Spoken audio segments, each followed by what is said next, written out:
Could be anything. All right. We'll just have a quick... Hello? Let's just check buzzers. We have got buzzers. Might need to... Yeah, go.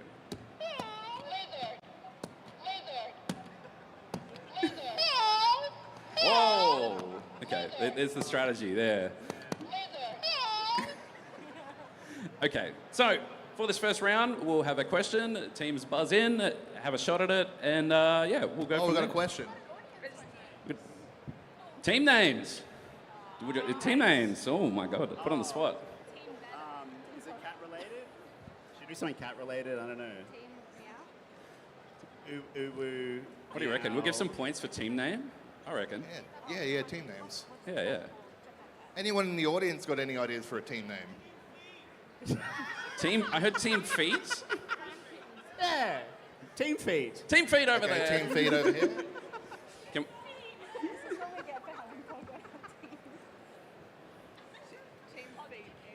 No. All right, we got Team Feet and we got Team Crime Kittens. Here for crime.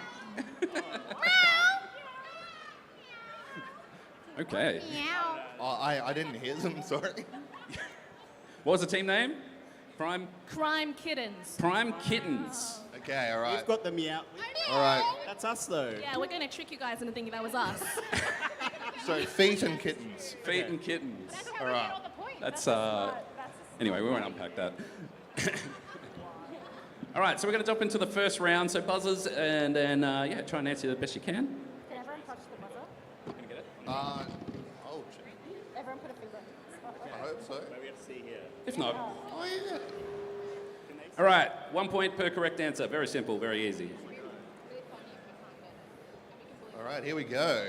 What was Mario originally named in Donkey Kong? Geez, you're old. I don't think any of us were alive then, so I don't know. Yeah.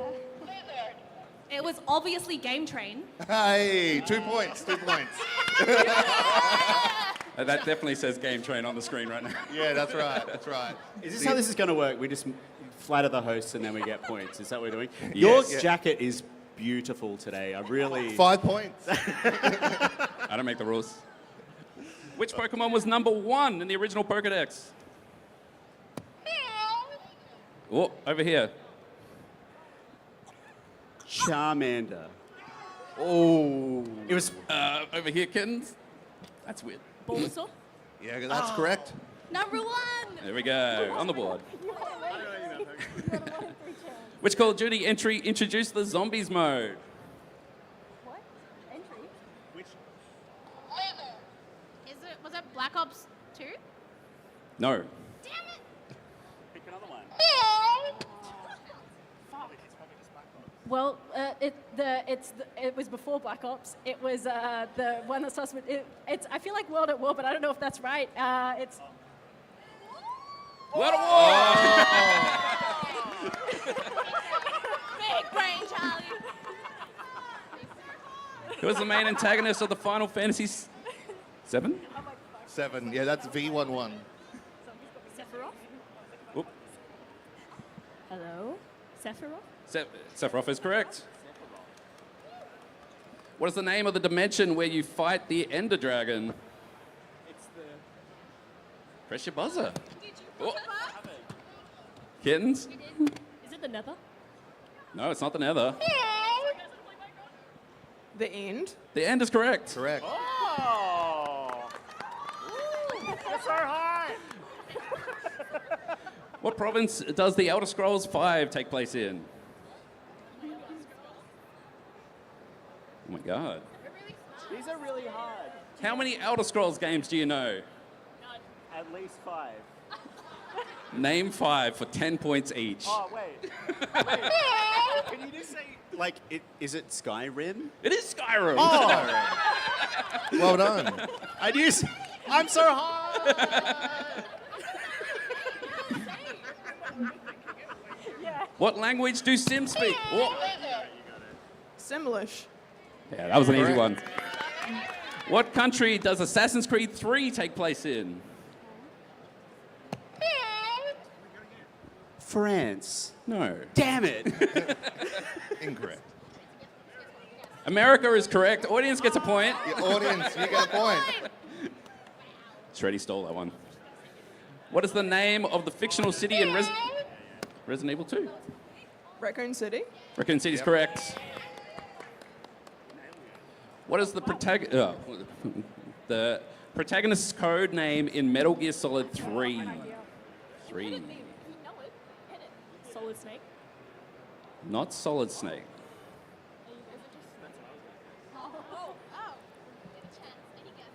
Oh, we've... It's someone in the back. Yes. Naked Snake's correct. Another point for the audience. I was about to say Soft Snake, but that was different. That's, anyway. In Street Fighter, what country is Blanca from? Oh, Brazil. I pressed the button. I knew the answer. I was going to say Brazil. I knew it. I promise. Negative promise. 1 point for that because he cheated. Did he cheat? I was told cheating was allowed. Oh, was it? Sometimes it's allowed. What gang does Arthur Morgan belong to? Red Dead Redemption. Kittens? Red Dead Redemption. What gang? Okay. Gang. Gonna have a swing? Red Dead 2. He just needs a little bit of time, a plan, and some money. Yeah. Anyone in the audience know? The horse game. The O something. Definitely Vandalin, that's correct. Dutch Another Vandalin point who for wants the to go to audience. Tahiti.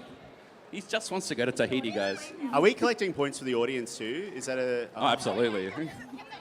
What is Lara Croft's occupation? Tomb Raider. What was that? No? I didn't know Tomb Raider was a job.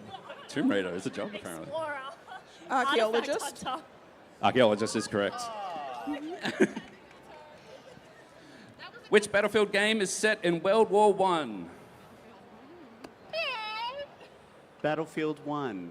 Correct. Yeah! I'm always surprised when I get something right. This is like really good. Points. What is Trace's real name? Did you do it first?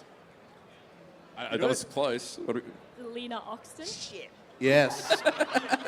And negative point for the feed team because Hog should have gotten that. Trainer.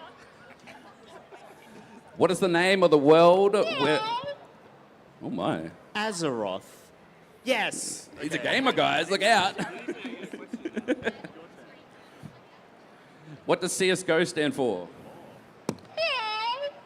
Yeah, go. Counter-Strike Global Offensive. Spot on.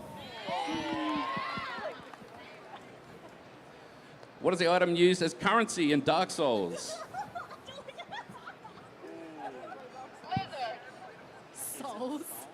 Souls is correct. Yeah, correct.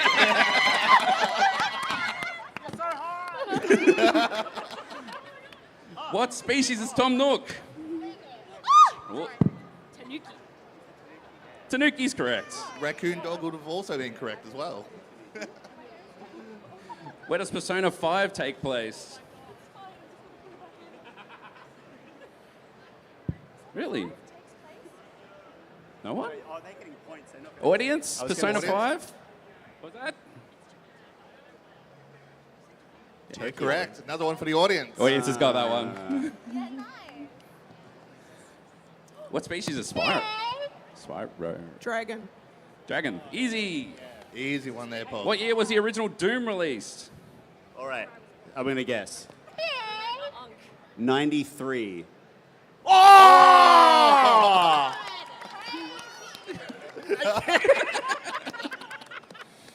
What company created the Vaults in Fallout? Vault-Tec. Vault-Tec's correct. Yeah, that's correct. What are the humanoid squid characters called in Splatoon?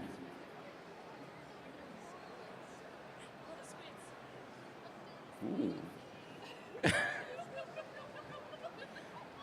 It's a here go Shreddy.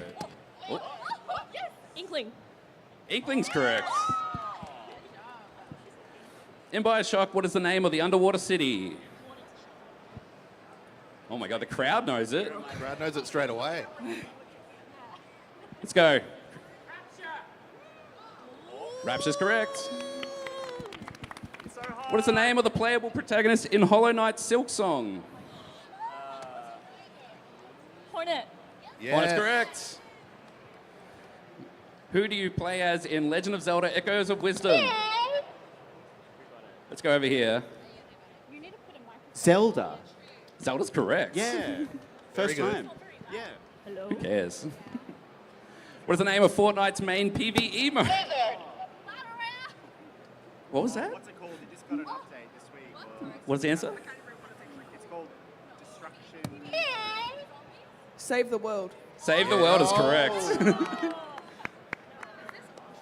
What are the names of the 4 ghosts in Pac-Man? And there's a point for each of these, by the way.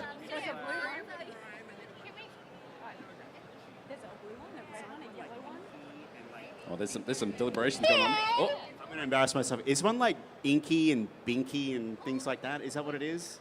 Blinky? can we do better over here?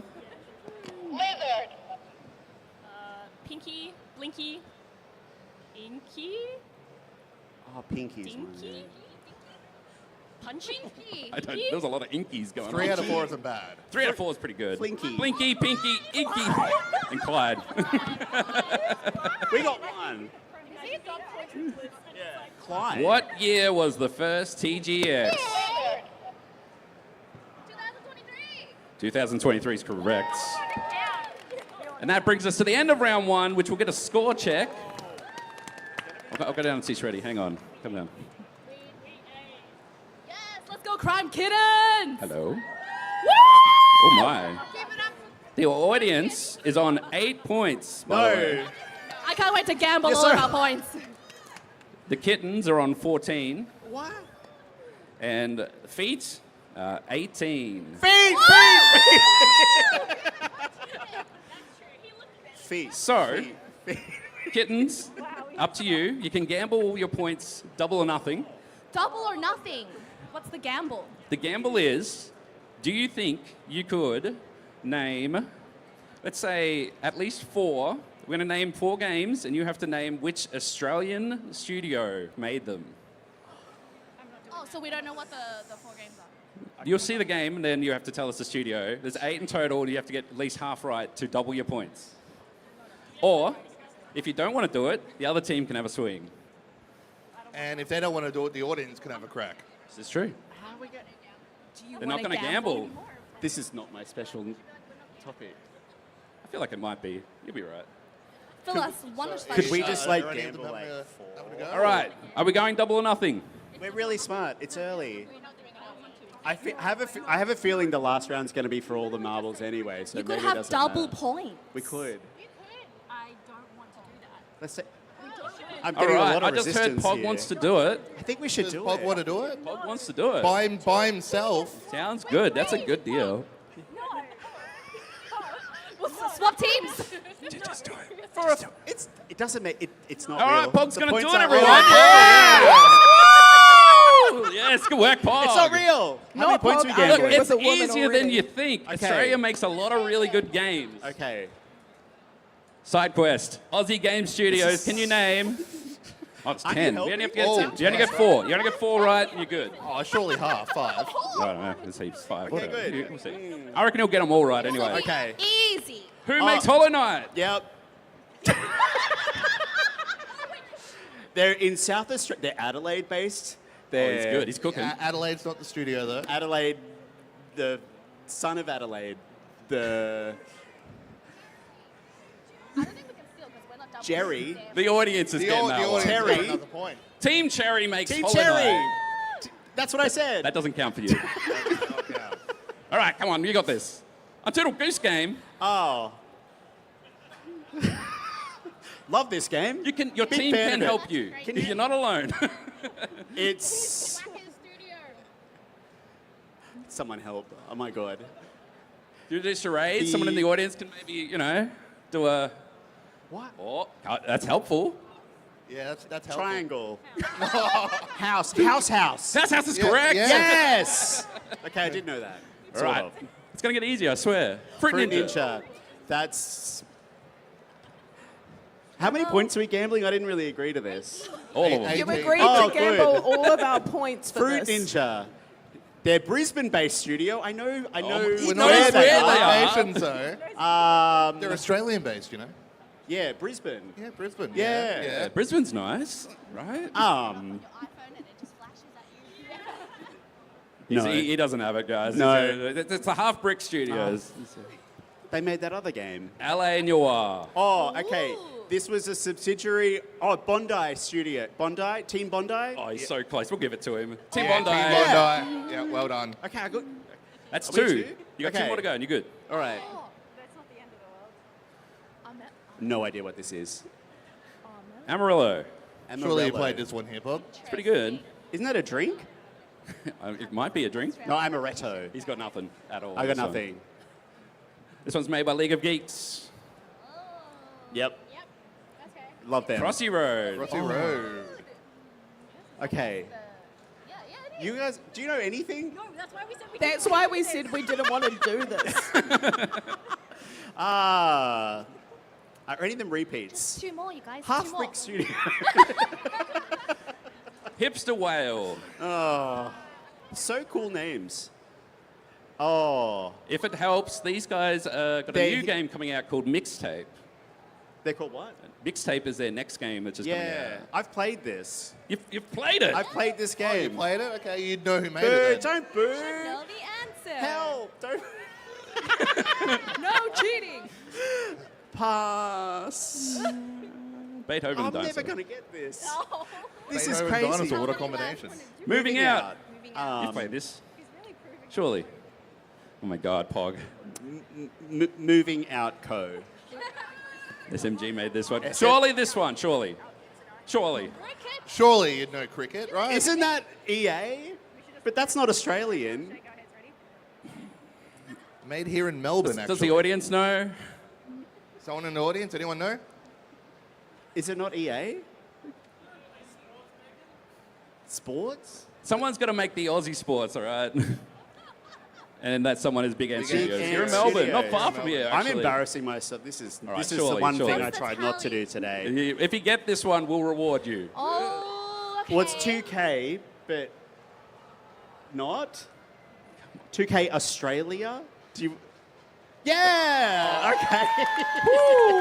All right, we're going to give you back your points, but we're not going to give you any extras because that was Thank you painful. so much. And I think the audience got a point there, I so we'll take apologise 1 to point you. off them. Double your points. Double your points. They didn't do anything. They didn't do anything. Audience is gonna win at this rate. Oh my God.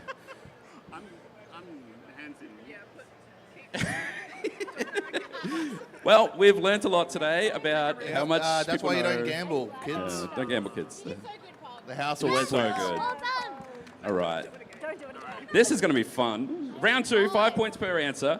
Now, it is a highest to lowest, or I'll explain it. But you have to get, if you get all 4 of the answers correct, that's 20 points. Yeah, big points up here. So, first question. Put these games in the order of shortest to longest lasting game. From launch to shutdown. And here's your choices.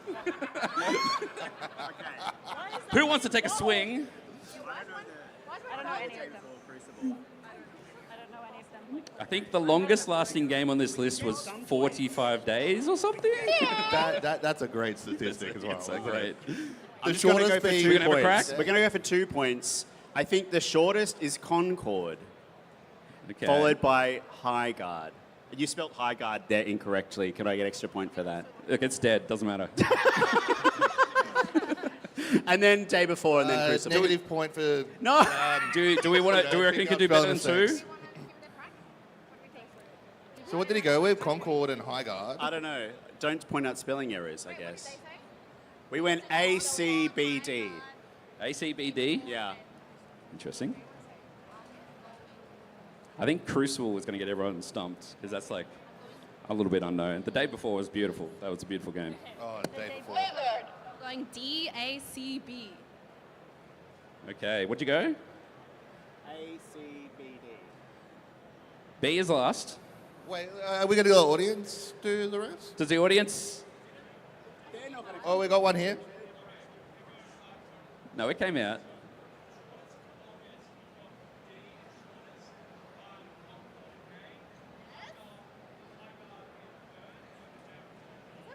mean, they already got an answer. Dux is correct. Concorde lasted 14 days from launch to shutdown. The day before shut down their office, 2 days in, but the server stayed online for 46 days. Highguard just cooked it immediately. So I think we got, both of you got, I think, Concorde correct. We're going to give 5 points each. Everyone knows about Concorde. Poor Concorde. Yeah, what about the crowd? Thank you, audience. And the crowd can have 20 points. Whoa! Yes! The last one was already there. All right, 15, because the last one was already there. Put these games in the order of highest to lowest earning video game franchise of 2025. I wonder which one earned the most money. I don't know. I don't know either. It could definitely not be. Oh, Put me on the spot. No, I'm not. let's go Team Feet. I'm gonna say Roblox was the highest, Huh? followed by GTA, followed by Minecraft, and then Call of Duty last. You have one correct.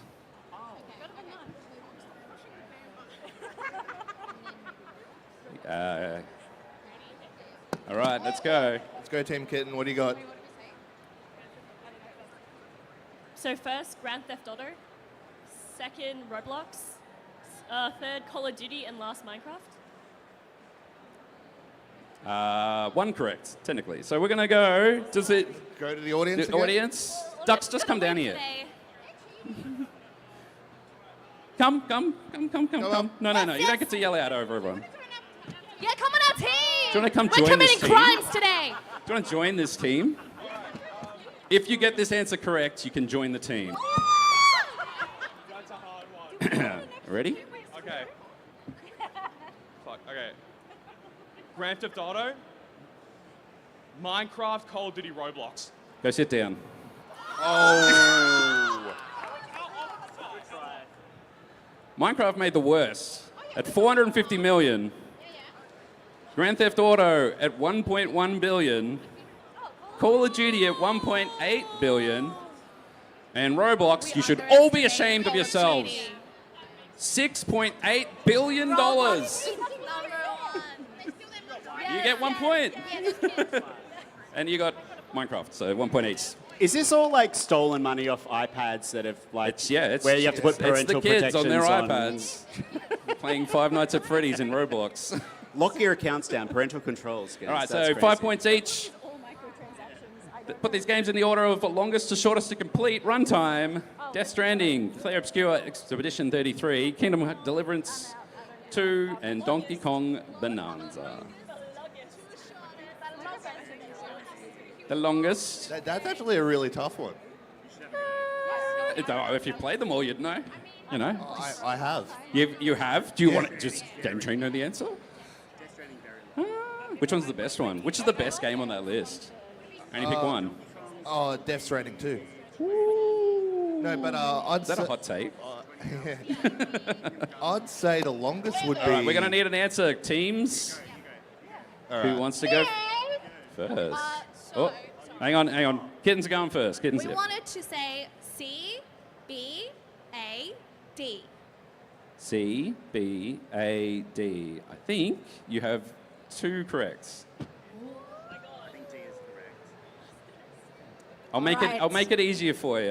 Well, actually, no, I won't, because that'll be too easy. Too easy. Other team. Other team? You do it. I think it's A, B, C, D. No. No. D's correct. You get one. Audience again? Oh, CBAD. no. So, Donkey Kong is fourth at 19 hours. Claire Obscure at 29 hours.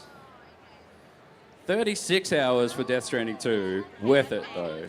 Yes. Kingdom Come Deliverance is 55 hours if you rush to the end. That is It's a long, long game, but amazing long game. So you got 2 points on this side and 1 point over here.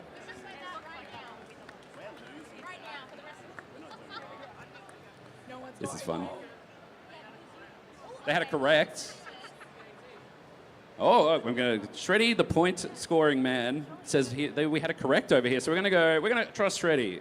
You know, hashtag trust Shreddy. So Thank you. Yes. there we go. Oh, there we go. Look at that. Damn. That's He's not got 10 receipts. points for the audience as 10 well. points to the audience for that as well. God Can damn. we get a new scorekeeper? That would be. Put these franchises in the order of oldest to newest: Fallout, Call of Duty, Assassin's Creed, and Marathon. What's wrong, Pog? You're looking Yeah, at the screen. He's doing this motion. Wait, is it because there's no Overwatch in there? You get confused, or? He's like, I've definitely played those games before. I don't know the difference. I don't know which is. Have you played the original of all these games here? I know. Yeah, I don't want to say too much, but I haven't played that one. You know the one. Yeah. I don't know. You press the button. Call of Duty, Fallout, Assassin's Creed Marathon, BACD. We're going to write it down and check it, but that's not correct. No, Okay. wrong. Over here.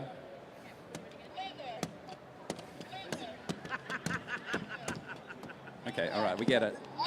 Okay. The oldest to newest. Yeah. Oh wait. Oldest? Yeah. Call of Duty, Assassin's Creed, Fallout, Marathon. That's what they said. Wait. I got him good. I got him good here. Wait, is that what they said? No, I think Fallout's the oldest. Does the okay, audience? Okay, What audience. game is the Audience is winning today. Oldest to newest. So the newest game is Assassin's Is Creed. oldest. Okay, we didn't get that. Yeah. Yep. Call of Duty, 2003. CB, and then Fallout was A, 1997. and then D. And the original Marathon. And the original Marathon came out in 1994 for the Mac. Bungie built things for Macs. Ah, the OG. It was called Marathon? Yep. There's an original Wait, Marathon. did the audience get it right? No one got that right. I'm rooting for audience at this point. We don't need points. We're already winning. Nice. Oh, we'll give ours to the audience. I think the next There we one's my go. favorite question. Yeah. Oh. Yeah, this is Too a much good one. water? Too much water. Put these game franchises in the order of highest to lowest IGN review score. Oh, there's Overwatch for you, Paul. What was wild about Tetris is it was reviewed in the year 2023 by IGN. IGN do a lot Was of that something to do questionable with the things. movie then? No, they did review the movie as well, but the game. They reviewed the 1989 game in the year 2023. Why did they do that? Who knows why IGN does anything? Well, surely it got a perfect 10, right? One of these games technically got a perfect 10. So they reviewed the 1989 Tetris in 2023. Yes. Yes. Wow. There you go, is your trivia for today. If I was to try and get inside the head of IGN, it's because it was on the virtual console. Like it came to the Switch. So then they're like, oh, I can play it, I'll review it. But they did it. And we have a Tetris expert here on the panel, so surely easy. I can tell you that I think 76 was the lowest, so we'll start there. Let's have a crack. 76 is the lowest. And if you can get the scores, it's a bonus point on top of that as well. I don't know. All right, let's go. Fallout 76 at the bottom. Followed by, I don't see, this is where I'm lost. You got this. You got this. Go. Maybe, Yeah, Overwatch 1 would have been really high. It was game of the year that year. yeah, I know.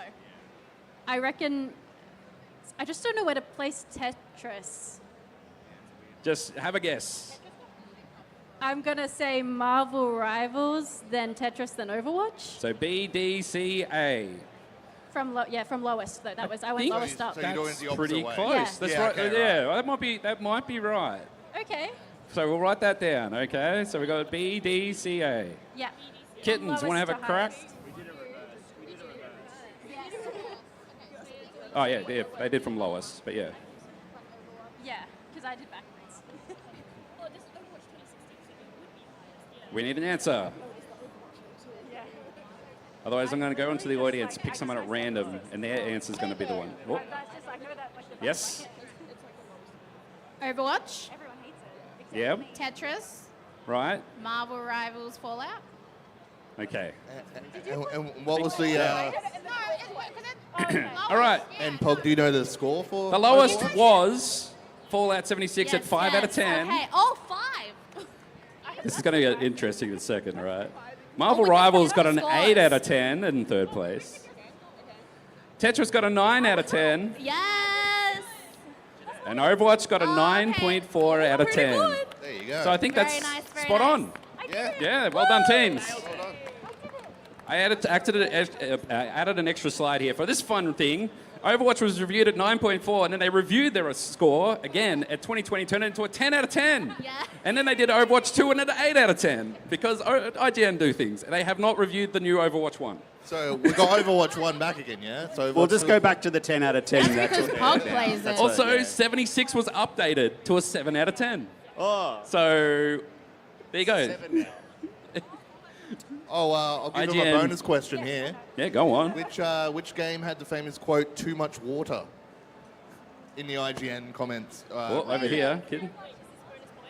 Bonus Yes. point. Yes. There you go.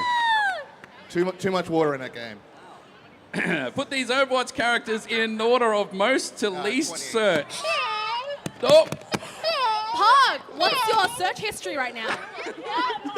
Oh, no. Oh, no. Most to least. Okay. I think most is Widowmaker. interesting. Okay. I think is next- Is this your personal list? I think next is Diva. And then Tracer and then Mercy. A, B, D, C. A, B, D, C. Interesting. That is not correct. I know that much. Kittens? We're saying A, B, C, D. Ooh. Can I revise our answer? Oh. No take backs. Objection. Oh. Look, I'm going to tell you right now, these people have it right at 1 million per day. There's Pog. Oh, wait. Mercy. 1 million searches. I'm going, well, who's going to be the top? That's the question, right? So, Diva at 1.5 million, 2.4 million times a day. Well, don't let Pog, I don't know. And what do you think of that, Pog? I don't Any- search Overwatch. ever. Can we get a search history on Pog's phone? No. That's the end of round 2. Toes, there wouldn't be any faces. Game Train, do you want to do a points tally? I just need to turn something on up the front here. Sure. It's not Pog. All right, how are we looking here? We're good. We're on good Okay, time. so we have Team Kittens on 54, Team Feet on 48, the audience on 46, and the hosts on 25. Oh, look at that. Fantastic. Well, Kittens have now taken the lead. The hosts Isn't are it? getting points now? Didn't you know that rule? Did we take points away from the spelling errors in the thing, surely? Is that what? If the hosts win, you owe them all 20 Pog, bucks. don't get on their bad side. That's right. So, yeah, he's getting the next side quest set up at the moment. Okay, teams. So what's the scores? Who's what? Kittens with 54, 54, Feet on 48. 48. The audience is just narrowly behind on 46. And we've got 25 points of our own. Oh, yeah. All right, so I need each team to nominate a gamer, an actual gamer. So that's not you, Pog, right? Oh, you're going to nominate For- someone in the audience for you. If you win this challenge, I'm not telling you what the game is yet. If you win this challenge, we'll give you 50 points. So are you guys going to do it, or are you going to take someone from the audience to do it? Okay, Charlie? Yeah. All right. Okay, we And- picked our gamers. Gamers, who we got over here? All right. You might need to come stand up, and because you're going to need to see something here.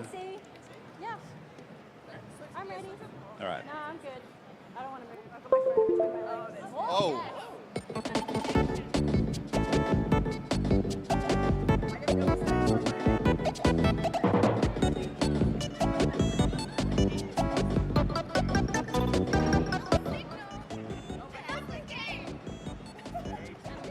Great music.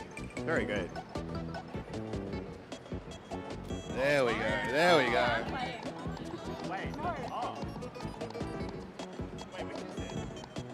Is it, are you picking a random game?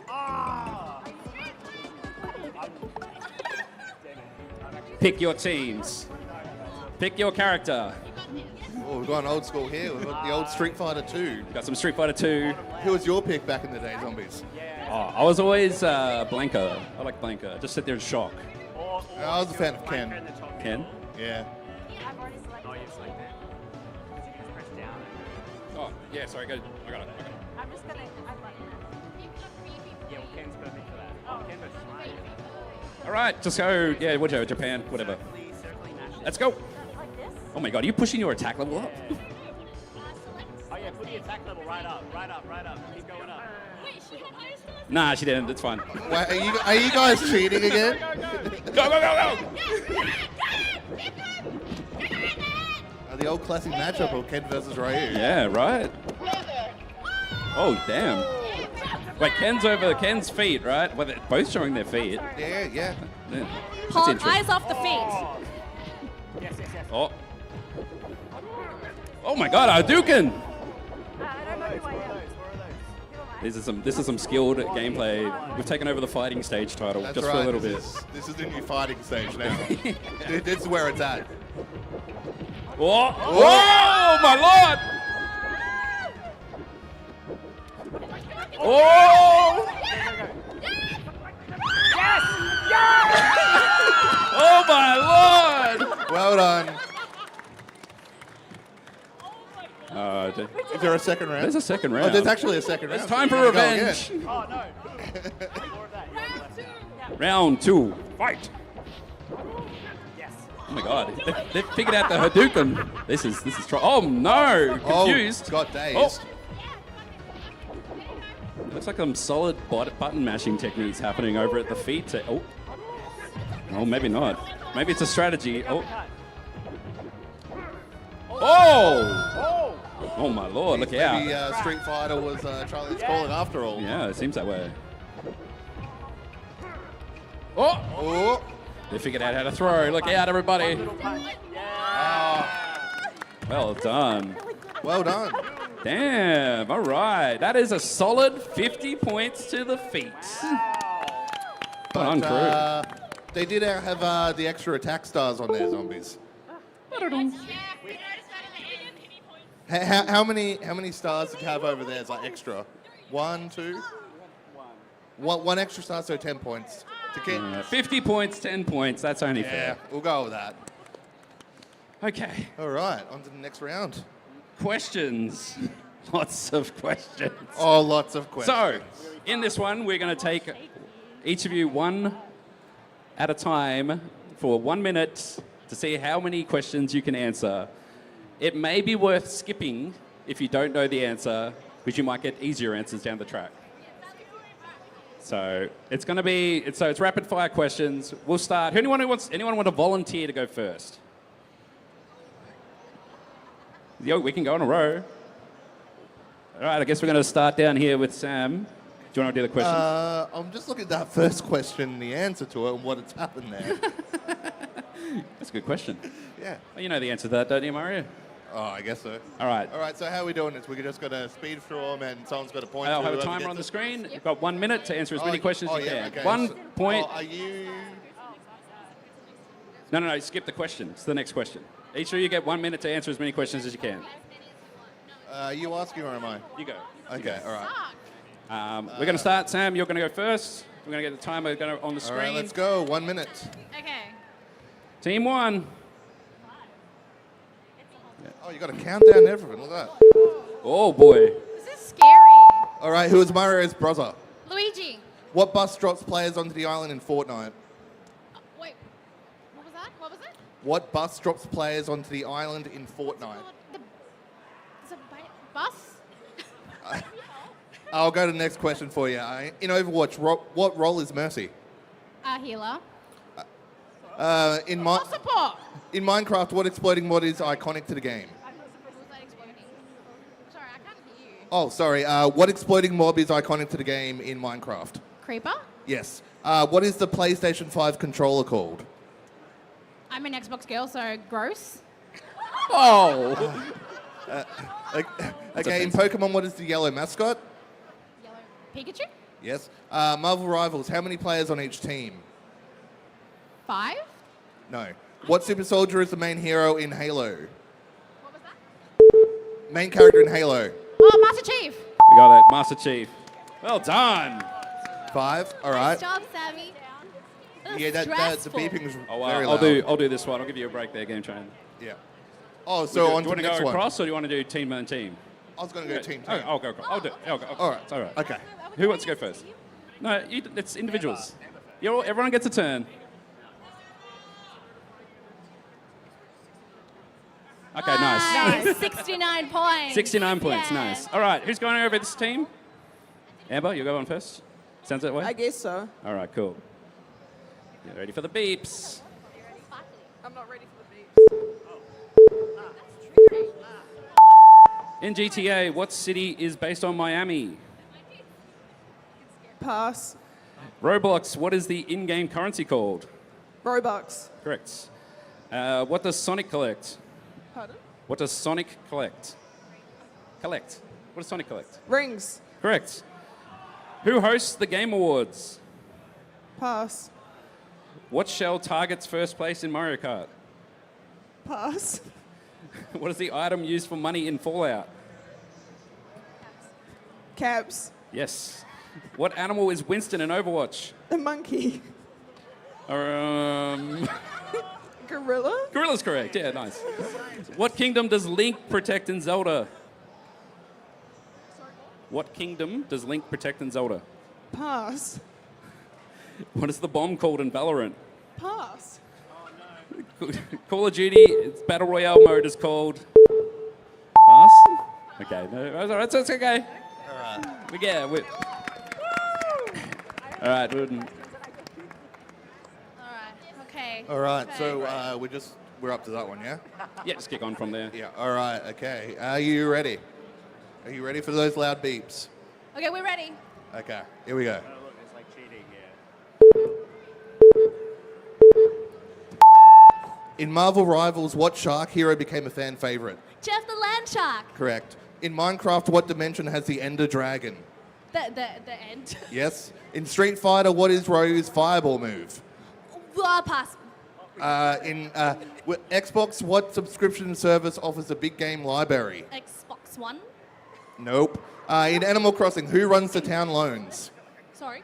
In Animal Crossing, who runs the town loans? Tom Nook. Yeah. In Overwatch, what role is Reinhardt? The tank. Yep. In Mario, which princess does Mario rescue? Princess Peach. Yep. In Fortnite, what is the no building mode called? Zero build. Yep. God damn. In Fallout, what wrist computer do Vault Dwellers wear? The what computer? What? Yeah, on the wrist in Fallout. Wrist. Oh, I pass. In Halo, what AI partners with Master Chief? Oh, the pass. In Pokemon, Professor Oak is from what region? The Palatown. That's the town name. Sorry. Well done. Oh, damn, round of applause for that. That was a solid effort. Okay. Charlie, Lock in. you got this. I believe. Help. No one's ready for the beeps, but here they come. It's so loud. In Assassin's Creed, what is the machine that they use to travel back in time in their memories? Pass. Yeah, Minecraft, the green gem is used for trading is called... Emerald. Correct. Mortal Kombat, what phrase is shouted before the finisher? Pass. Overwatch, what role is Genji? DPS. Correct. In Roblox, what do players call obstacle maps? Pass. Zelda, what is Link's iconic sword called? Pass. What item makes you temporarily invincible in Mario Kart? The star. Correct. And Apex Legends, what genre is this game? Battle Royale. Correct. What is Sonic's fox friend called? Pass. What trickster god uses illusions in Marvel Rivals? Pass. In GTA 5, what is the city that it's set in? Pass. Well done. It's okay. The beeps, they can. So that was the last one Yeah, there. so you have to Tetris. So we've got questions left at the end. Are we going to get let's audience start. members up? Or? We could try. Yeah, because they seem to know I what's think going it's on. unfair that the next question is going to the next person. Wow, okay, all right, here we go. All right, are we ready?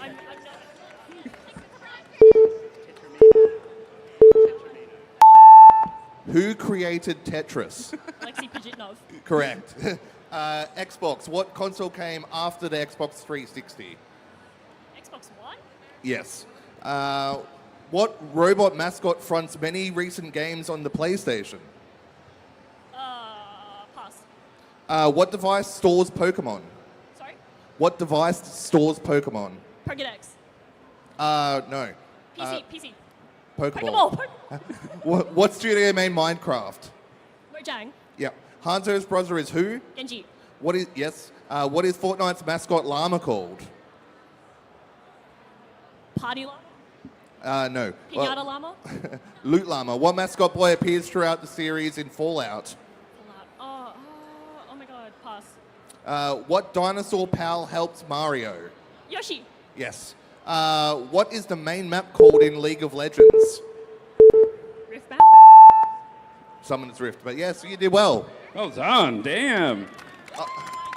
And it was just by chance that Tetris question was there. There was yeah.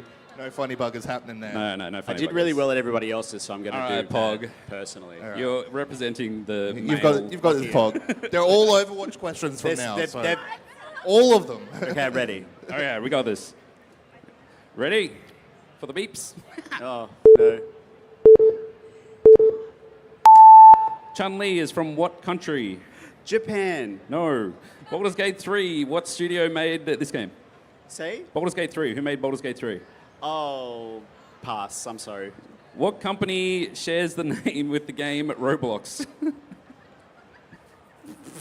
Pass. What? Roblox? Yes, it's Roblox. Oh, Roblox. What material is... Oh my god. What material tier comes before netherite in Minecraft? Diamond. Yes. Oh. What color is Master Chief's armor? Green. Correct. What support hero knows Kunai? Knows what? Kunai. In Overwatch. Kunai. Kunai. Kiriko. Correct. What do players collect to win in Mario Party? Stars. Correct. What is EA Sports FC? What sport? Soccer. Football. Football's correct. Wow. It's like, He it's like actually a surprised me. it's like a sleeper agent was Yeah, I know, activated right? here. Amazing. Oh, you want one more question? Oh, this one's great. We keep too. this. Yeah, one more. What are the falling pieces called in Tetris? Tetraminos. Ah, damn. Well done. Is there anyone in the audience, not named Shreddy, that wants to come and have a crack? Oh my God. You've been up here before, Dux. You're not allowed. You're banned. This guy. This guy right here.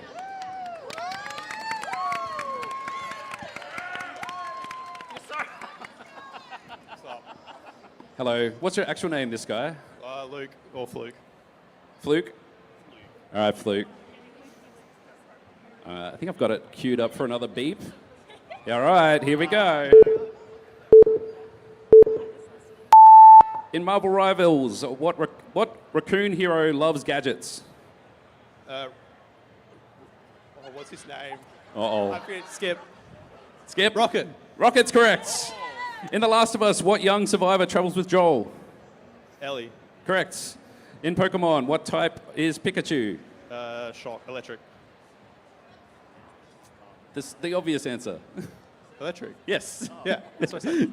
Yeah. What is a building material made from trees in Fortnite? Wood. Correct. Dr. Robotnik is better known as... Skip. Ew. Call of Duty, what does COD actually... Oh, no, I'm not doing that one. Overwatch, what sniper uses a grappling hook? Widow. Correct.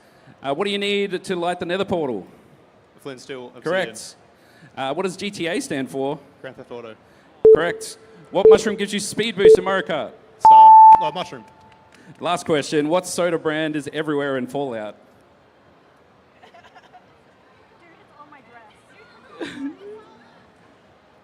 What? Coke. Coca-Cola. Nuke. I haven't played Fallout. Thank you for playing. Those points go to the audience. Thanks, Luke. Do we want one more audience member, or do we? No. I think we're good. I don't. Okay. It's yeah. End of round 3. Let's get. Do you want to tally some points? I need to fire up the machine. That's right. Get the teams. machine ready again. We need a gamer, and not the same gamer as last time. All right. So scores. We have Kittens on 83 points. 83 points for Kittens. Feet. 113 points. Wow. Audience is 54 points. Nice. And nice. we're stuck on 25 somehow. Oh, we didn't score a single point. Okay. Oh, sure. That's okay. I'll It'll be fun. be cheating a little since we wrote them, but it could be fun, though. No, it's all It's good. not But going yes, no, Feet still well in the lead here. Yeah, 50-point bonus to push them over the top. A step right. ahead. Hey? I'm not making foot jokes, don't worry about it. Oh, right, yeah. I'll give you 10 points for your best foot joke. He doesn't have any point. Do you have any Okay, feet negative jokes? 10 points then. I did see in one of my Overwatch games this week a character, a user called Toes Before Hose, and that was very good. No points for that. Okay, so 50 points for who can win. What's the game gonna be? Oh. Choose your racer.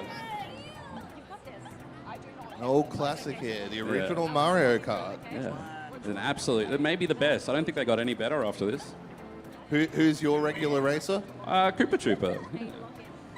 There we go. We've got Princess Peach and your brother Luigi. Yeah, that's right. Normally I just choose one myself. to hit the yellow button.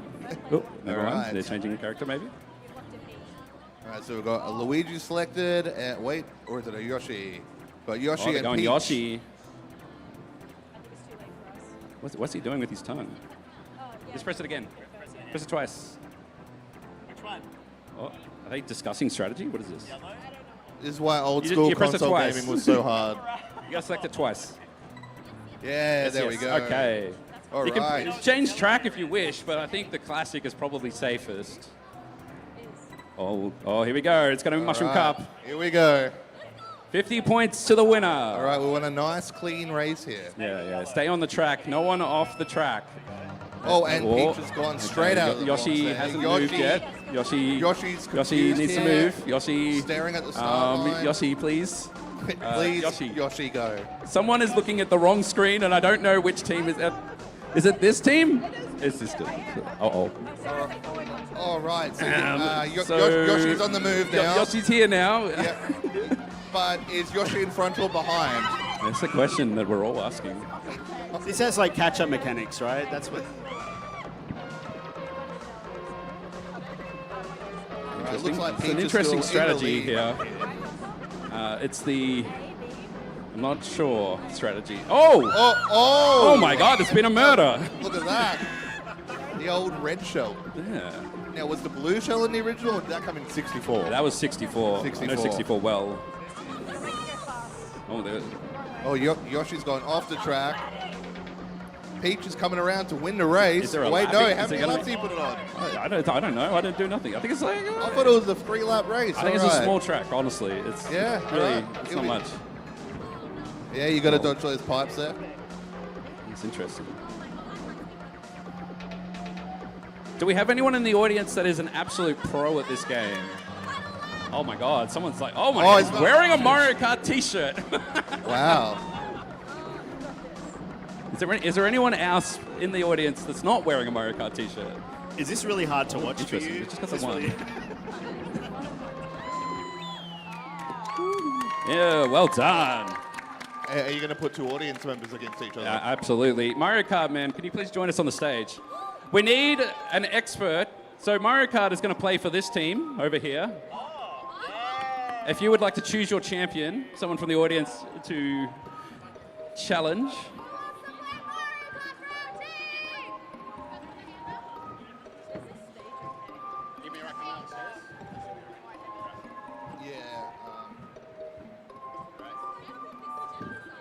Yeah, be real careful here. Watch out. Just watch your step coming through.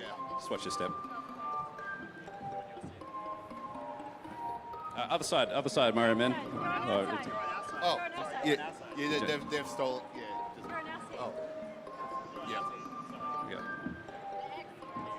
Okay, so who we got joining on the stage here? Sorry, I didn't catch your name. What was your name? Will. Will and Matt. Matt. So you are now Will Feet, and you are now Matt Kitten. Understand? All right. So you surely know how to drive this. Just go to change driver. We'll get you to select your drivers. So the last round does count. There was 50 points to the kit. That was a fair win. Yeah, right? I think it was a fair win, yeah. Whoever wins out of this one gets another 50 points for their team. So yeah, big points up for grabs. So whenever you're ready, whichever you whatever like. track you want. Dealer's choice.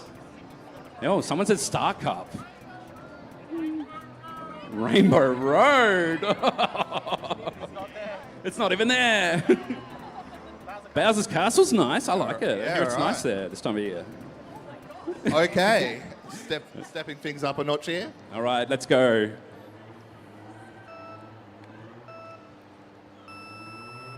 And this time Yoshi got off the start line, so good No start worries. so So we're far. looking at the top screen is feet, bottom screen is kittens. Oh! Kitten's into the lava. Oh! Oh. Oh.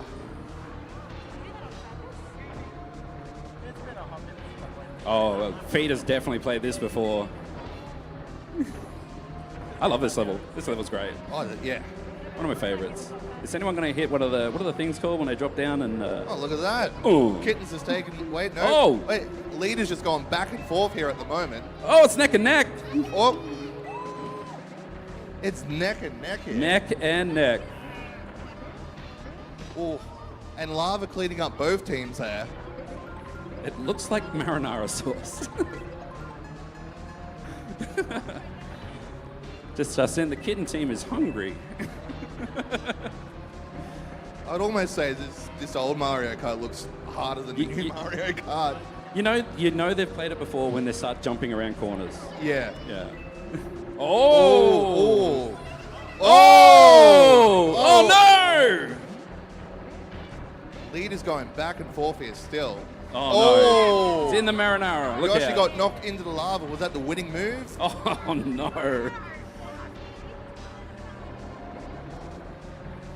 Don't worry, Yoshi. I believe in you. You can come back from this. It's these tough corners. Oh, no. Oh. That could be not good. Oh, wait. Oh.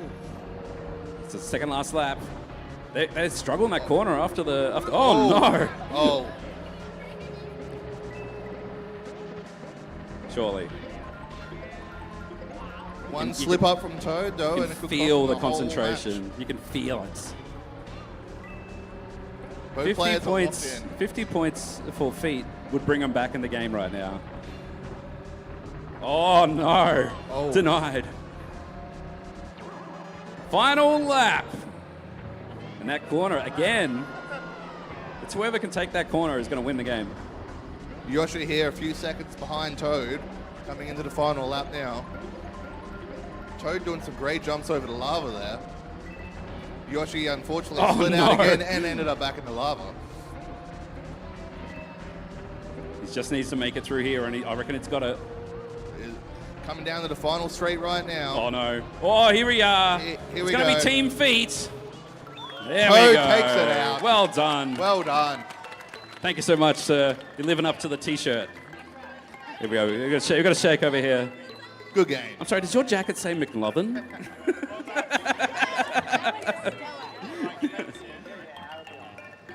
Oh my God, thank you so much, guys. Thank you so much. Appreciate it as well. So that's a 50 points to Feet. Thank you so much. I appreciate it. Okay, well, so we need to get a points check. Yeah, we need another points check again. This is going to be... All right, so Kittens, 133 points you're on. Very good. Feet slightly ahead on 163. Audience, you're lagging a bit now. You're on 104. So, you guys have got to catch up. And the host just got given some points here. We're on 69. Yeah, nice! Okay, so... so who's winning? By how much? 30 points in the lead or so, yeah. Yeah, right, okay. By a toe. Would you like to bet it all on a final round?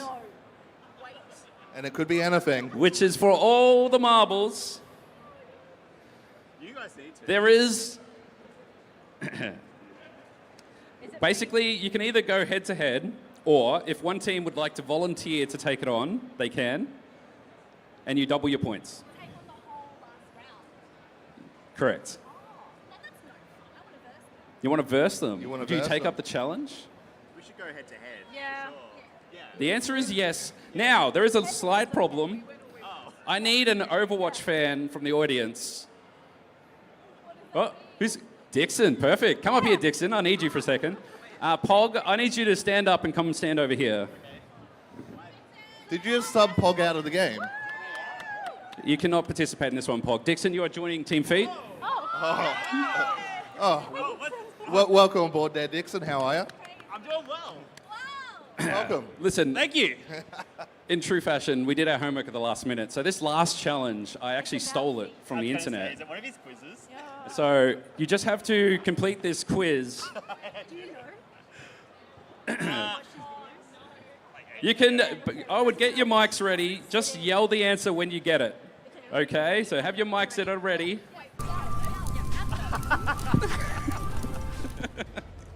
Whose feet are these? Can we just say it? Is that Moira? No?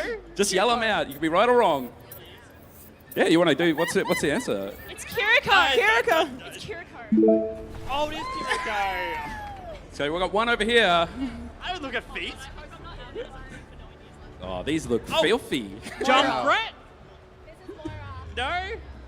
We got Is a it jump? Moira? Jump No. right. I thought... Wait, am I... No? You're going to find out It is in Moira literally seconds. From the pose.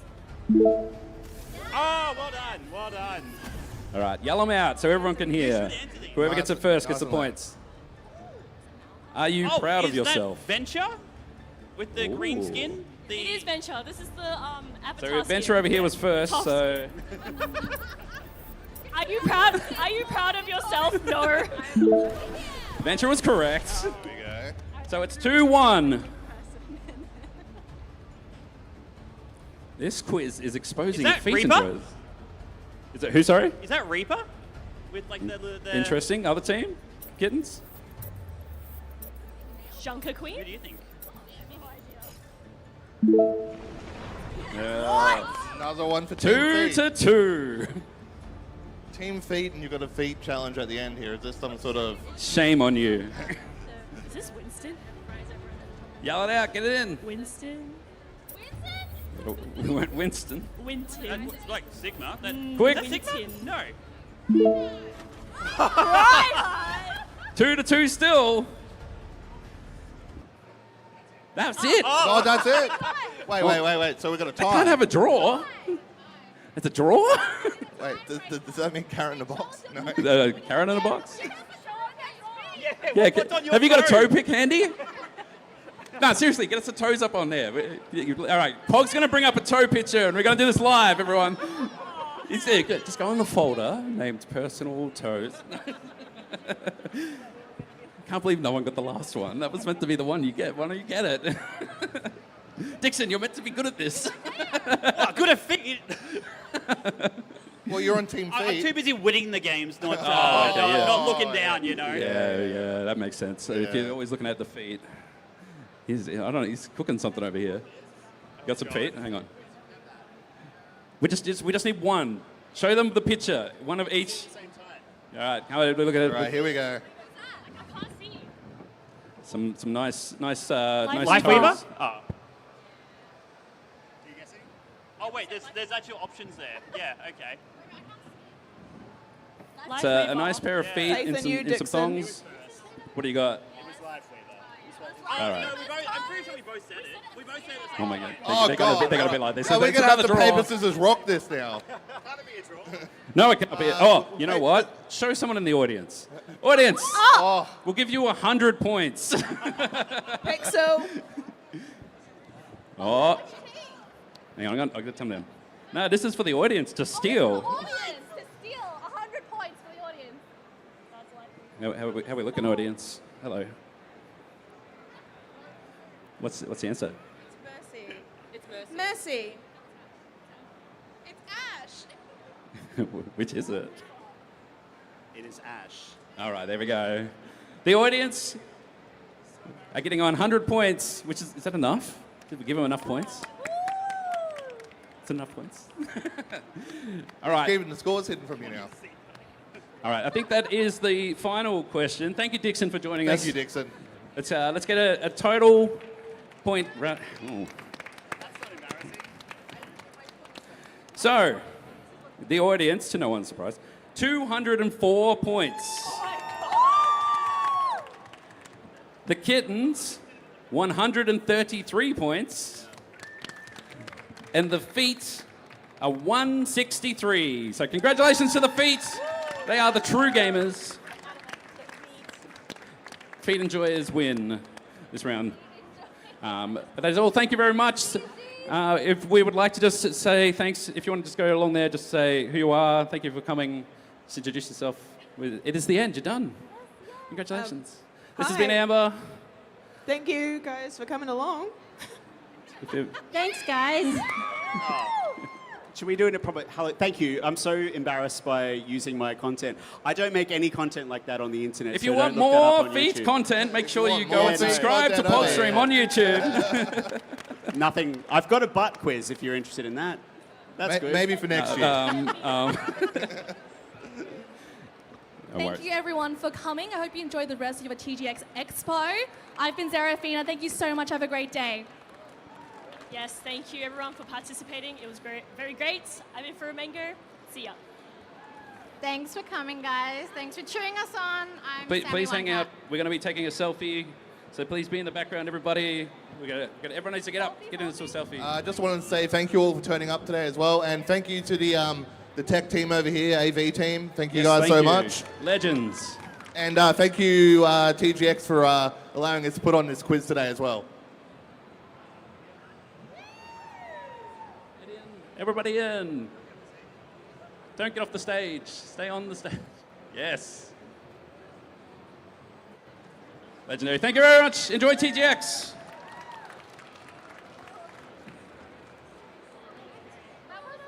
a gap on the stage.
Excellent minions.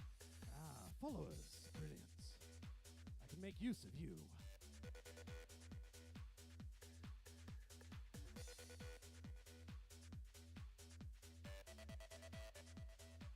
You'll do no such thing. The question is, can you understand me?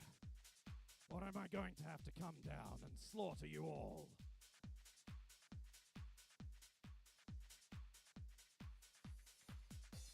Or am I going to have to come down and slaughter you all? Good girl.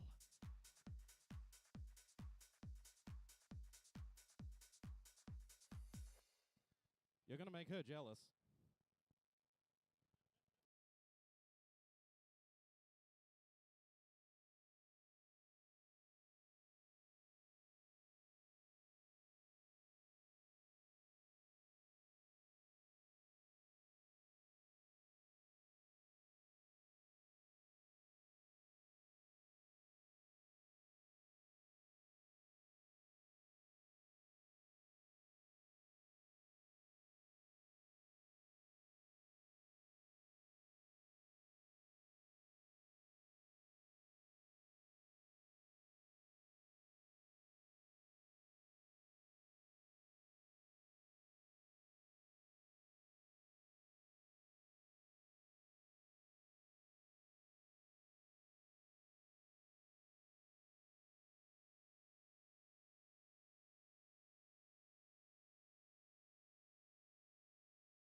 I'll see you later. But you return on time or you miss the adventure.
We will start momentarily.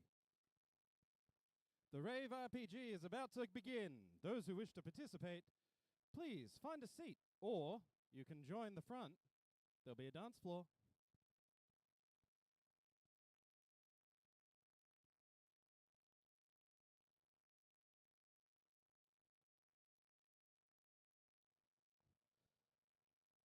All right, those who wish to join the adventure, those who wish to be part, and those who wish to have control of their fate, join the Rave RPG. We begin in 10.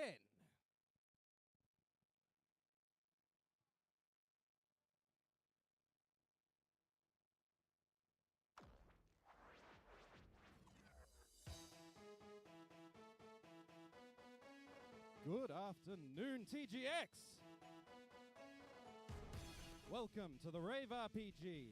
My name is Matt Frequencies. I've brought you an adventure told in song. This is the only DJ set where you will be able to roll dice, choose your own fate, and determine the outcome in the world of Rhythmos. Your adventure is going to take you to the Genre Lords to seek out the fabled chapters of the Book of Divergence. By assembling the keys of the book, you'll be able to open the portal to the Fortress of Base, or other locations, depending on where you've gone during the show. There's going to be ways of handling encounters. You'll be able to choose to fight, or you'll be able to choose in true Undertale style to act. You'll be able to solve problems, you'll be able to contest things, and hopefully by the end of it, you'll all be working as a unified group. However, if you aren't, I have a solution for you as well. You may like it, you may not. We'll see. Anyway, I could waffle about this thing all day, but the really important thing I need from you right now, first, sound check. Can I hear you? Yeah, all right. Let's see if you're committed. Where are we going to go first? The forest or the beach? Where is our adventure going to start? The forest? The beach? Oh, you do love a good beach party, don't you?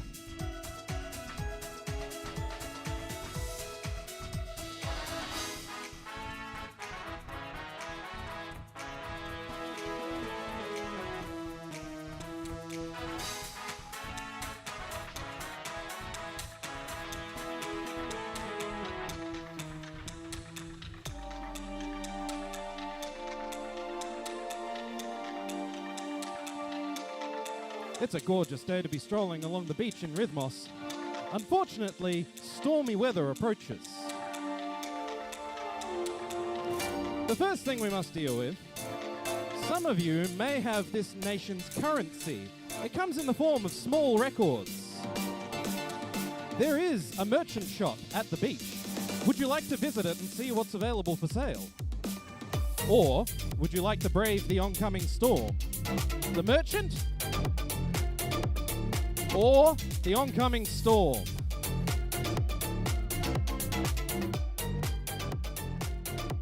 You know, that wasn't very convincing for the storm. I think we're going to go see the merchant. Let me try that again. Merchant and storm. I think it's the merchant.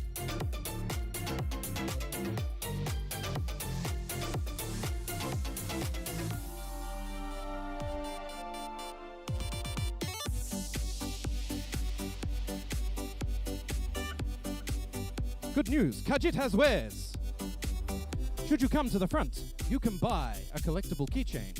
You can buy stickers. You can buy tokens of my appreciation for you attending. But they will cost 1 record each. Does anyone have currency? Well, bring it on up. This show works best if people get active and involved. Now, what are you going to buy for your currency? 1 keychain.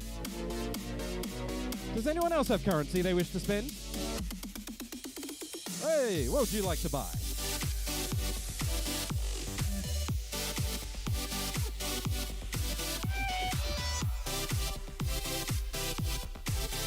This is working beautifully. Excellent. Now, the sad news for you is the shop is now shut. Limited time offers only around here. Even worse news for you, The origin of that sandy storm is beginning to approach.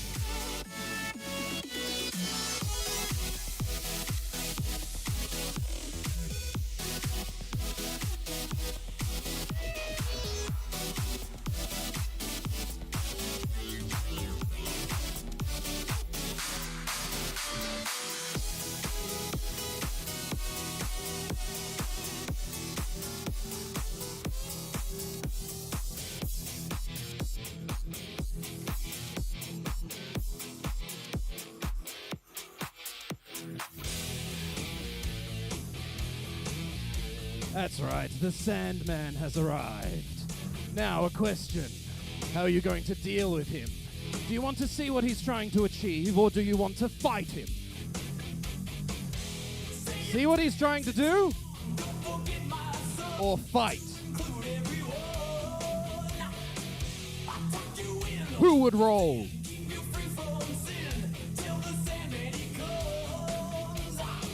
Anything better than a 10 will see the Sandman wounded.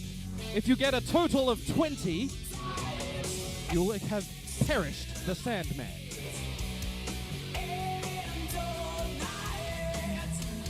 $19, good grief.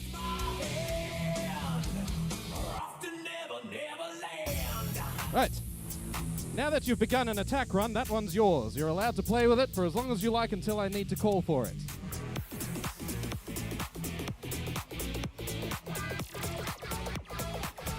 Just one little thing. You realize you've killed the man that could have brought you the sandstorm.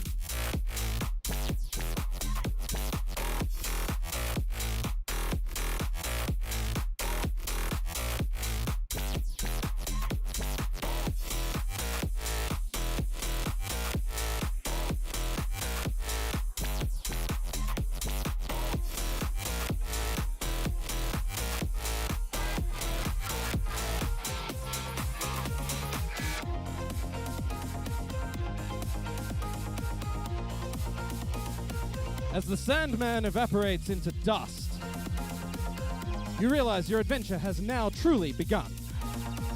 Your choices matter.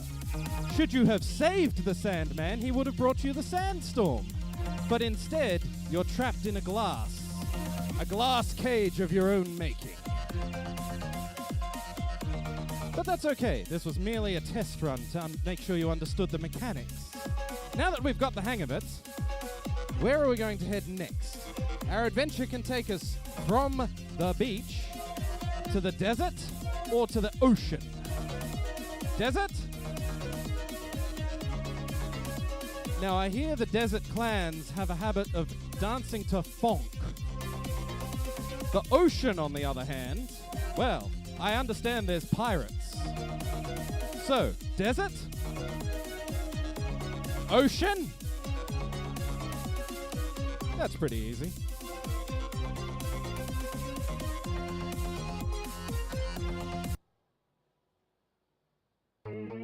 What sort of DJ does that?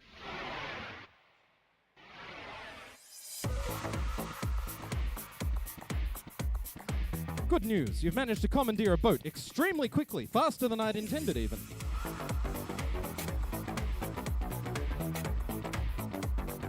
Now let's see. You'll look pretty hale. Do you want to try rowing the boat, or do you want to try being the one singing the shanty to keep the pace? Shanty or rowing? Shanty? Rowing? Wow. Wow, and I thought my arms were bad. Just so we're clear, there is a price here. If you fail to sing to the shanty, you'll be dragged into Davy Jones's locker, because there's pirates coming.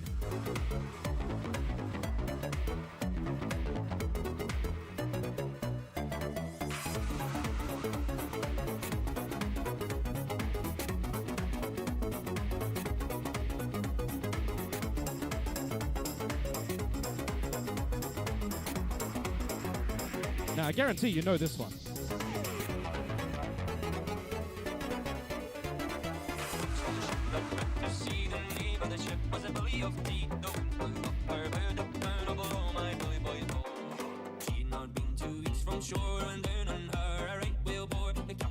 Ooh, the pirates are coming. You better start singing.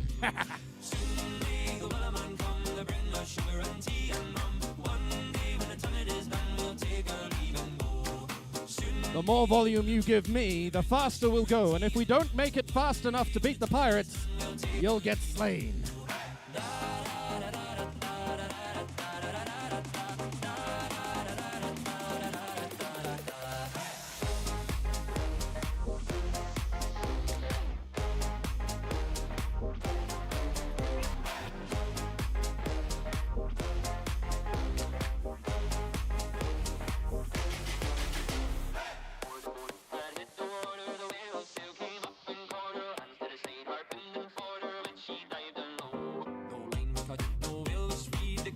I reckon the pirates are catching us, and I don't think it's because there's enough. Let's see if you can roll greater than a 12 on the action dice to survive the pirates.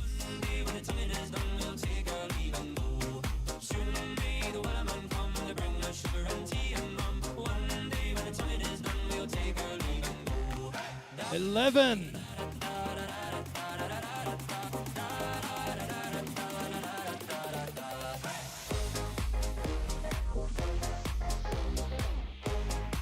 $16. Oh, I reckon we'll allow that. All right, fine, you escape the pirates. I don't get to kill you all. Damn.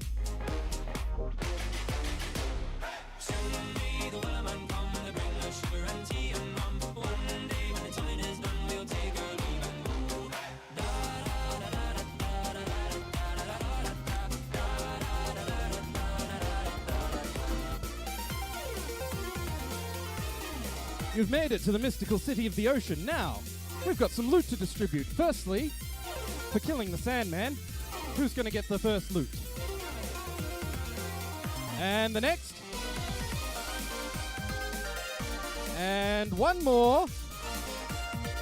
You'll get your turn in a minute. All right, in those cubes, you will find items. If you've got an item, hang on to it, please. I'd hate you leave. If you leave, we run into problems.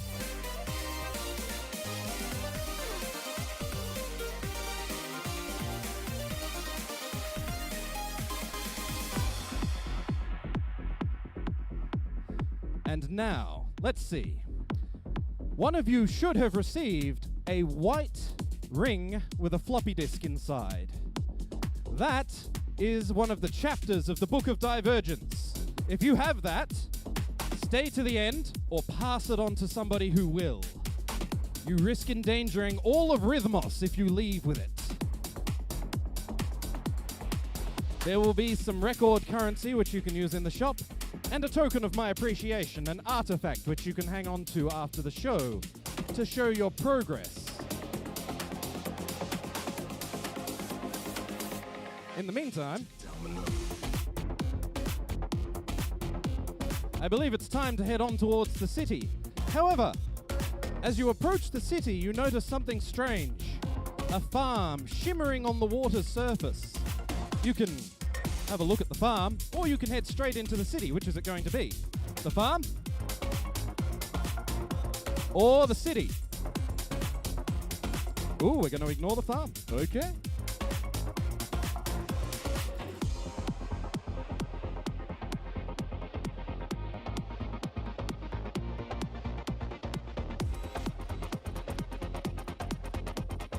Now, quick check before we head into the city. How many fathers do we have in the crowd?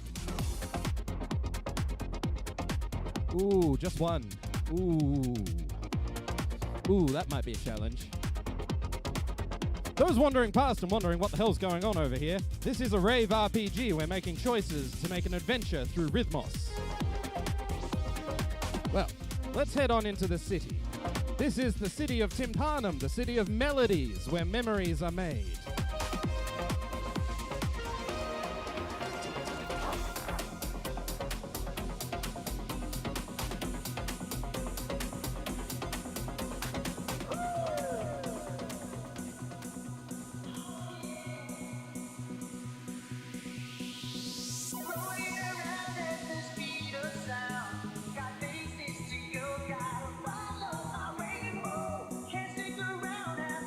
We couldn't talk about rolling around and not give you something to roll. Who wants the other one?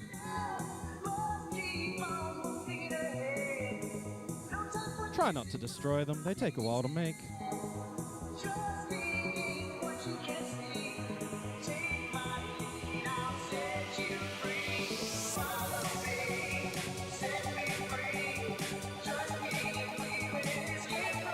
As you enter the city, coming down the giant hill, familiar strains of music come to you. This is the hub of the land of Rhythmos. From here, you can journey to many locations.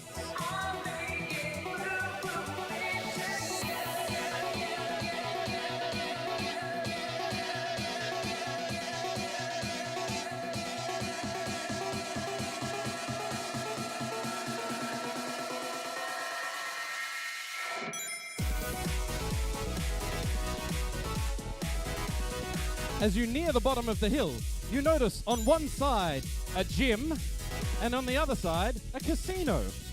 But wait, there is also a merchant here. Do you want to see the merchant and open the shop, or visit one of the other locations? Shop and other locations? All right, gym or casino? No merchant for you. Gym? Casino? Gamblers. Excellent. I love it.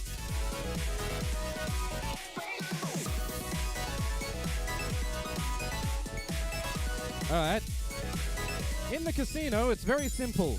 The higher you roll, the faster we go.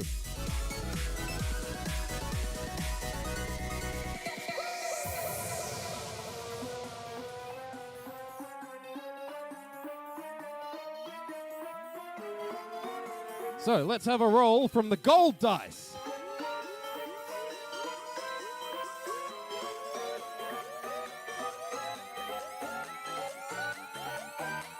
Six, not enough to go faster. Anything over a 10, let's have the red dice.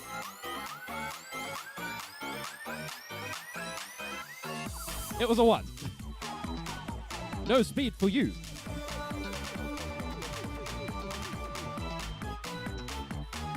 15. We can go a little faster on that. I suppose I should give you some air.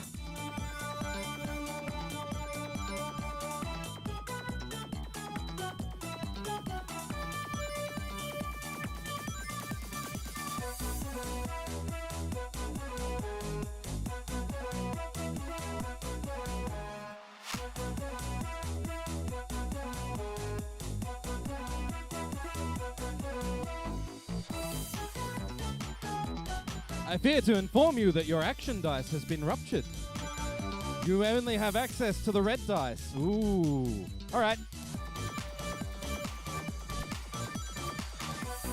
12. A little faster. Who else is going to have a go? Can we go fast enough to make it to the casino pit lord?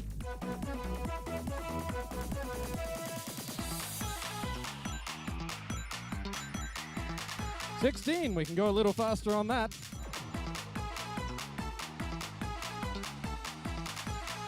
Tenor going for the throw.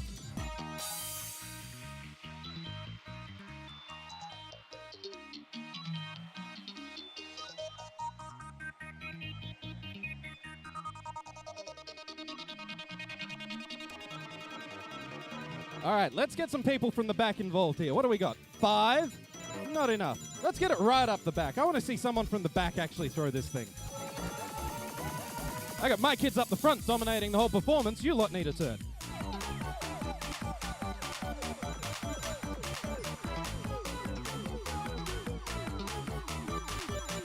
Six, not enough.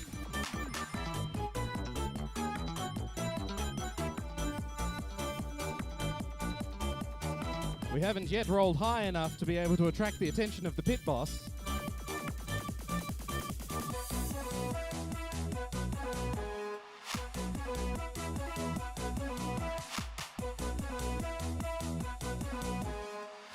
Off the stage and a 1.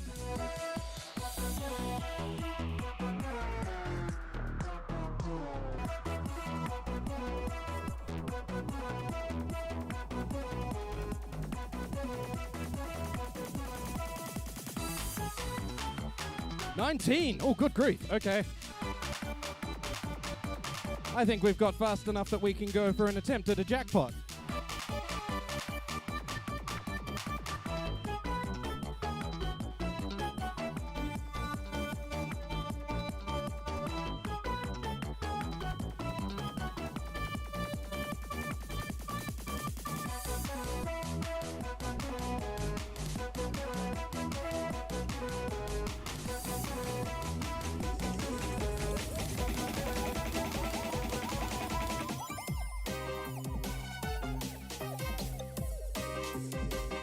The slots have now opened.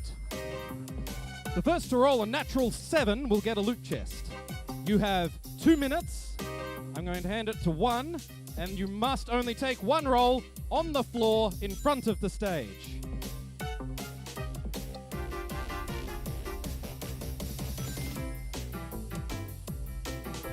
$11.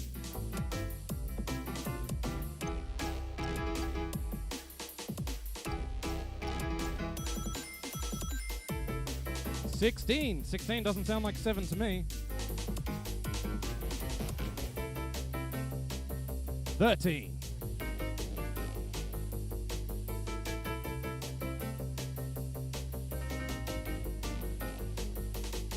11.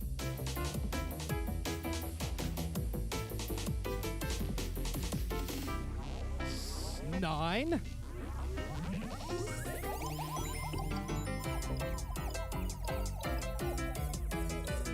8.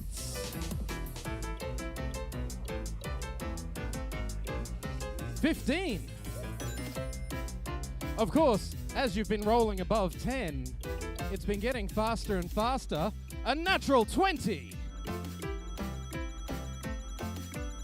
Right in time. Right in time to attract the pit boss. Who's been messing with the machines?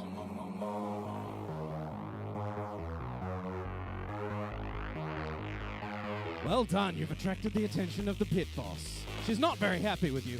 How's your poker face?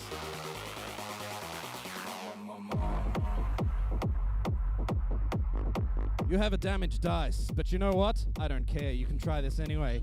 You need to roll a natural blackjack using both dice at the same time.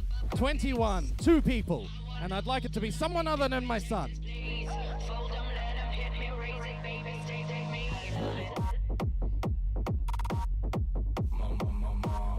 All right, 2 dice, same time. Natural blackjack. 13 and 11, 24, you bust. Next pair.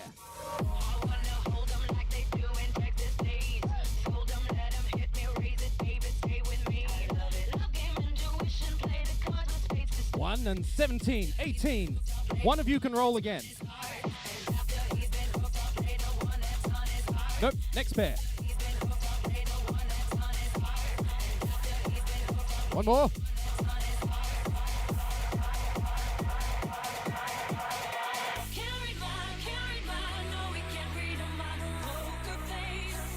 $31 bust. Although you can have a crate for achieving a natural 20. Catch. All right, next pair. And go.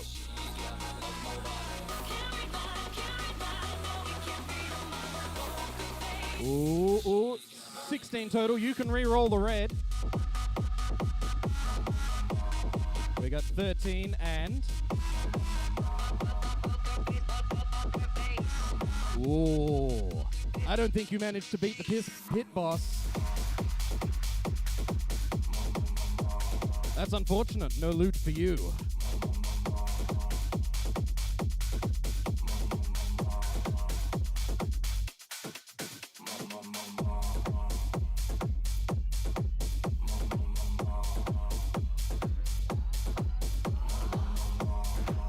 $19 and 12. Last I checked, that's 31, not 21.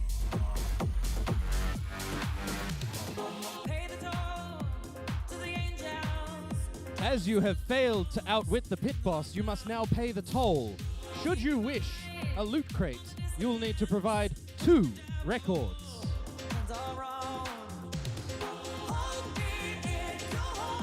2 records. A loot crate for this one.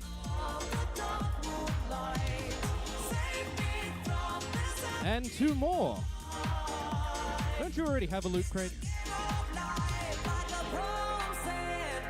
You save them. Any other takers on a loot crate?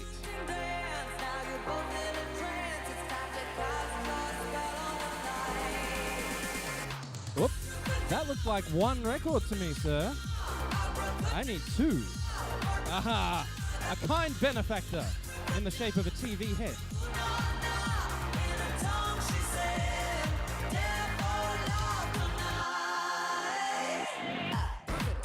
Well, it's time to return to the city then.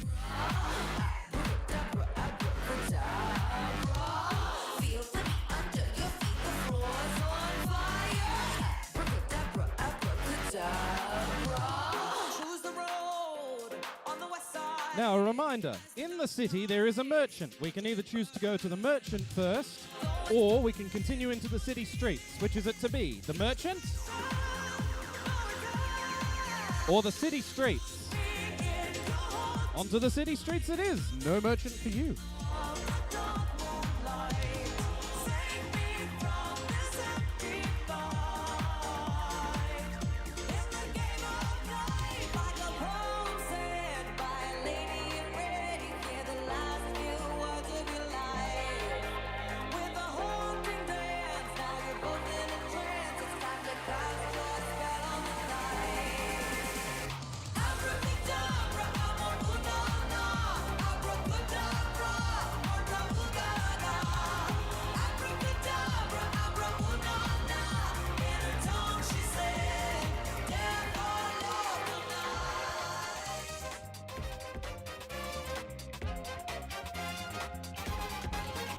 As the bouncers bodily evict you from the casino for it even attempting to play with the slot machines,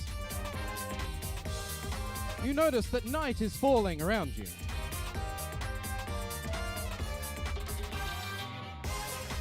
However, a strange-looking individual presents himself before you.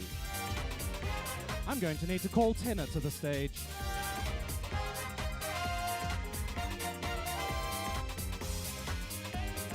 Now, I do trust you can hear me well enough over the music.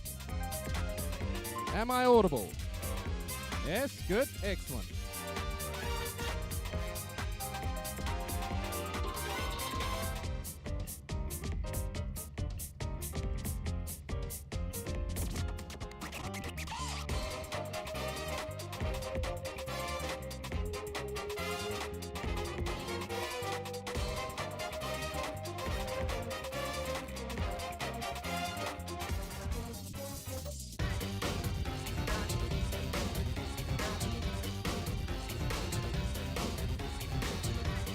As the unusual TV-shaped head approaches you, he has a question for you. Would you join his show? Or will you fight him? Join the show? Or fight? Oh, nobody wants to fight Tenor. Excellent. That means we get to do the fun thing. Please note, this is the Rave RPG. The fun thing is not always the thing that's going to make you feel comfortable. Embarrassment is part of the course, including for me.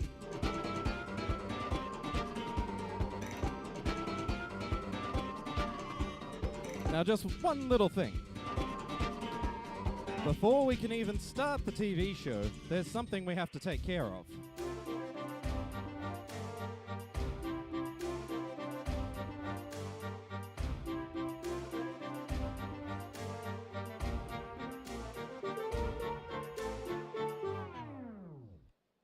Right. For the music to recommence, we must say the magic words. It's TV time. After me, on 1, 2, 3, it's TV time!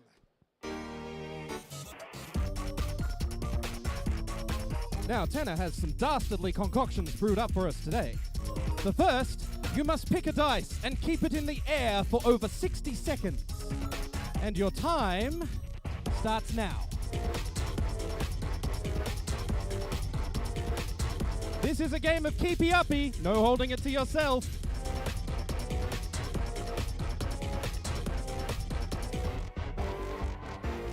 Red dice is out. Gold dice is still in.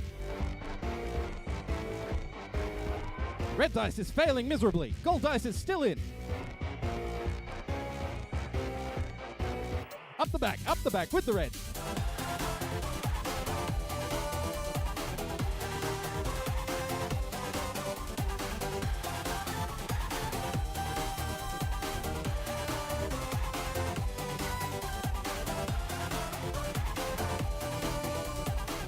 Now, do we have any dads in the crowd? Keeping the dice aloft, you've managed the gold dice, which is good news because that is your action dice.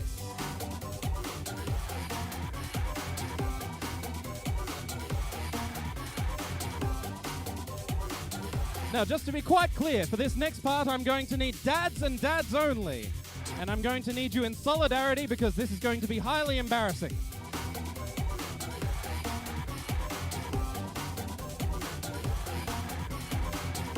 And if there's only one of you, well, I'm sorry, I'm also the only one up on stage.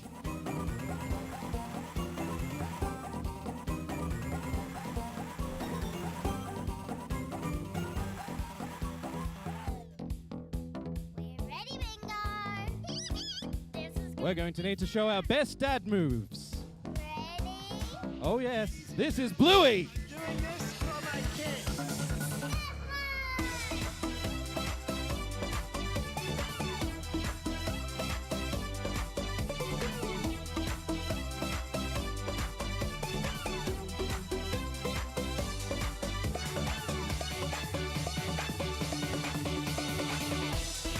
All right, you're forgiven. Here, loot for you. And loot for you. Thank you for participating in Tenner's TV Time. Tenner, you're sacked. Get out of here. Oh, otherwise I'll have to take your head off. Oh wait, I don't have my sword yet. Spoilers.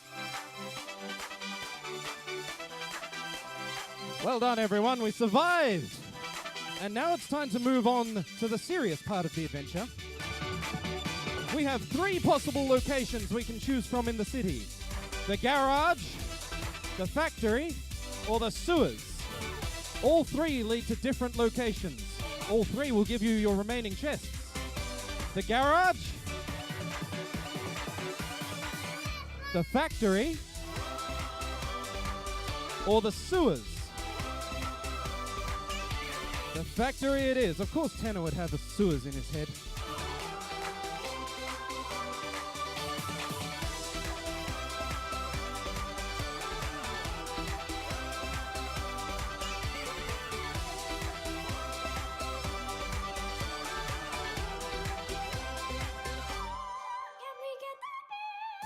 Louis, inside voice.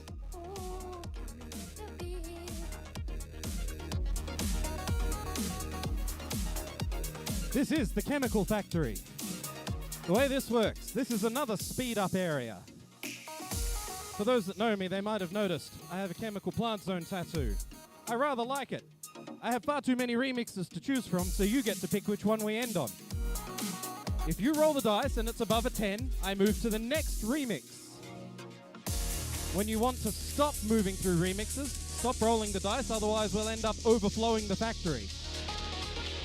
So, with that in mind, who wants to have a go?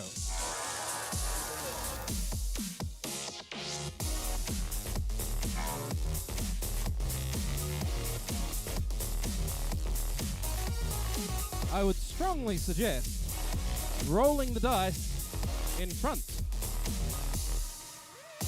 Partly so that I can actually see the result. Look, I rolled a 15. I'll move on to the next remix.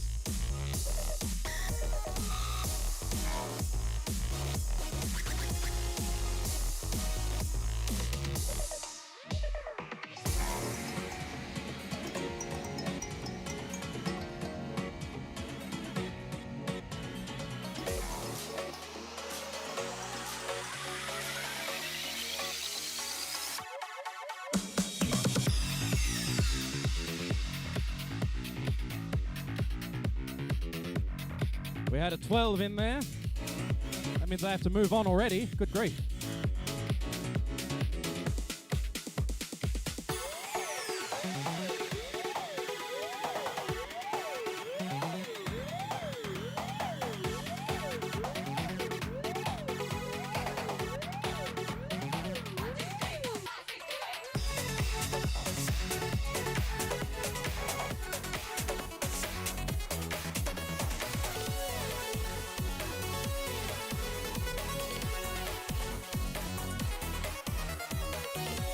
The chemical plant's looking kind of half full.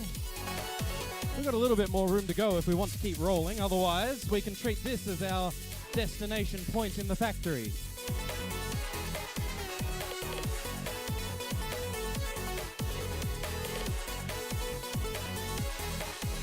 Oh, the xenomorph has begun the destruction process.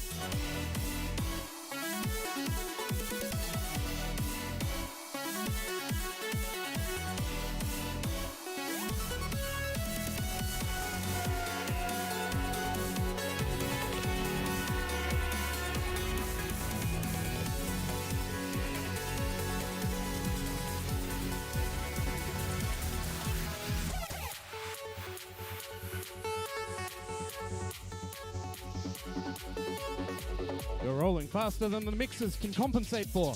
This is going to end up overflowing the factory.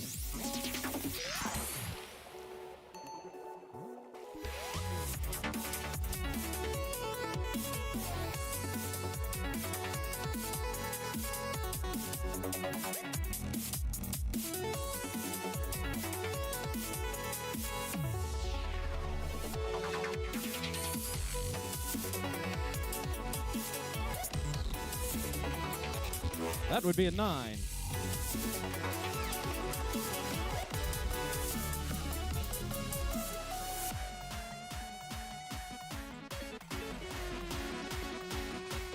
The chemical factory is overflowing. There's only one possible destination left.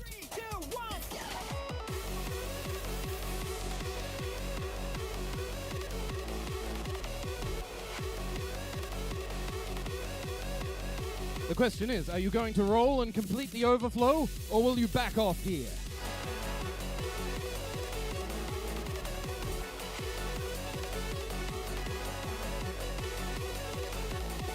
Oh.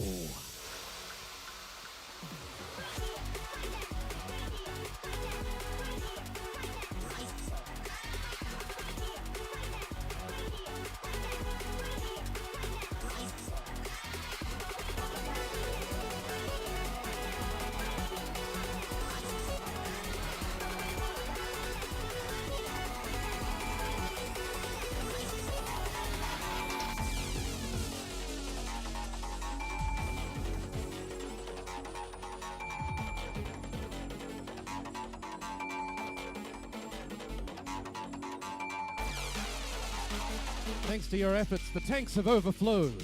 The chemicals spill out. And unfortunately, you're now drowning. Who can roll better than a 10 in the next minute?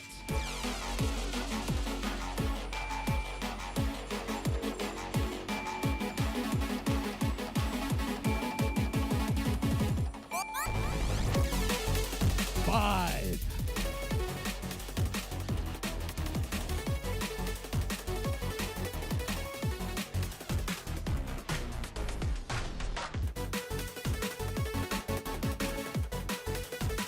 Two, not much better than 1. You're running out of breath.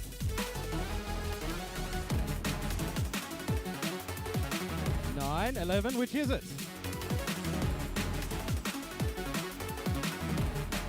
20!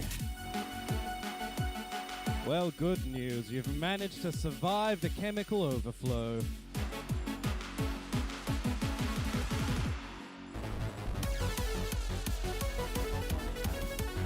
That got sketchy for a moment there. Well, who wants the reward for surviving?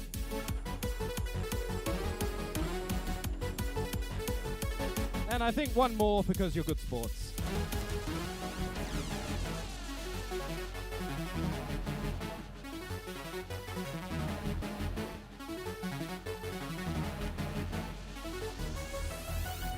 Unfortunately, you've attracted the attention of Eggman. Loyal minions, write me a song.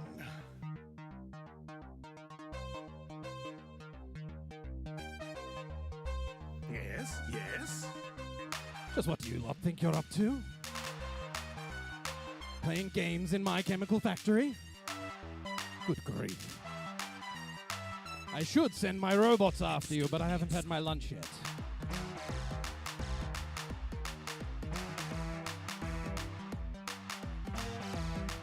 Well, since I can't be bothered running after you, you'll have to run after me. I've got a train to catch. Goodbye. Nincombots. I'll do it myself. Well, looks like Robotnik has run away on a train. A radical train, almost. Would you choose to chase after him and try and catch a train yourself? Or would you choose to hop in a car and try and race off on the highway? Train or car? Car? I mean, good news, I like trains too.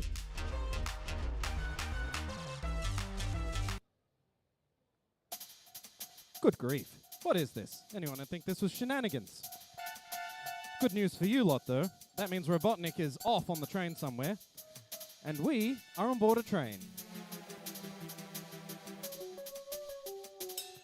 Now, this train, it's heading towards the battle station to deliver goods. You can ride it to its destination or you can derail it. Which is it to be? You want to fight a train. Good news, you are now fighting a sentient train. I like trains. It doesn't like you.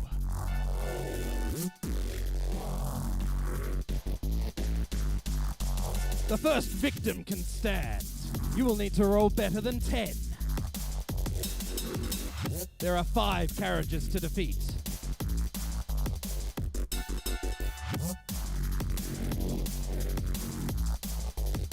$20. Good grief. 2 carriages at once and a reward. The train's not going to stand a chance. I like trains. 13. All right. Second carriage down. You're going to need to roll better than 15. We're now 3 carriages in.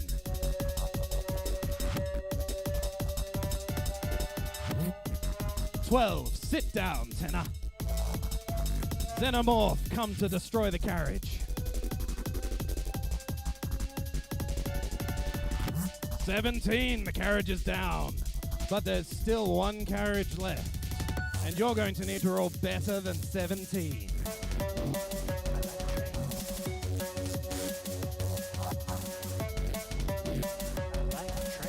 Ooh, I did say better than 17, didn't I? Ooh, do we go coding or do we go math? Coding? Well, that means that it's not that's not a success. Sorry, I said greater than 17. I didn't say greater than or equal, did I? So, next, who's going to try and take out the 4th carriage? Greater than 17.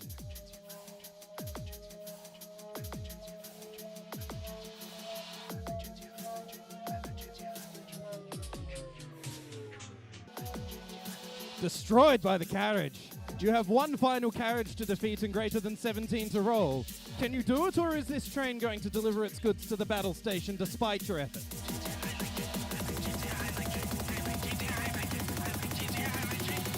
19. The train rolls clear off the tracks and into the jungle.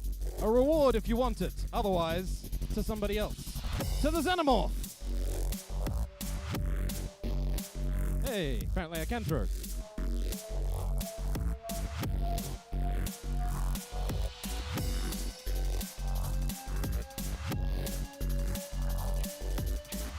Through sheer force of will, you've derailed the train, smashing it towards the jungle.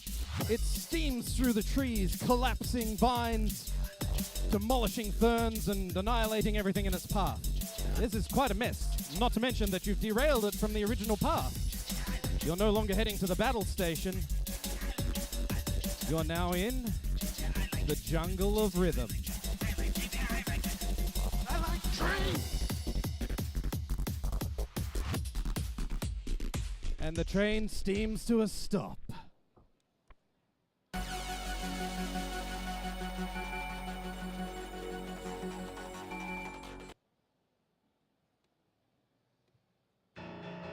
Don't we love it when tech doesn't work the way it's supposed to?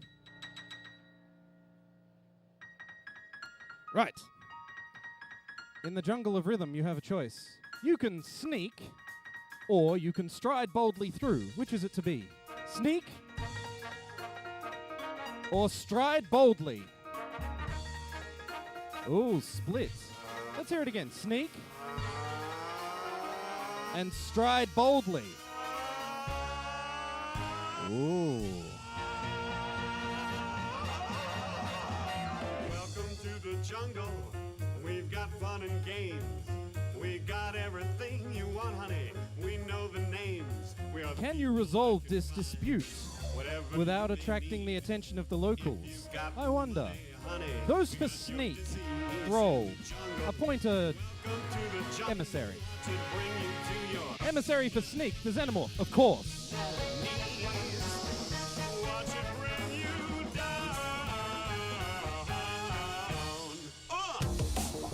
Sneak is a 7. Those for striding boldly, roll an emissary.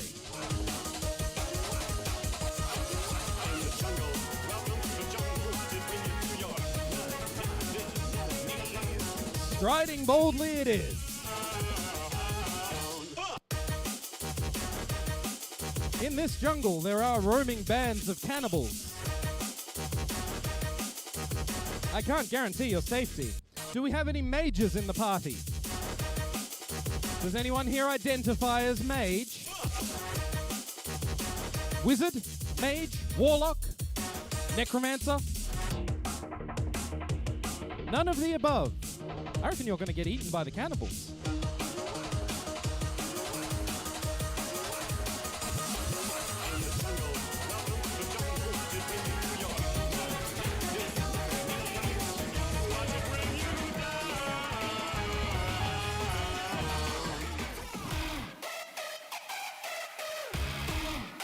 Bad news, the cannibals have found you.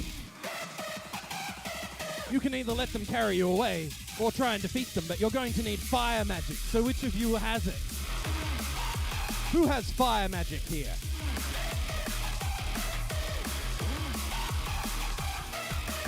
The chap who looks like he just wandered straight out of Kingdom Hearts.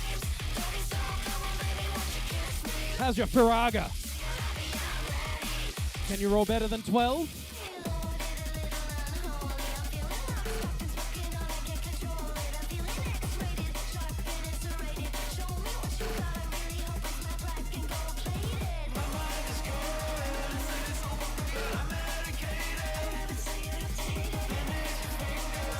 I mean, I don't even know what to do with it. I just had some guy wander straight out of Disney, roll a 20, and effectively Firaga the cannibals into oblivion.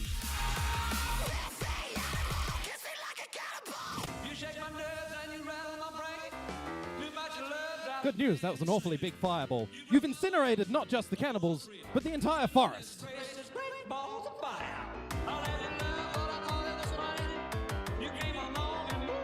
Well, unfortunately, having incinerated the entire forest, you've also incinerated everything else that could have happened on that route. It is now time to collect the keys. We need to open the portal to the Fortress of Base. Those who have managed to collect a chapter of the Book of Divergence, that would be a white ring with a floppy disk in it, please come to the front. I'm going to need your help.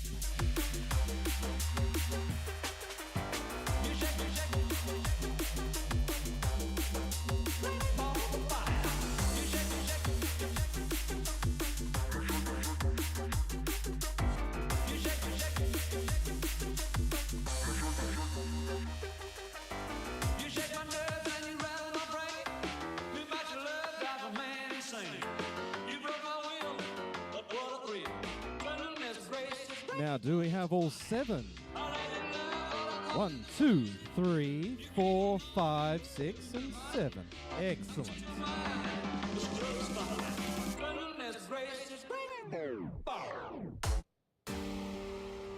6, 7.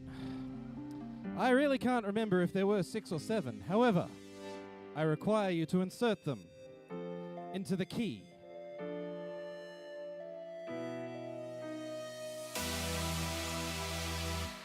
From here, we open the Fortress of Base. And we enter the final part of your adventure. I'll complete the mechanism.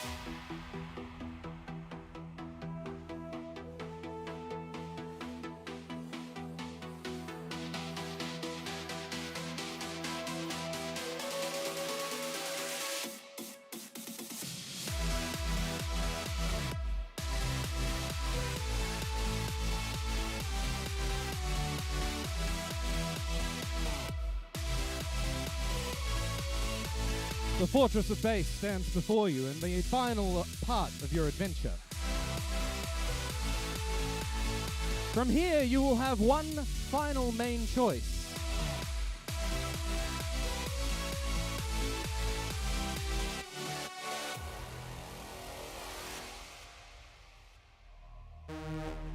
The Guardian of the Fortress stands before you, offering you a pathway. 3 choices, 3 genres. Techno, house, or dubstep. You'll have a chance to sample all 3 before you decide. There is a 4th pathway, rhythm with a D, rhythm, that is not available on this run. Do you like techno? The pathway of techno. Do you prefer dubstep? The pathway of violence. Or maybe house? The pathway of groove. Why not rhythm? And the pathway of annihilation. What will it be? Techno? Dubstep? Of course, the Xenomorph is interested in annihilation, but for the rest of you, techno, Rhythm. dubstep, Dubstep? House? or house. Techno? Dubstep?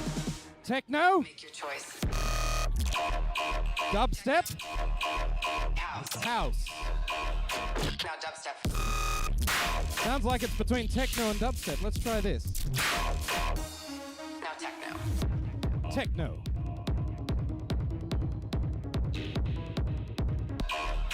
Now dubstep.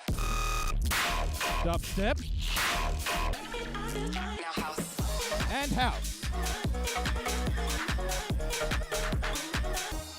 Now techno. Sounding like techno to me. Last call for house. Now house. Ooh.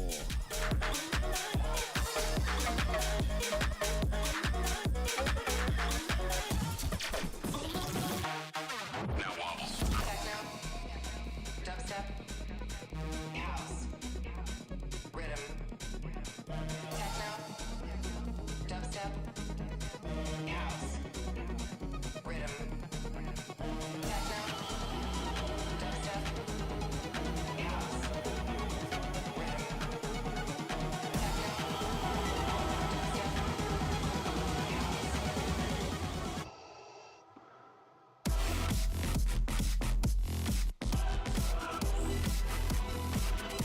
Not all choices are obvious, and in this one, you've caused a duel of the fates.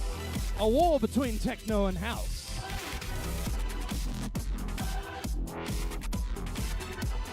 Those who would support techno, stand and roll, appoint a representative.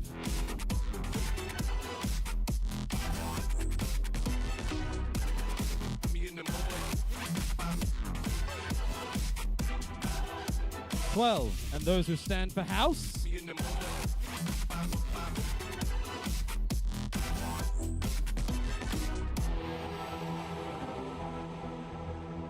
Eight. Techno wins that round. Interesting.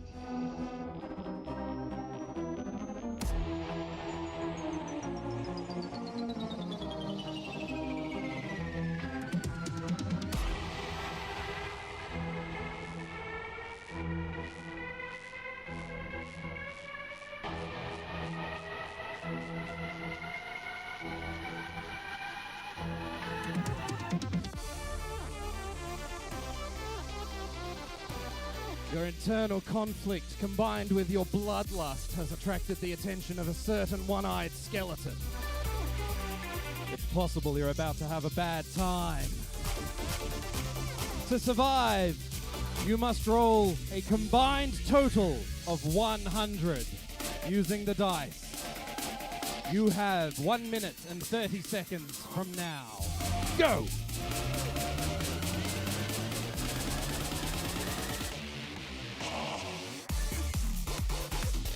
One 1/100th of what you need. 19 for 20.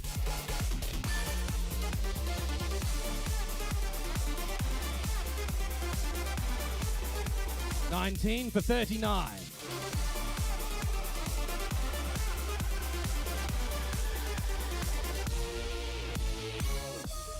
20 for 59. Sands is getting worried. This is going awfully quick. On the other hand, so is your time.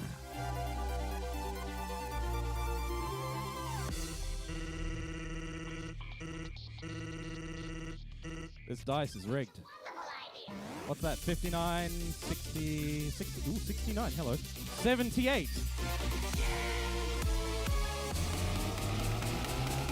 $11 for 89.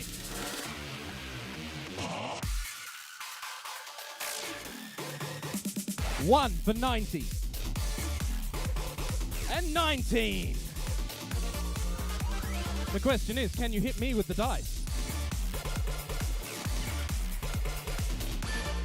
What, you thought I was just going to stand there and take it?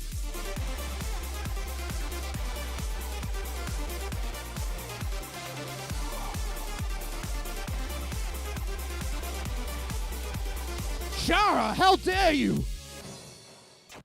Slaughtered. Annihilated.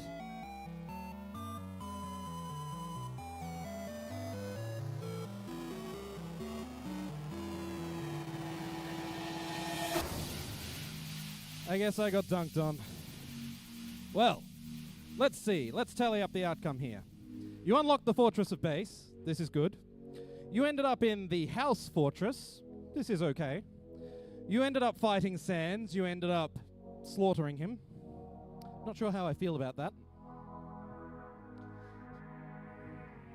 One of the Dice of Destiny is ruined. It'll need some repairs. Your adventure through the land of Rhythmos took you to one of the 3 endings of the Fortress of Base. There is a final fortress that is the reason for the unrest in Rhythmos. You'll need to visit all 3 endings to unlock the final fortress. But for now, I can safely say we have at least brought some level of peace to the land, even if not unity to the rave.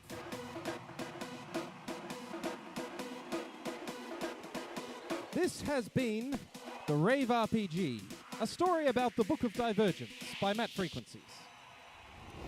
And you have been fucking amazing. This is the final song for the set. We will run off on the bongo song. You have earned your somewhat happy ending. There are happier endings, there are worse endings. There are ways to achieve annihilation and destroy the world. There are ways to visit heaven, ways to visit hell. I mean, you didn't even find the wonderful cat girls in the inn, no matter how much I tried to get you to open the shop up. Anyone with any artifacts or residual currency, please return. I will need it. If you choose to hang on to it, well, I can't stop you, but if you choose to hang on to the white artifacts, they are my gift to you. They are how you will track your progress through the adventures in the Book of Divergence. Oh yes, and I will absolutely need the cubes back.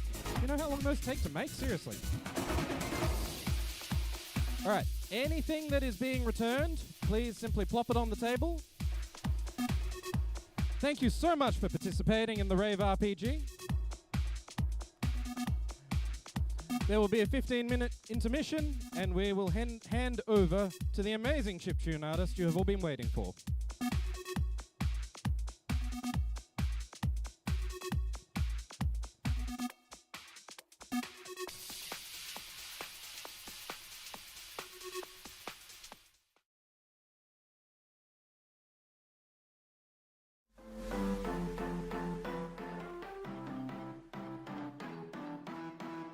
Front of house, which is over where the red trolley is, and I will give you something for it. Thank you all.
Hello, everybody. How are we? Am I live?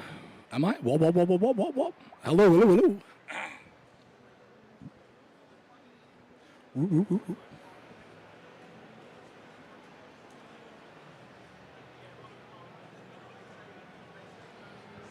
Whoa, whoa, whoa. Oh, there we are. Hello. How's everybody going today? No. Do better than that. How's everyone feeling today? Much better. Hope you've enjoyed your TGX so far. I apologise for my voice. My name's Jason. I'm from New Game Plus TV, Events Engine, and the Game Expo. It's a pleasure to have you all here. You're going to have to put up with my voice for the next few panels, so I apologise in advance, and I'll do my best to sound as, I don't know, actually alive as possible. Then my next guest, my first guest, I should say, an absolute legend of video game composition, Japanese music, whatever you want to do. But alongside that, his translator as well is a big mega fan of Resident Evil, published author. So it's my absolute pleasure to introduce Yuzo Koshiro and Alex Anyel. Please welcome to the stage.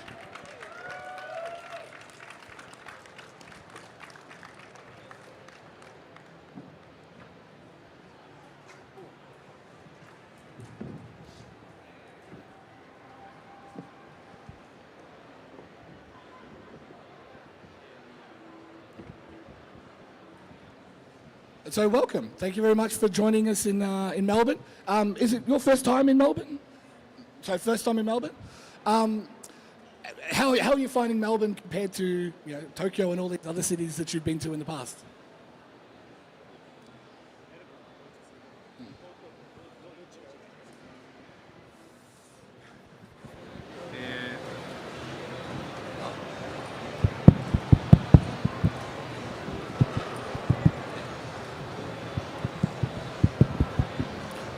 はい、メルボルンどう違うかまだここに来て1日も経ってないので違いがよくわからないですけど昨日もクラブで言ったんですけどお水が飲めるのが日本と同じでよかったです。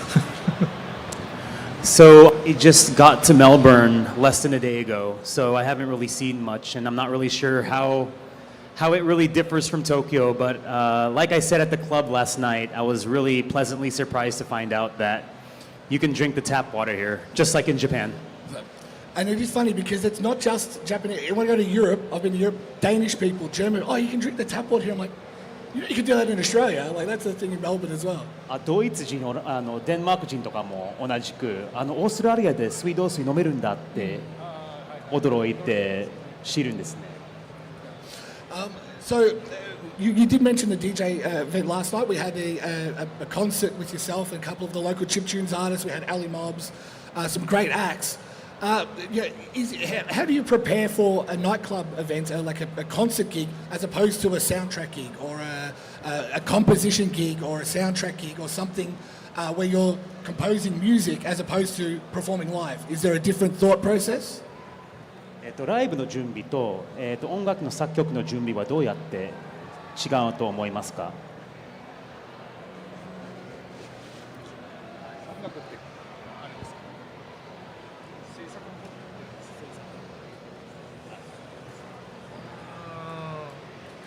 そうですね。大きな違いはあまりなくて、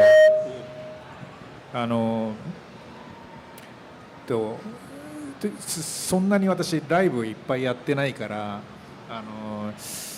違いもそんなにわからないんですけど、そんなに変わらないですね。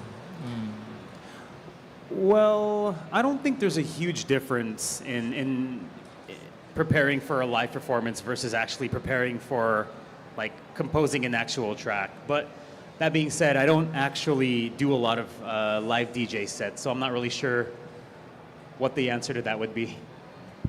Well, it was a great set last night. I guess with the way that you compose music, like the way that the thought process regarding how you would say compose your own unique songs as opposed to like a soundtrack, is there a difference in the thought process there? Like, when you're making a video game soundtrack, do you look at the video game art, do you play the game, or do you just, is it based on the feeling of what the game is trying to achieve? じゃあゲームの音楽を作るときに曲の作る過程というかプロセスについて教えていただけますか？ゲームのビジュアルとかを見たりとかして作る感じになりますでしょうか？それとも別のことになりますでしょうか？難しいですね。ゲームの音楽を作る時のプロセスについて。そうですね。私もう40年間ゲーム音楽を作ってて、その時代その時代の作り方が違うので、最近はどうしてるかっていうお話になるんですけど、最近はもうコンピューターとだけで作ってるんですけど、順番としてはメーカーの方から動画をもらったり、資料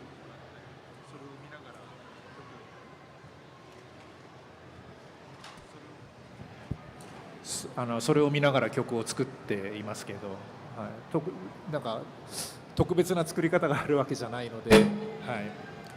So I've been at this for about 40 years at this point, and there have been multiple generations of video games in that time frame, and creating music in each of those generations does have differences between them. I suppose in terms of how I've made music more recently, nowadays you can make music with just a PC, with just a computer. So in terms of the workflow of making music, typically the game developer or the IP holder will come to me, they'll send me materials, and then I will reference those materials in order to create the music. But for me, there isn't an actual like specialized process for making specific video game music otherwise. I get you mentioned the different technologies. Going from say making games on the Mega Drive, where you have to use the Mega Drive sound chip and you're limited to those really hard limitations. Do you find it, is it an interesting shift from going from that to having basically a computer can do whatever you need it to, it can make any sound that you want to make? Is there a different kind of way that you think about that when you make those sounds? Like, is there a temptation to want to go back to that specific style or that specific chip and way of process? 先ほど時代それぞれな違いがあるっておっしゃってたと思うんですけれども、やっぱりメガドラの場合はですね、メガドラの、サウンドチップに合わせて曲を作る必要があったと思うんですけれども、最近それがなくなってしまったんですけれども、それにまた挑戦したいと思う気分はあったりしますでしょうか？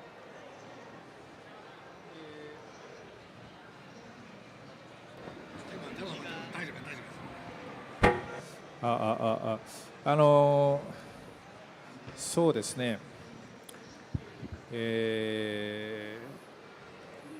いつもそういうふうに言ってますけど、私はいつもそういうアーションもそうですし、そういうなんていうんですか、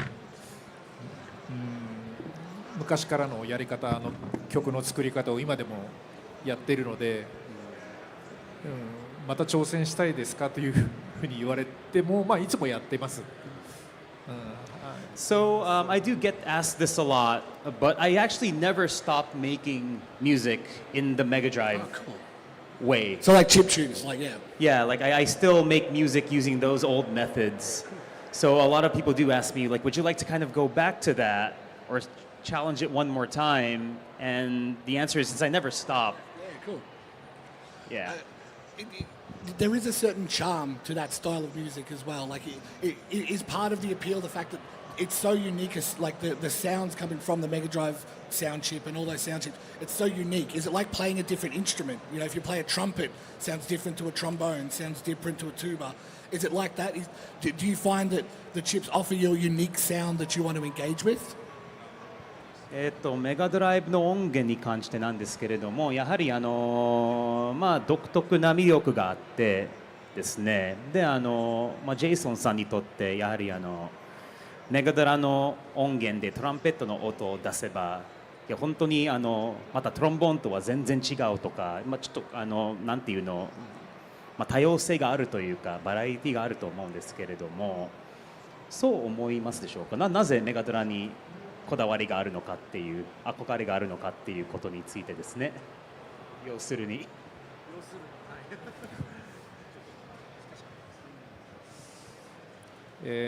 そうですね。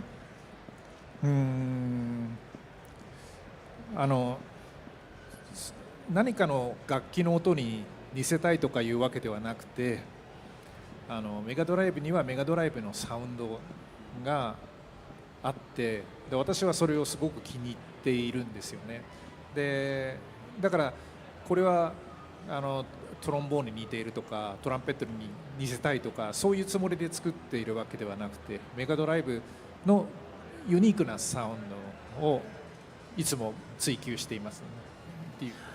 So when I make music for Mega Drive games or use the Mega Drive hardware to make a track, so I'm not trying to use the hardware to specifically emulate an instrument like the trumpet or the trombone, but rather, like the Mega Drive just sounds like the Mega Drive. It sounds like its own thing. It's a unique sound compared to, yeah. Exactly. And so whenever I output music on the Mega Drive, it's because I'm intentionally going after that. Yeah. That sort of so you are looking for oral that unique note, that unique the way it feel sounds. Exactly. Yeah. Very cool. No, and I guess you mentioned you've been doing it for 40 years. I mean, what are some of the biggest changes that you've seen happen over your time working in video games that have affected the way that you work? ここ40年ゲームを作ってる間ですね、一番大きな変化は何だったと思いますかね。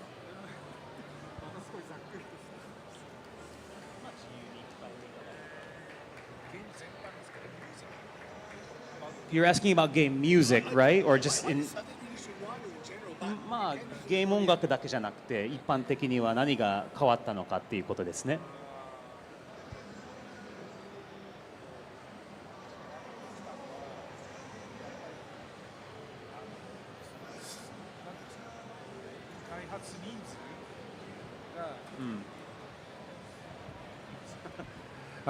そうですね。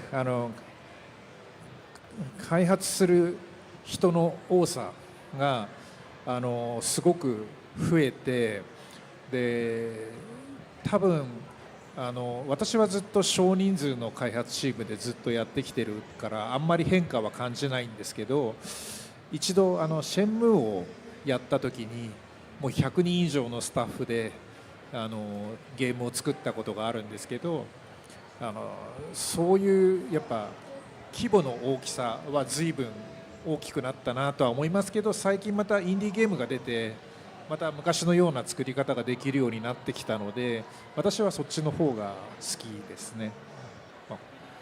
So the biggest change I've observed in game development would actually be the number of people that can be attached to a single project. So I have typically been involved in projects with only a small number of people in it. But as the years have gone on, the number of developers that are attached to one game has really increased a lot. the one big title that I worked on in my career was a game called Shenmue, and Shenmue had over 100 people in it, so that was quite different from what I was used to before then. And 100 people now is a reasonably small team. Like you think of like, obviously you've got Rockstar on this like thousands.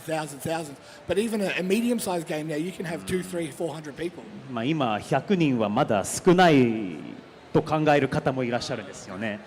I also do want to say that the advent of indie games has brought back that style of making games with a small number of people on the team. Well, speaking of, you've just recently worked on a game called Eartheon, which is playing over in the indie area. If you haven't played Koshiro's game, it's over in the indie area.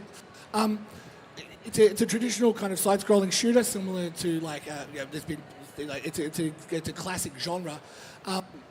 Was that one of the was the appeal of the game that it was a very classic style, side-scrolling shooter, or was it just you wanted to work again on an indie game that you enjoyed? 今回の、オーストラリアのイベントでアーシオンを出展しているわけなんですけれども、アーシオンを作ろうと決めた理由は何ですかね。インディゲームを作りたかったですか、それとも、昔のようなシューティングゲームを作りたかったですか。そうですね。うちの開発はやっぱ3人しかいないので、だから3人で作れるゲームを作りたい。でもね、規模の大きい今のゲームは作れないから、インディーゲームになってしまうんですけれども、アーションは昔から作りたいと思っていたシューティングなので、そのインディーズとかそういうことは関係なく、本当にセガのメガドライブでこういうものを作りたかったって、そういうゲームを実現したかったっていう、そういう思いだけで作ったって言えばいいんですかね。So my development team is comprised of 3 people, so that's a very small team, and for a long time we had wanted to make a game like Eartheon, like a shooting game in that vein. So in making Eartheon, yes, it does fit the mold of a typical indie game in the sense that it's made by a small number of people, but we didn't set out to create a game as an indie studio. We set out to create a retro-styled 2D shooting game, rather. And with that in mind, with the mechanics of how Eartheon works and how the shooting works, picking up the new powers, them having limited ammunition, was there a thought process into making it different to other games in the genre, and understanding what to take from the good Raidens and that of this world, and what you wanted to do that was unique to your game? アーシオンですね。他の 2D シューティングゲームがいくつかあると思うんですけれども、なのでそれに比べてどうやって差別化をつけたりしましたでしょうか。いろいろインスパイアを受けているかと思うんですけれども、どうやって独特性を設けたのでしょうかね。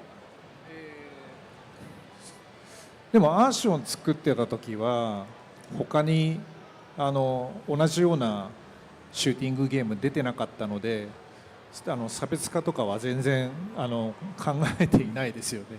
アーションが出てからグラディウスとかライデンとかいろいろ出てきたんで、みんな作ってるんだって、その時初めて分かったんですけど、作ってる時は他にそういうゲーム出てなかったので、あまりそういうことは考えてないですよね。So actually, when making Eartheon, we weren't really aware of what other games are out there in the genre, to be honest. Yeah, cool. We set out to make Eartheon specifically in our own vision, but then after we started making it, what the other games were doing, we finally learned what the other games were doing, and then we saw that there were some similarities there. But yeah, we weren't specifically trying to make a game that set itself apart from others in the genre. We were making a game that we wanted to make. Genre. Yeah, of course, that's very cool. And I guess running your own indie studio, I mean, is there any advice coming from working for Sega, people like that? It's a different process. It's a different mindset. Is there any advice you would give to anyone who wants to run an indie studio or work as an indie developer? そうですね、ゲーム業界に入ろうと考えている、若い人たちに対して何かアドバイス言いたいこととかありますでしょうか。インディデベロッパーとしてゲームの仕事をしてみたいと思うのか方とかですね。その人たちに対して何か言いたいことがあれば。若い人たちとかですかね。やっぱりゲームって何でもそうだと思うんですけれども、仕事として続けていくとどんどんこう制限によって縛られていくんですよね。やっぱ仕事をちゃんと終わらせなきゃいけないとか、いいものを作らなきゃいけないとかで、仕事として続けていくとどんどん制限がかかっていくんですよ、いろんな意味で。でもだからこれから始める人はそういうものを全く知らないから、自由に自分の好きなものを作りたいものをね作ってほしいなと思います。So, in terms of like young people who maybe want to get into the game industry or game creation, the reality is, if you want to have a sustained tenure in game creation, you're going to have to get used to the idea that there are various limitations inherent in the job in many different ways. However, when you first start, you're not really familiar, you wouldn't have experienced what those limitations actually are. So my suggestion, my advice for anyone who wants to get into this is to just go at it with the most amount of freedom that you can and just make whatever you want. And then from there you can learn the ropes and go forward from there. Never let the perfect be the enemy of the good. It's better to publish and make something and learn than is to worry too much that it's not perfect. そうですよね。最初は自由に作ってみて、で後から制限を覚えていくのが一番いいのかなと思います。We've got one. I'll give you one more question, and then we'll throw it out to questions from the audience, if that's okay. But this one's for you, Alex. So you're recently an author. Do you want to tell us quickly about your book while you've got a chance? Yeah, thank you. So I work with Koshiro-san on Eartheon as the producer, but outside of my main job, I'm a huge Resident Evil nerd, and I wrote a book about it once, and so that's why I have a lot of familiarity with game production, and I really I really find it fascinating how games are made, and with Resident Evil in particular, since it's so popular, I wanted to talk to the people who made those early games, who only speak Japanese and don't really get a lot of opportunities to talk intricately about their thought process and the challenges they faced. And so I put that all into a nice little book, and it's out there. So, and you did mention, obviously Resident Evil's gone through so many kind of genre changes. Like if you think of Resi 1, Resi 2, Resi 3, then into even like Code Veronica was a bit different, and then you're into the 3D world, like once you hit 4. It's been an interesting series to follow. Which is your favorite out of all of the Resident Evil games? I don't put you on the spot there. My long-standing favorite has been the original Resident Evil 4 from 2005, the GameCube one. I mean, I've rarely ever played a game that was just so groundbreaking and new. And I remember, I was there. I was old. That's why. Although one of the inspirations for Resident Evil 4 was Shenmue, actually, the QTEs. I believe it. Yeah. Let's get someone with a mic. We'll ask them. Anyone got a question for Koshiro-san and Alex? じゃあ視聴者からの質問になります。Yes. We'll get him a mic. We'll get him a mic. No stress. We have another mic? Yeah. He didn't take my hint that I was asking you questions so they could get a mic. It's okay. I should have been explicit. Young fella in the front. Hello. First off, Mr. Koshiro, I'm a big fan. I wasn't even alive back when you were making music, but I love your work, especially on the Midnight Maximum Entry games. They're really cool. But my question for you is, and Jason touched on a bit before about the size of game development studios. Now, the big blockbuster games, it's like hundreds of people, and it's being outsourced to all these different studios, and it costs God knows how much money. So my question to you is, back in the day, the 80s, the 90s, working on the Mega Drive, what was the size of the studio like? What was the culture in the offices at Sega? Because I've heard an interview with Goichi Suda of Grasshopper Manufacture, and he said he went to Sega in the 80s just to like visit it because he was thinking of working there. And he said at the time it was all just like young people who were cool and hip and trendy, and you wouldn't think that they made games, but they knew how to program all these wonderful things, and they were great artists and composers. So what was it like back then, way back in 30, 40 years ago compared to what it is today in terms of just the work environment? 最初彼は小城さんの大ファンです。小城さんが音楽を作り始めた頃はまだ生まれてなかったので、すごいなと思うんですけれども、では質問に関してですね、今のゲーム開発についてですね、AAA とかブロックバスターゲームの場合にはですね、開発者何百人いることはもうおかしくない、そういったような時代になってはいるのですが、以前グラスホッパーマニュファクチャーの須田剛一さんご存知ですかね。彼のインタビューによると昔セガに見学で見に行ったんですね。でその当時の80年代のセガに見学しに行った時に須田さんはみんなの開発の環境を見て、若い人ばかりだったっていうのと、なんていうの、この人はゲームが作れるんだっていうことに対してかなり驚いていました。なので聞きたいのは当時のセガのカルチャーはどんな感じだったのでしょうかね。セガのオフィスとか開発室とかですね。80年代か90年代、はい、当時いらっしゃった時代のセガですね。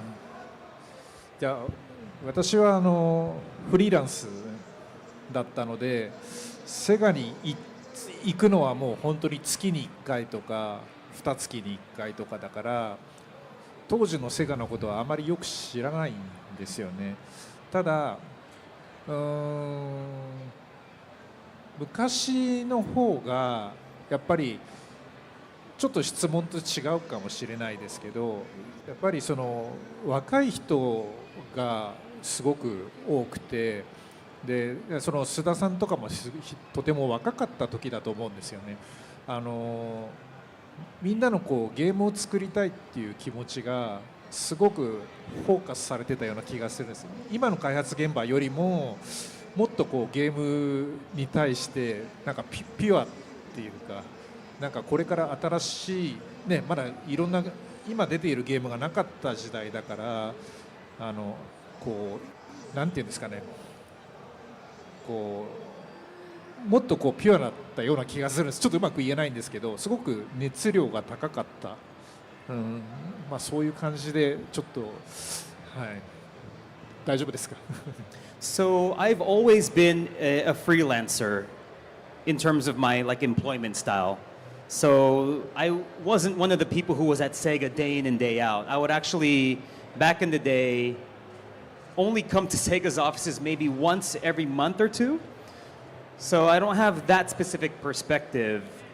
But yeah, as you said, when Suda-san visited Sega, it was at a time when pretty much every game creator, including Suda himself, was young at the time. And I think, I don't know if this answers your question, but back then I think game creation was very much done by people who were very passionate about the field, right? There was this, more so than now, right? Game creation back then was something driven by pure motivation, pure interest in the field. Less of a business model, more of a passion project. そうですね。仕事よりも趣味で。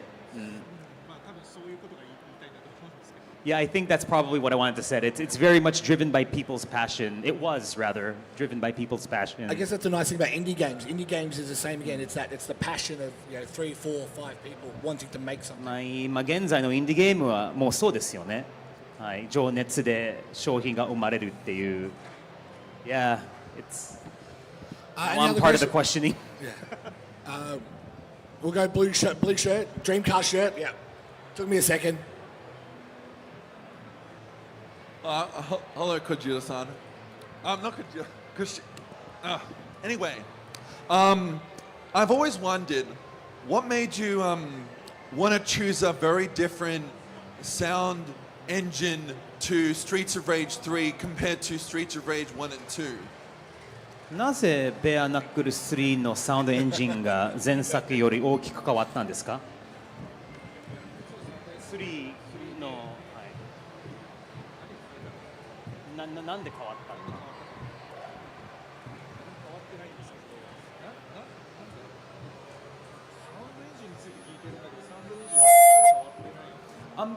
Can you elaborate on your question? So the sound engine did not change. What was different, I guess, or? Well,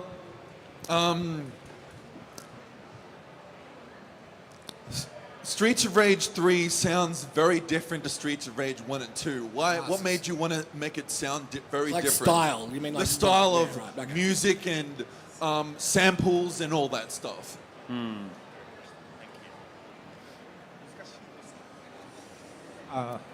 とても難しい質問ですね。That's a very hard question. そうですね。まずサウンドエンジンは、変わっていないです。で音楽のスタイルは、どう言ったらいいかな。当時クラブミュージックがこうだんだんこうポピュラーになってきてクラブミュージックのスタイルの変化っていうのがすごいあったんですよ。で私はベアナックルでクラブミュージックのスタイルを取り入れたんですけれども、だからそういう参考にしていたクラブミュージックの変化をこう追いかけるような感じで変えてきたので、ベアナックル3はハードコアテクノがすごい流行っていたんですよね。だからそういう音楽にした、まあシンプルな理由はそういうことですね。はい。So the reason why Streets of Rage 3 has such a different feel in terms of sound compared to the first two games is that club music had progressed and evolved quite drastically, and that was the main influence behind my music behind Streets of Rage 1 and Streets of Rage 2. By the time I was making Streets of Rage 3, hardcore techno had become very, very popular, and so I ended up referencing that when making the soundtrack for Streets of Rage 3. So, put simply, I was chasing the trend in club music as the new games kept coming out. Next question. I'll come back. No. Well, you're already there, right? Yeah. We got time for you. Don't worry. Was there ever an opportunity? Quite close to your mouth, can't hear. Was there ever an opportunity that you missed, like a game to work on, or is there a series that you were like, I wish I could have worked on this? なんかなんていうの、関わりたいけど、なんていうの、関われなかったゲームだったりとか、作ってみたいゲームなんだけど、なかなか作る機会を与えてこなかったとかっていう、そういったようなゲームはあると思いますか？でもほとんどのジャンルのゲームに多分関わってると思うんですよね。だからこういうのをやってみたいっていうのはあまりないですかね。ただ個人的にはまあちょっと難しいと思うんですけど、AAA のタイトルとかのサウンドがやれればいいなという思いもあるんですけど、AAA のタイトルは個人でなかなかできる仕事ではないので、ちょっとそこに入るのは難しいかなとは思っています。ただジャンルに関してはもう今までほとんどのジャンルをやっているので、あまりこういうのをやりたいとかそういうのはないんです。So there isn't really like a game that, like a missed opportunity in that sense. There isn't really a game that I'm eager to like work on. And the reason for that is I've actually composed music for a vast majority of the game genres out there. I guess if there was something I would like to work on but I haven't been able to, I guess I would say like a AAA title perhaps could be one, but I'm not really sure the production process for a AAA game really suits my personal style. I'm not really sure like I would be able to work on one anyway. So Capcom, Square Enix, Bandai, if you're listening, yeah. Next question. I'm a massive fan of the... Close in your mouth. Sorry, I'm a massive fan of the Maximum Tune arcade series, and I absolutely love the soundtrack. When I listen to it, when I ride my bike, I believe it gets me to places faster. So thank you for making sure I get there on time. But my question is, when you were making the Maximum Tune soundtrack, were there any particular artists or DJs that you took inspiration from or influenced you? Maximum Tune の音楽が大好きです。曲を聴きながら自転車に乗っていると多分もっと早く目的地に着くと思いますけれども、この音楽、このサントラを作ってた際に特に参考にしてた DJ だったりとかアーティストだったりがいらっしゃったんですか？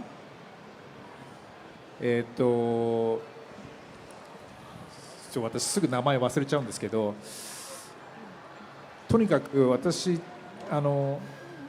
まず、特定のアーティストはあんまり聞き込まないのですごくランダムなんですよ。でだからその時にすごく特別印象を受けたアーティスト誰か一人挙げろって言われるとちょっと難しいんですけど、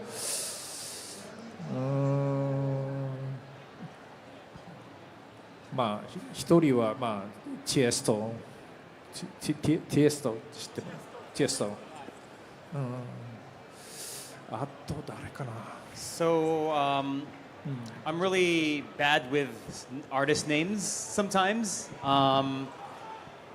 and I actually don't intentionally listen to like one artist's music. Rather, I tend to listen to music randomly.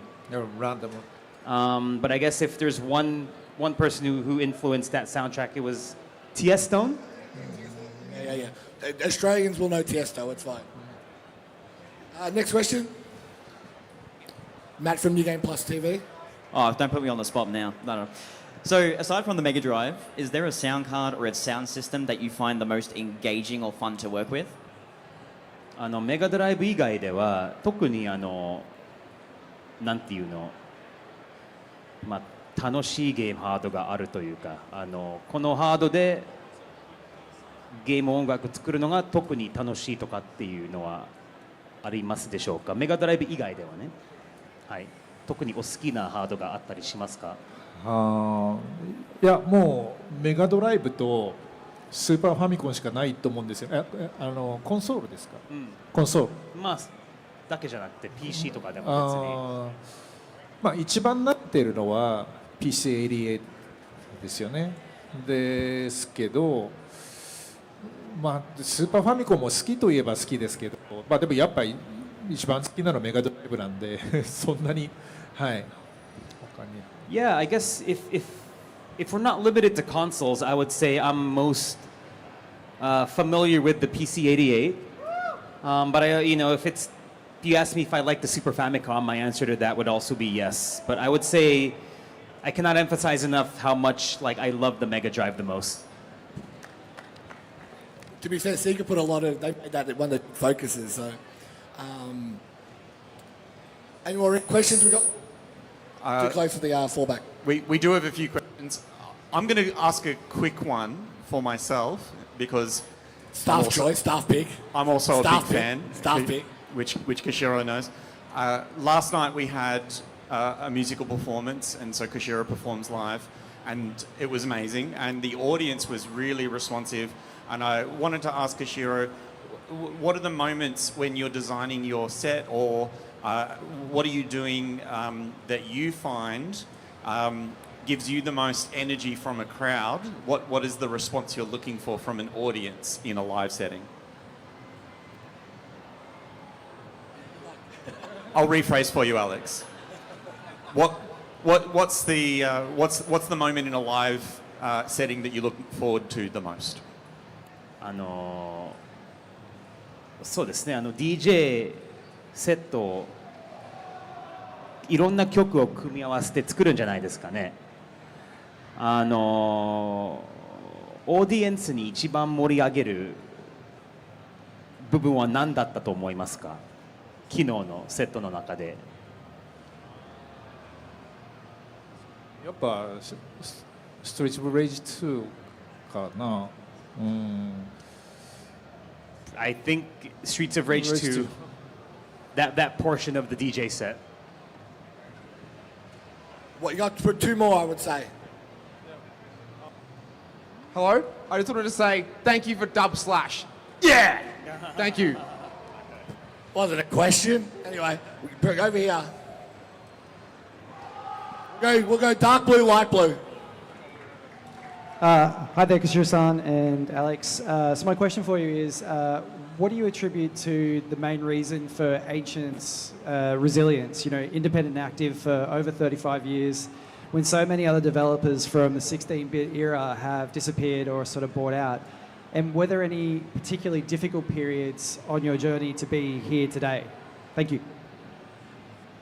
Ancientっていう会社についてなんですけれども、もう35年以上の歴史を持たれていて、で同じ時代に設立された会社がかなり潰れたりとか、いなくなってしまったりとかしてるんですけれども、エンシャントさんは今まで存在し続けてきた、ことだと思います。それはなぜだと思いますかね。苦しい時もあると思うんですけれども、エンシャントは今でも生きている理由は何だと思いますか？いやそれはそうですね。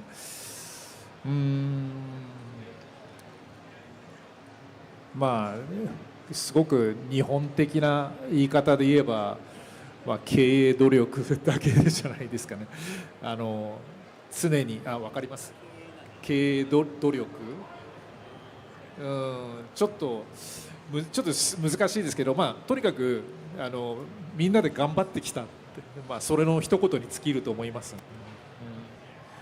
I mean, this answer is probably a little like my answer to this question is probably rooted in Japanese culture in terms of how to phrase it, but I think Ancient is still here today because everybody basically has worked very, very hard to keep it alive. That's a very Japanese answer, yeah. One more? No, light blue, light blue. Then if you're lucky, we'll see. Koshiro-san, konnichiwa. So I wanted to thank you for your dedication to the PC-88. A little bit louder. Yep, sorry. I wanted to thank you for your dedication to the PC-88 sound. It's fantastic. Thank you so much. You started your career at Nihon Falcom, and recently you visited their offices. And after all this time, I wanted to ask, how does that feel? 今となってファルコムの会社に訪ねてどんな気持ちでしたか？ He's flexing. そうですね。一番最初に働いた会社は日本ファルコムさんだったんじゃないですかね。それで最近なんていうの、極めて久しぶりにご来社されたというちょっと投稿を見たと思うんですけれども、それはどうでしたでしょうか？はい、久しぶりに私がファルコムで働いていた時は今の社長はいらっしゃらなかったんですね。だからその社長と会うのは私は初めてなんですけど、あとオフィスの場所ももう変わってしまっているから、懐かしさとかそういうものはもう全然なかったんですけど、一つ嬉しかったのが当時からいらっしゃる石川さんっていう、コンポーザーの方がいるんですけど、その彼女にお会いできてお話できたことが、一番嬉しかったですね。はい。So I did indeed visit Nihon Falcom quite recently, but the current CEO of the company was not there when I worked at Nihon Falcom, and the office where they're located today is not where they were back when I was working with them. So it didn't specifically feel nostalgic in that regard, if that makes sense, but one of the happiest things I was able to do by visiting Nihon Falcom recently was to meet Ishikawa-san, one of the composers who's been at Nihon Falcom since the early days, and I was very happy to meet her. All right, one more, go on. We do have a bit of time. I'm going to ask one quick question. We don't, but that's okay. One insert. Staff pick. Is there another composer that you would seek to collaborate with in the future? 他の作曲家とコラボしたい気持ちはありますでしょうか？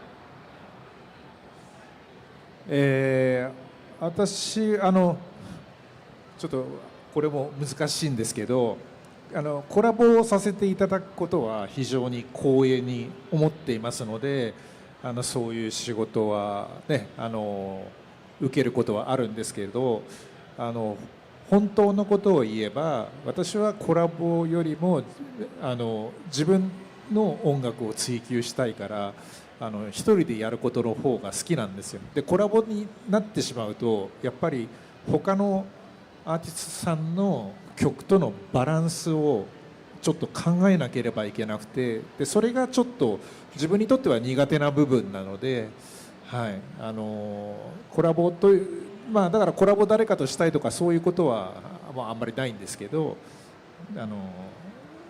答えになってます。大丈夫ですか？はい。So I do get asked to collaborate on soundtracks with other composers from time to time, and I'm always very honored when I'm presented with those opportunities. However, if I'm being honest, I do prefer to work on my own music, because once you have to collaborate with somebody else on any kind of music, you have to start worrying about things like making sure tonally the music I'm making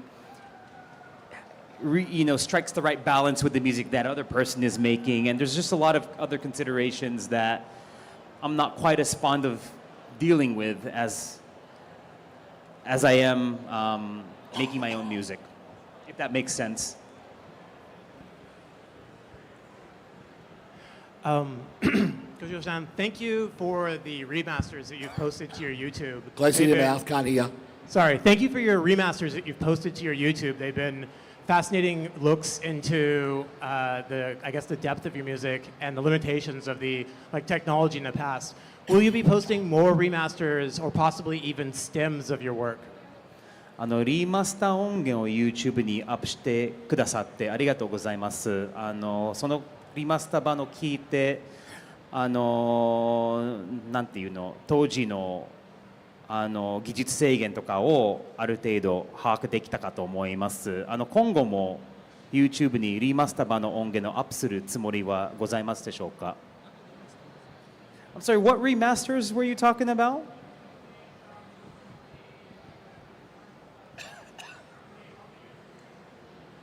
Our mic runner ran away. One job. Nani kore?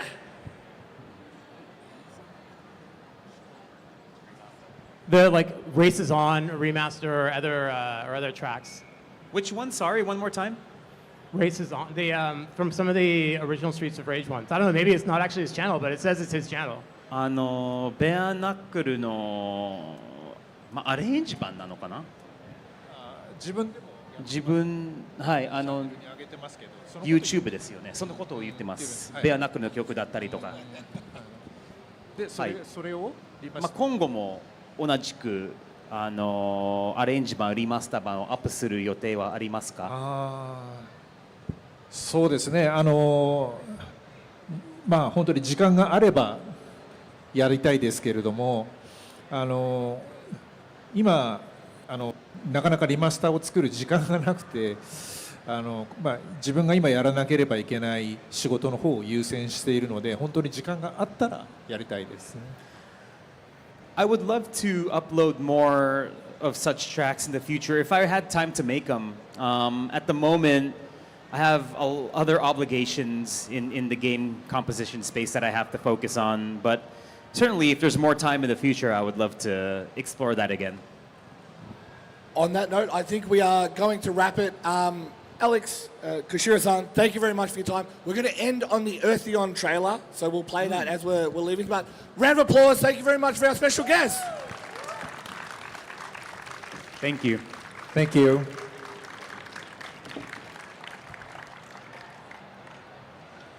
Good afternoon, TGX attendees.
Yeah, there we are. Also, you're just about to head to a signing as well. So if you do want to get something signed by the guys, they'll be over at the signing booth. There'll be Eartheon merch. There'll be Alex's book as well. If you buy one of those items, a signature is free, I believe. Otherwise, you can take a photo or get a signature from them over at that side. Thank you very much.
Now I'm live. There we are. Hello.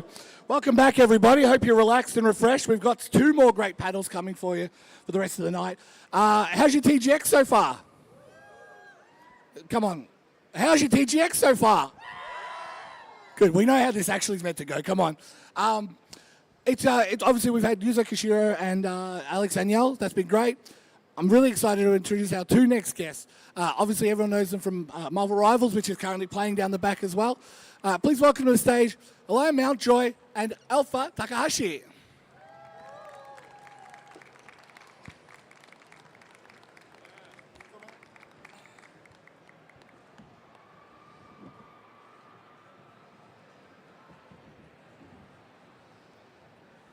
Welcome, guys. Thank you, thank you. Thank you very much. Thank you. You've only been in Melbourne for, what, 1 day so far? How are you finding your 1 day in Melbourne so far? Fantastic, lovely, lovely, lovely. I've only been to Sydney once, and this is our first time in Melbourne, but it's so beautiful. It's the best city, don't worry. And everyone has been so sweet and so kind, so thank you. It's been amazing for me because, coming on the flight over, I tried to sleep as much as possible, but I'm not so good in the plane. Well, you're a tall guy, so I understand, right? Tall, I'm tall plus Hydra and all the previous it all adds up. It all stacks up. But I didn't sleep very much, so yesterday I had to. Everybody told me to get over the jet lag. You need to power through the day. Do not take a nap. So we walked around. We saw beautiful thing after beautiful thing. The city is so wonderful. She mentioned it's kind of like Vancouver, where I grew up as a kid. It has a lot of similarities, and I'm finding an immediate home here. I love it. Demographically and all that, and weather and all that, very similar to Vancouver, Pacific Northwest, all that kind of area. Demographically, I saw birds I've never seen in my life, so many of them yesterday. Mesmerizing. And we have a very unique, obviously, considering where we are in the world. I guess that is the question, obviously coming from North America to coming to Australia. I mean, part of the job is, doing your voices and doing your, and part of it is this. Like, have you gotten used to this part of the job yet, the travel and all that kind of stuff? I was just having this conversation with a friend right before I left. I had a session, and he's like, oh man, you're living the dream. And I'm like, yeah, I am, because I had to kind of transplant myself to Los Angeles and live there for so long and grind for so long. I had to pass up doing a lot of traveling, watch my brothers go around the world and become cultured and have these amazing adventures. And I'm broke and struggling in the lost land of the angels, trying to make it happen. So to finally kind of find a stroke of luck and find the fortune that is Marvel Rivals, and then to be afforded to come to amazing places like this and see amazing fans who are energized and so excited about it.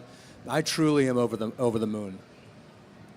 I've been voicing video games for about more than 10 years now, but I've actually avoided going conventions at all costs. I just said no to everything, and it's been very new for me. I've only been saying yes very recently, and most of it because of Rivals. But I'm finding out that why did I not say yes earlier? It is so much fun. Everyone is so welcoming. I'm a true introvert. I'm not very good with crowds. Getting up here and speaking to people, even or one-on-one, the idea terrifies me, or terrified. Past tense. Past tense. Good. Past tense, yes. And then I started to get to know the community and getting to know the players of Rivals one by one. And everyone has been so supportive. There's a huge community online, and also, I got to know them in person. And thank you for playing, and thank you for being good humans.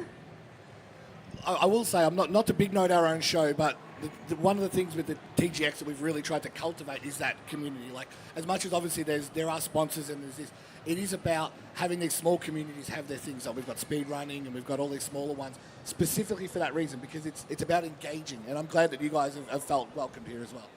Very much, thank you. That's actually exactly what me and our friends, Daniel Marin, who's the voice of Namor, and Jordan Reynolds, the voice of Adam Warlock, and by extension, Eric Bra, who's the voice of Moon Knight, and Gabe Kunda, the voice of Blade.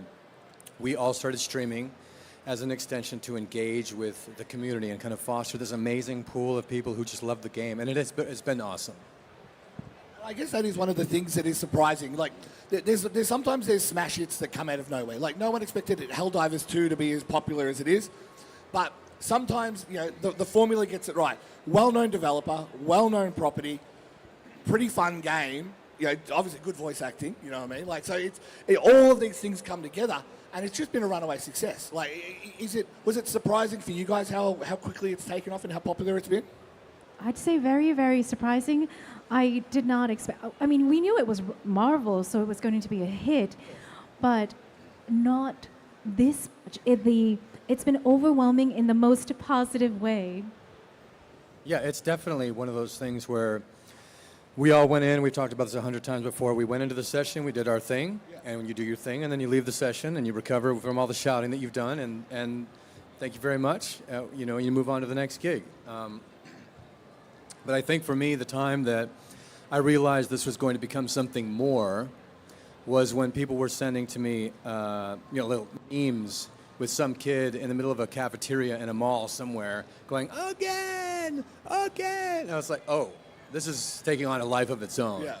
And that is exactly it. Like, it's, and I think that is the nice thing with it is sometimes when these things take off, it is just kind of meme fodder, if you will.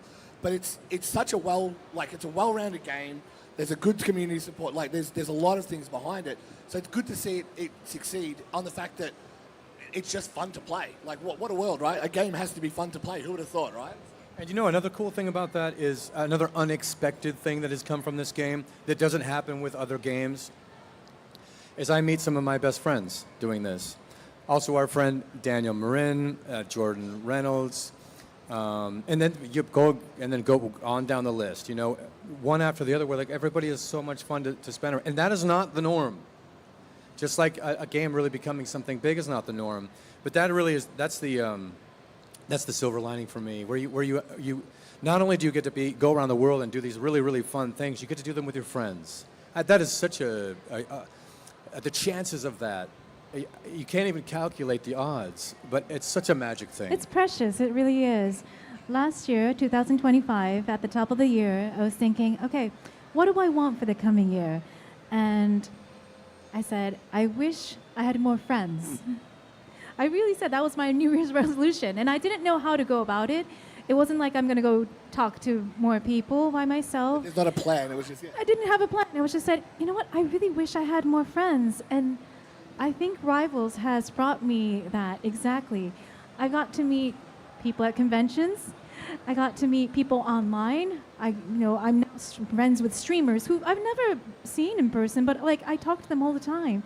And I got to meet my castmates who are definitely my best friends, my family now. Very cool. I think that's obviously you're talking about a team-based game as well. So even on that side of it, if you go to the actual gameplay itself, it encourages that kind of community atmosphere, and I'm glad that you guys have felt reciprocated in that sense as well. I guess with that in mind, you mentioned both working on previous projects and been in the industry. How does video game voiceover differ to like an animation or even just ad read, whatever the case may be? Like, is there a different process? Like, I know it's a lot more tedious because you have to do every and like sit there in the booth doing that. But I mean, is there something in your mind about the process that's different? I feel like my training outside of voiceovers have helped me a lot in getting into video game acting. And I've done a lot of voiceovers, but kind of video game voiceover fell upon me, or into it, because one day I got an audition for a fighting game. It's called Killer Instinct, and I grew up with Street Fighter 2 and Tekken, and I love fighting games. So I knew what the expectations were. I knew what they wanted to hear. And also, I grew up training for martial arts. I'm a black belt in karate, as well as my brother. He's an instructor level. And I grew up fighting, so I knew what you're supposed to say, what it feels and what it sounds like when you get punched in your face. Try to convey that, yeah. Yes, I didn't have to try. I knew that exactly. It's just that I never thought that would become a way to get into a dream job. That point that Alpha just made about knowing what it's like to get punched in the face is something that very few of us have. And There's a classic Australian song called exactly that, by the way. But yeah, I was going to say maybe it's different here, down under. It's a little bit. Maybe everybody knows Welcome to the what it's like colonies. to get punched in the face. But the fact that that life experience translates so specifically to video game and interactive, there's very few people that kind of get that. Being in the game, a lot of people will be like, hey, there's another audition coming out. How can you? And you go, you're going to have to get punched in the face. But how do you tell your mate that without having to tell him that? Because you need to translate the urgency of the moment. And in a video game, there's lots of moments and the noises happening, and so usually you have to be compressed within a very specific time. So it's got to punch through. You've got to draw that attention in the right second. Right away and get in and get out. But the cool thing about Rivals was they had all these moments, before the game begins, for everybody who plays, they've got these interactions between the characters. And this is where the lore comes out. And it's just automatically triggered. And that's the magic that this game has that afforded us voice actors, these moments where people go, I love what you did, because then they get to hear the relationship. And that connection is what binds us together as humans. And that's the medium of acting that is the thread that literally sews us together. Well, you mentioned the law. Interesting. You have a very interesting law. I guess it's a trivia question. What recently happened in the comic book series that ties you to those worlds? Thank you for asking. So, my version, or Rivals version of Psylocke, is mainly based on Peach Momoko-san's comic book series, Sai. It's spelled S-A-I, and she's purely Japanese. There's no crisp cross between the British Psylocke. She's purely in feudal Japan. And recently, Peach-san has come up with a new series called Sai Dimensional Rivals. Now, issue number 2, she told me specifically that she'd put in an Easter egg for me. And when I opened it, this series, Psylocke goes around to different dimensions, different universes, so a different version of herself. One of them, and she's dressed as a schoolgirl. Her last name is Takahashi, which is my last name.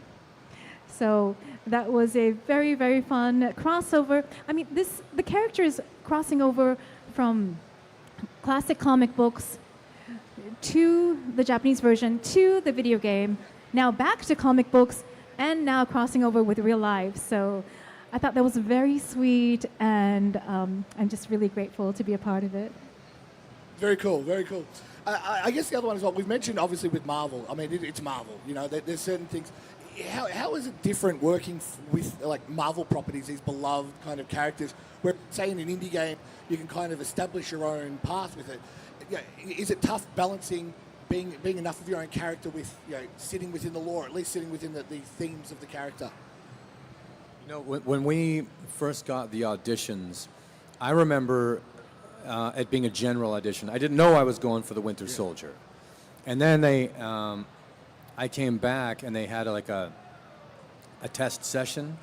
And the particular signatory studio that records us, they're great. And one of the great things they do is give the script ahead of time. It's very, very rare. Yeah, for sure. Because, video games have to keep a tight lid and not have scripts going everywhere. I mean, we're all seeing Tom Holland spoilers, right? Exactly.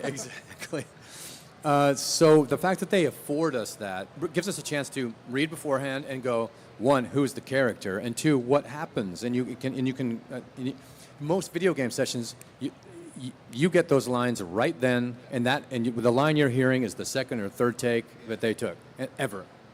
So it gives you a window into what that's like.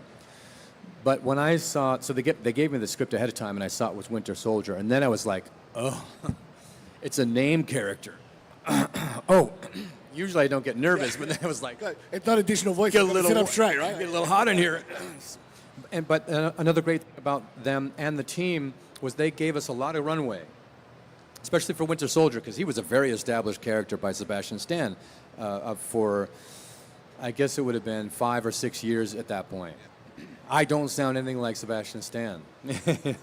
Unless I try to do my impersonation, which is armed and dangerous. Again. That's my best. That's my best.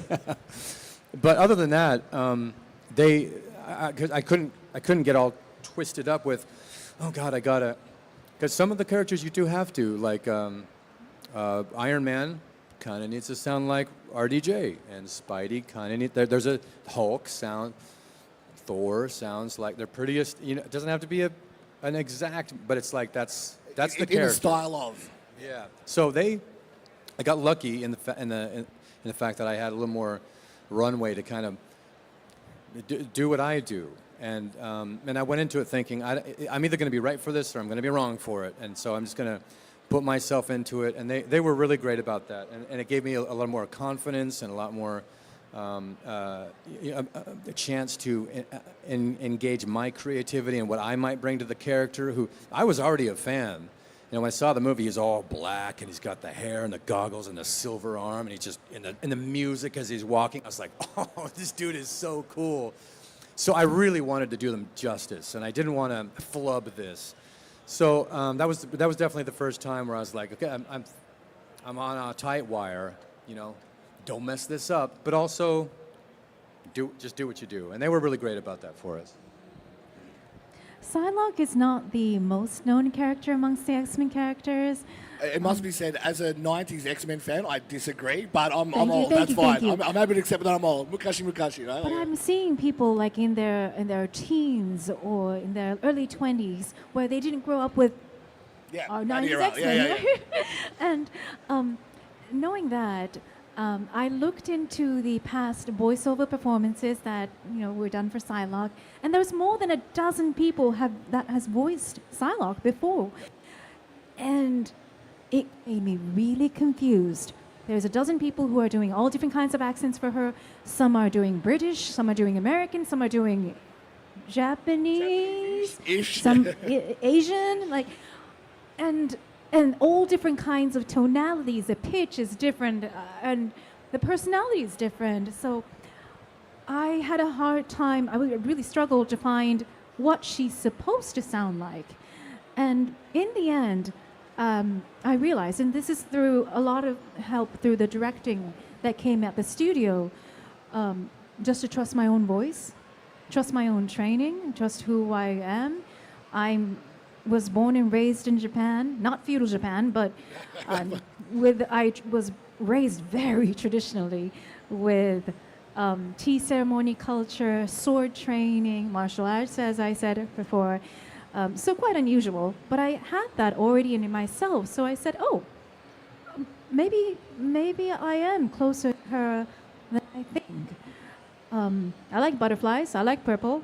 Oh, and fun fact, I had purple hair. Like, this is darker, but I had solid purple hair when I booked Psylocke. Nice. So they might have seen my profile before casting. Nice, good work. Seeding it. The other... And he wrapped his arm in tinfoil. It was a whole thing. Yeah, until it's poked me back.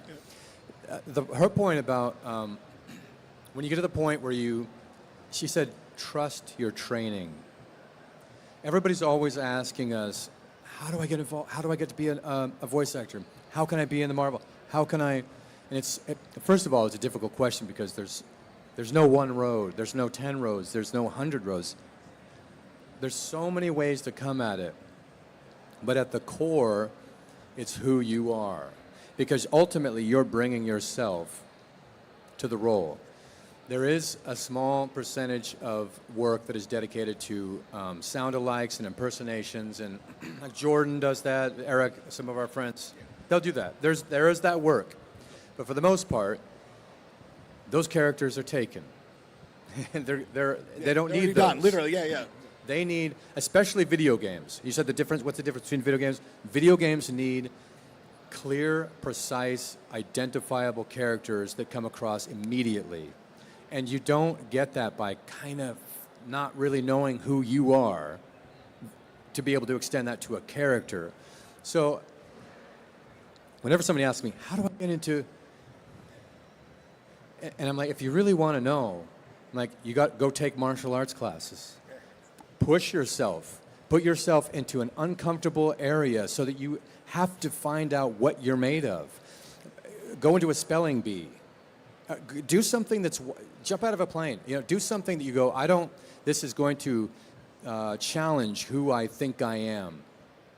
And then dedicate yourself to a craft, whatever the craft is. Whittling wood, putting a car engine back together, whatever it is. That level of dedication will translate through momentum into ultimately, if you so choose, the vocation of acting, because it's a life. It's your life. It's not, I'm just going to show up and do this. It's a vocation, truly. Yes, a vocation is, V-O-cation. But really, we are so lucky to be able to do what we love for our livelihood. And it's not just that, we want to showcase what we can do, but to be able to share it with people, in such a way like this at conventions, and hear the feedback live, it brings tears to me, because I get so happy to know that I'm bringing something to the world. I love what I do, but that would just be for me. And if I'm not giving something, if I'm not giving it out to the world, it doesn't mean anything. So thank you, whoever's watching out there and whoever's here, for telling us that, you love playing Rivals. You love spending hundreds and hundreds of hours grinding to get your Lord, because that is what we're here for. Very cool. We'll throw it open to some questions from the audience, if you don't mind. Have we got a runner? No?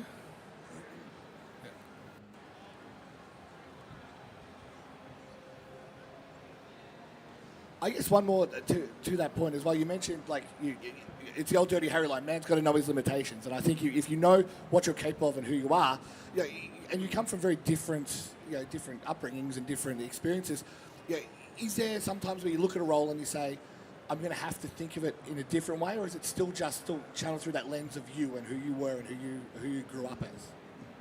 Well, I think anytime you come up against a character, whether it's established or you're going to kind of create them as you go, there's an element of, okay, all I have to draw on is my own experience and my imagination. And it's and where do those two intersect? Finding that right point. And that process should be an uncertain and uncomfortable process. And everyone thinks it's going to be confidence, and I'm going to go into this knowing exactly what I'm going to do. Yeah. But that's not real life. Cool guys don't look at explosions, right? Yeah. People don't connect with that. People connect with real life. And we don't know what we're going to say next. And it happens spontaneously. And that's what people connect with. I feel like I'm uncomfortable all the time. I'm comfortable auditioning for a role. It's I get a copy for an audition for anime, for voiceover, for video games, and I'm like, no, it's not me. No, it's not me. No, I'm not that cool. And that is when your friends come in, because they can tell you. They're going to give you that confidence that you cannot pull from yourself. They're going to tell you that, no, you're going to ace this. I just did an audition yesterday, and I was like, I don't want to even do this. I don't want to challenge myself. But, Eliah told me, no, you can do this. This is how you can find yourself. This is how you can relate to it, something that is so far from you, because there can be a shared experience for that role that can relate somehow to yourself. And finding that through imagination is the key.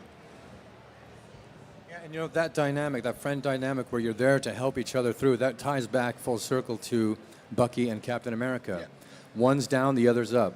The other's down, and you help each other through life. Find the balance, the yin and yang. You find the balance. You help each other through. That's what it is to be human. And that's that line. I'm with you to the end of the line. You go all the way through, and there's going to be highs and there's going to be lows. And it's like, if you want to be a voice actor, I hope you're okay with being uncomfortable, because you're going to be that. You're going to be that all the time. Get used to being uncomfortable. That's your ally. Very good answer. Our first question. Hi guys. Yeah, okay. So obviously Rivals is an ongoing game. There's different seasons. Sorry, you're going to have to go closer. Really? Yeah. You're very soft. I don't want to kiss it. You speak very, yeah. Okay. So obviously Rivals is an ongoing, continuous game. We get different seasons, we get different characters, different interactions, right? How often are you needing to go back into the booth to record new lines, to speak to the new character and things like that? We just had this conversation a second ago.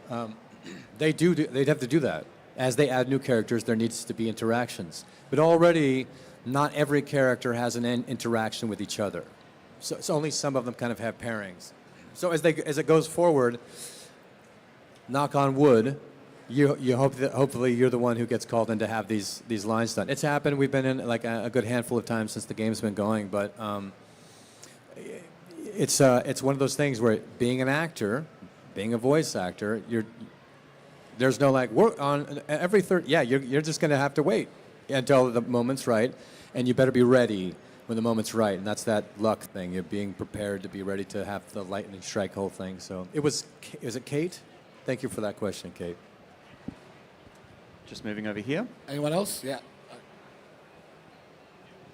Oh, hi guys. Love the game. I was just wondering if you were to voice any other character from either Marvel Rivals or potentially a character like from Marvel that they would add into the game, who would it be? And then could you do a line of that character? Did you guys catch that? So, was it if you could voice any other character from Marvel Rivals? Yeah. Like, is there someone else you would like to do? And they also asked if you could do a line, but you don't have to. Oh, their line? Oh, I know what I want to say. Luna. I'm always jealous about Luna Snow's skins. Yeah. They're so pretty. They're always so pretty. I know Psylocke gets a lot, but I'm like, every time Luna has another one, I was like, oh, I want to dress up like her. Wait. Should I do her line? I am ready to put on a show. It's not my line, but I know. yeah. Judy. If I was going to play another character, and I think I could probably do it better, it would be Namor. He does okay. Is anyone watching? But I could really knock that out of the park. And, it would be... or Imperious Rex. No, that's my joke. That's my joke. Protect your king. Protect your king. The truth is, I actually really would love to have done Venom. I was a huge Venom fan growing up. It's that year again. Venom is so cool. But I mean, the almighty Steve Bloom does it, so there's no chance. But we are Venom would be my alt line. Any other questions? You got to put your hand up. This crowd is really... Everyone in the last crowd, they're all just straight up. This one is like... If you guys are comfortable with it, would you guys be able to do your alt voice lines in the Jeff Lemonade interaction? The alt lines in the Jeff Lemonade. Jeff Lemonade, yeah. So your alt line as Jeff. Armed and dangerous. Yabby, yabby, yabby, yabby. Yabba, yabba.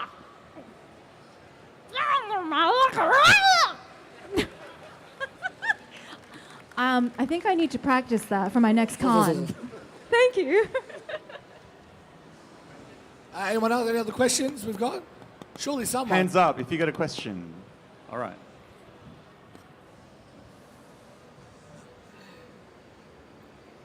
I have a question that has nothing Bring it in to closer. do. Bring it in closer. I have a question. Much better. About nothing to do with Marvel Rivals at all. Both of you are in my favorite video game, Cyberpunk 2077, as the wonderful Hanako Arasaka and the wonderful Kurt Hansen. Did you guys know each other before that?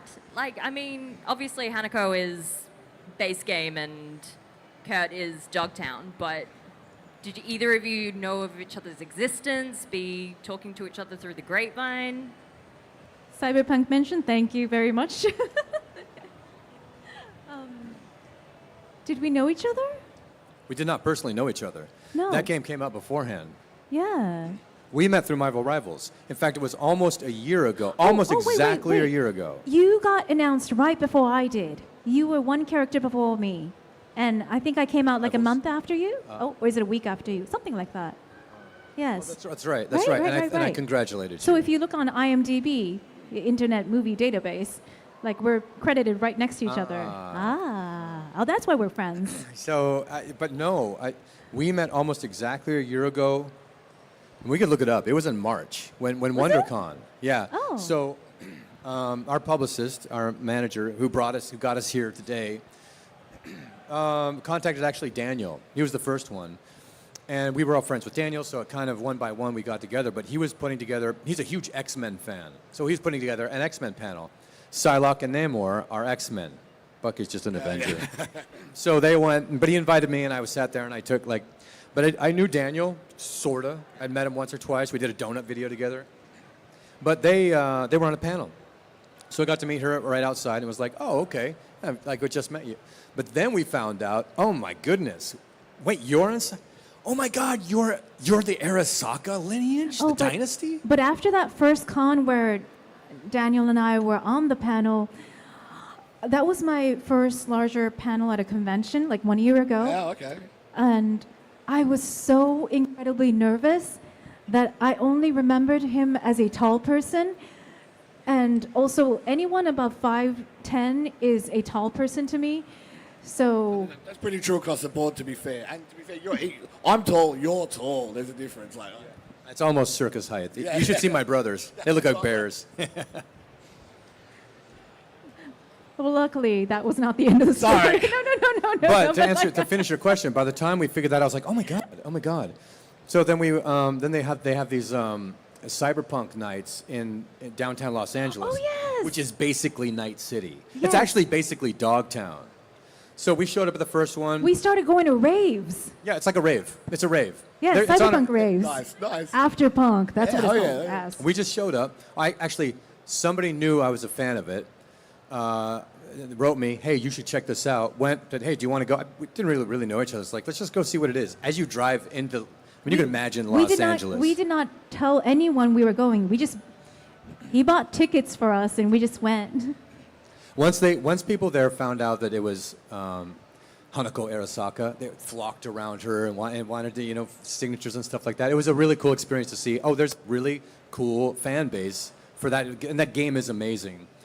Then we went to this second one, which was just a few months ago, and we got to meet some more of the people. I'd reached out to some more things. There's another one coming up here where Kurt Hansen's going to make an appearance, and he's going to welcome people to Dogtown, which is going to be really fun. And then we started dressing up as our own characters in cosplay, and probably will continue. Yeah, we did. I shaved all my hair off. Cosplay and did the is whole fun. thing. It's fun. It's costly, both monetarily and energy.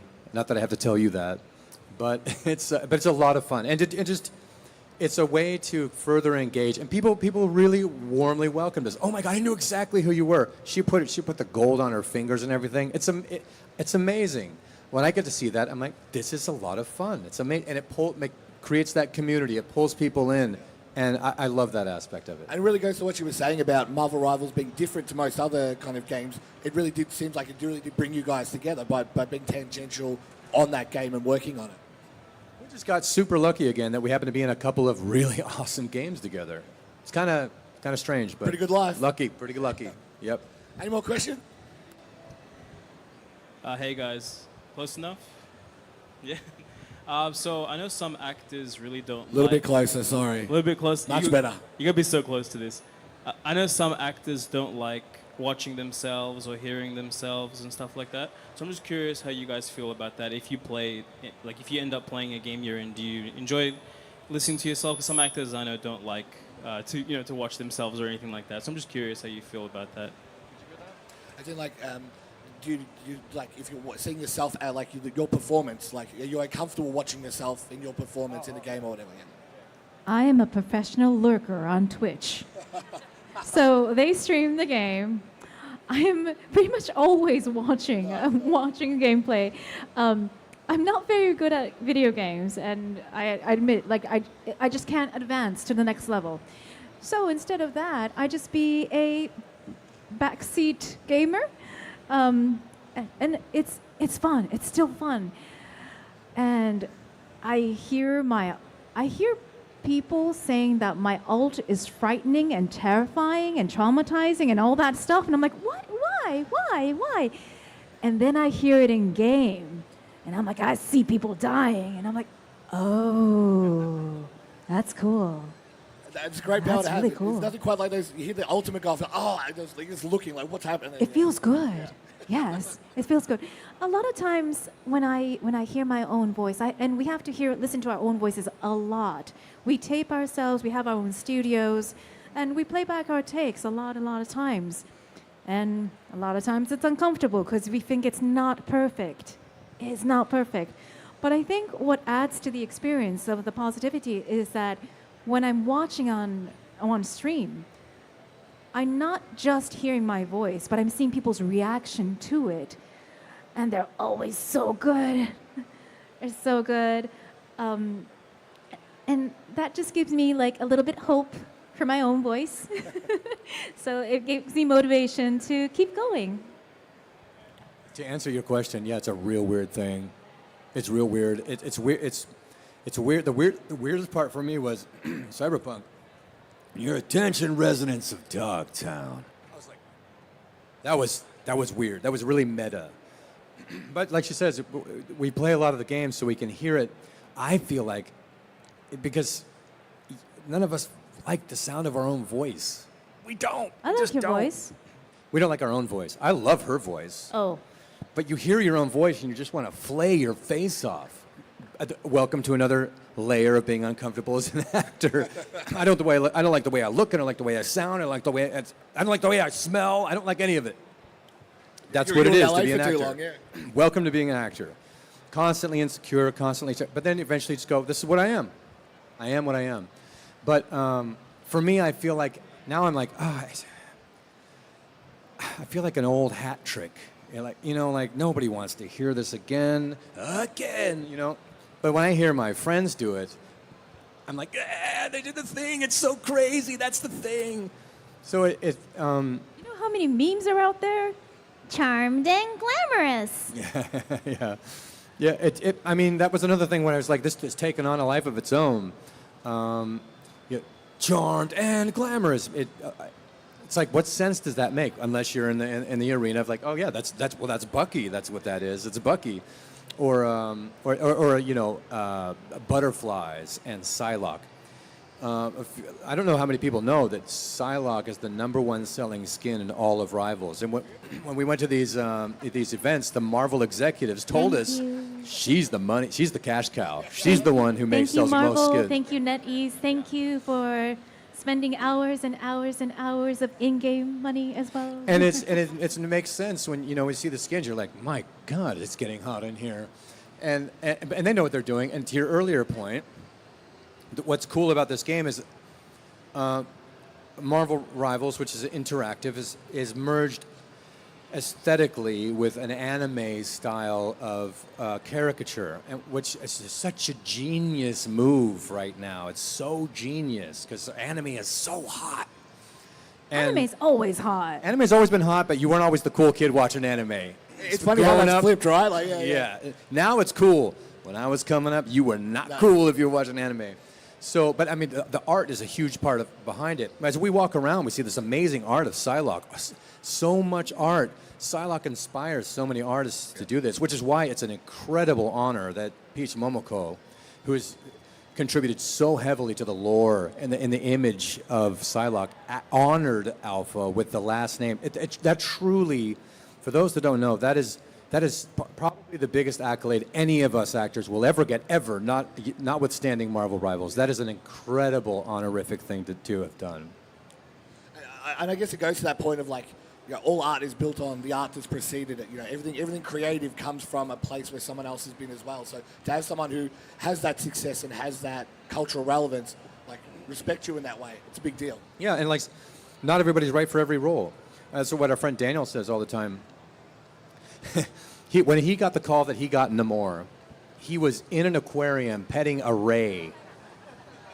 His agent called, hold on, I got to catch this. And they're like, Daniel, you got the role of Namor. I'm literally petting a ray. I mean, he is Namor, And it started clapping, like just really. I mean, he said he got super lightheaded, but each of us have our own specific identity that is grounded in the character, and they did a fantastic job casting. I mean, all across the board, you go, you're that person. You know, you don't have to. You're not reaching and stretching for that Yes, character. we got to see a lot of the voice actors the other day for a Marvel/NetEase event, and first of all, everyone is so nice. That they did a really, really fantastic job at casting nice people, like as humans, and then you get to hear their real voice, just like the speaking voice, and then they transform in a second to their characters. But you also see that relationship, I was just talking to the cosplayers about Emma Frost, Laura Post. She becomes mother in a second, right? Yes, and they can convey their persona. Just embodiment of your own character is such a huge thing. We got time for probably one more, and then we'll pack it. Yeah. Hello. You've already mentioned some of the, I guess, camaraderie that you have with your castmates and such.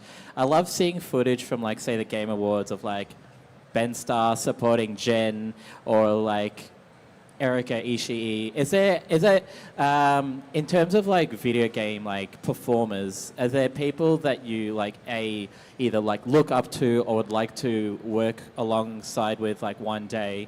I mean, in Rivals, you've got a lot of incredible talent, such as yourselves. But yeah, is there any other performers that you'd hopefully maybe would like to work with, perform with, maybe be a villain or be an antagonist or something? Well, first of all, thank you for Ben Starr mention. Love him. I'm in a video game called Warframe together with Ben Starr.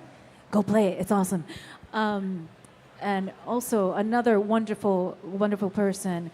I've learned a lot from meeting him. He is the top voice actor, and still so humble, and Laura Bailey is one of the people that I wanted to work with, and then I realized she's voiced Psylocke before, and then I realized she's also in the game. I feel like all the people that I wanted to work with, including Yuri, who voices Spider-Man, they're all in Rivals. The cast is that good. Can you think of more people? It's a huge. She answered the question. The roster is so deep. When they announced they told us they cast that heavy end to establish this IP. But then the emerging characters, they gave us the crack because they knew that we'd be young and hungry and we'd want to get out there and do this, whereas they're a little more grizzled and they don't have to do that sort of thing anymore. I mean, the only one that's missing is Jen Hale. They pretty much have everybody else. So Jen Hale would be somebody that I would really love to work with. She is such a lovely person. One more. Nick Apostolides. Thank you. Wait. I've also been in a video game with him, but I've never gotten a conversation, dialogue crossover with him. Leon, he plays Leon Kennedy, and Resident Evil. It just came out again. Was last week? 2 weeks ago. Yeah. 2 weeks ago, and he's an incredible human being, but also the control that he has over his voice, his character, the understanding the depth of his character. So I would really, really love to have on-screen character time with him. Yeah, Nick is a dear friend of ours, and so we've had a lot of time to talk to him. When you talk to him, you find out he loved the original Resident Evil when he was a boy. He played all of them. It was his favorite thing. So when that role came up, he knew just where to hit it. And he was the guy. And he has been the guy. So you see these oh my God, his whole life And just like any other actor, it's fraught with the ups and the downs and the sideways and the ups and the overs, and you just don't know where things are going. But I'm so happy for him right now because he's the guy, and he's earned it. And to relish that and celebrate with your friend when they finally kind of have their moment, you realize how hard they've worked for how long they walked through the deserts, how long they swam through the dark, deep oceans, how long it took them to get over those mountain crests, and each time there was another mountain and another peak and another peak. To finally see him do that is such a joy. It's such a joy. And for all your other friends that are still trying to go, you as your friends do, you give each other strength and you give each other wind in the sails, and you keep going, you keep going, you keep going. I think we'll wrap it up there if that's okay with everyone. It's my absolute pleasure. Eliah Mountjoy, Alpha Takahashi. Please give him a round of applause. Thank you. And we'll be back very soon with the guys from 17-Bit.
about the Australian industry.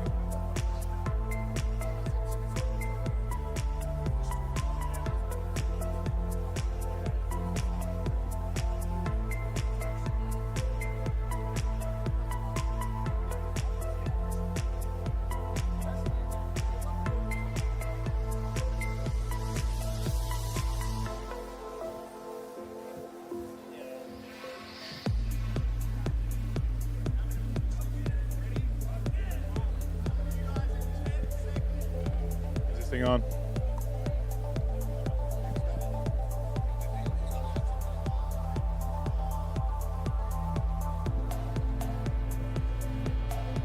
Hello, everybody. Hello, everybody. Hello, everybody. Hello, everybody. Hello, everybody. Hey, hello. What? Red? There we are. Magic. You all right? Hello. Okay. Welcome, everybody, to a very special panel. I'm joined by, I don't know how to kind of frame this, a bunch of industry legends, but all in different ways, right? And all at different tiers. Sorry, Steve. Yeah, That's fair. I'm joined by the crew from 17-Bit. I'm joined by Jake Casdale, Ali Mobs, and Steve Heller on the end. Steve, I've known for a long time. I think you've been on our television show many years ago. Yeah, about 12 years ago, I think. But I guess we've got you guys here with Oasis. That's your new game. It's an interesting story about how you got to here. So, Jake, your background is classic Sega. You worked on like some of the greatest games of that particular era. I'll let you explain. That's why I'm leaving it vague. And you're still in the game. Like, is it love of the game? What's keeping you in video games industry?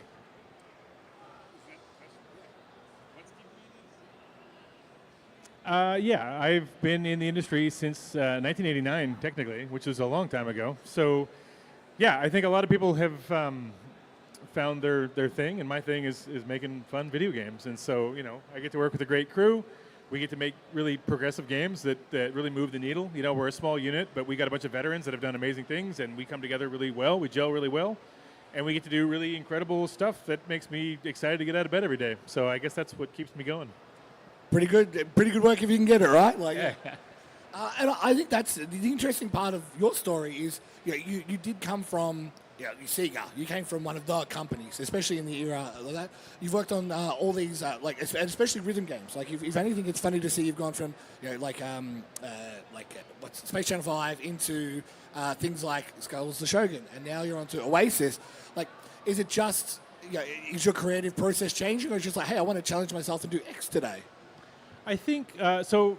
Between 1999 and 2003, about mid-2003, I worked with Tetsuya Mizuguchi at United Game Artists in Tokyo. So I was the only non-Japanese person on the team of about 50 people. Did a couple different projects there.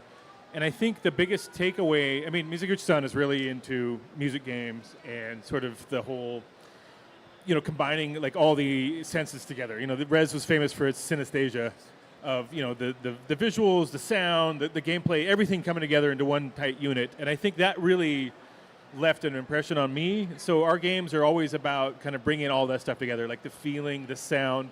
Everything should be representing every action the player does, and everything should be inherently pleasurable. And I think that's something that I've really focused on throughout my career as an indie developer, is just how to make the most simple movements and the simple actions that the player's doing over and over again somehow inherently engaging and interesting. And I think that I owe a lot of that kind of original concept. I'd grown up playing games. I've always loved video games, but working with that crew, that kind of solidified in my mind for sure. And I guess this is one for Ali as well. Like, obviously, he mentions the mixture of music in video games and how it helps to represent. Is that something that drew you to working with these guys as well? Like that kind of shared vision of that? Or tell us your story. How did you guys end up working together? I was already in Kyoto. And I was aware there's several indie game studios in Kyoto, and I, at the time, was working freelance for different animation companies doing sound design.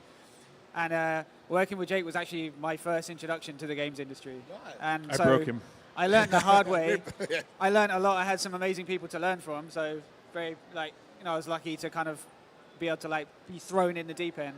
But I started off contracting and then kind of picked up Unreal, tried to do as much as I could in other places to make myself helpful, or at least somewhat. I guess the plan was make myself indispensable in the hope that I would make yourself continue. the furniture. Yeah. So after that project, which was a VR survival game, I'll say it. Don't worry. Pull your mic closer. Yeah. Like one of my big interests and passions was field recording. So like having the opportunity to take something I really love doing and apply that to something like was fully interactive, it was like a massive dream basically. So yeah, it was like a good introduction to being able to use some skills and interests I already had and apply that to a new career basically, which is what it turned into.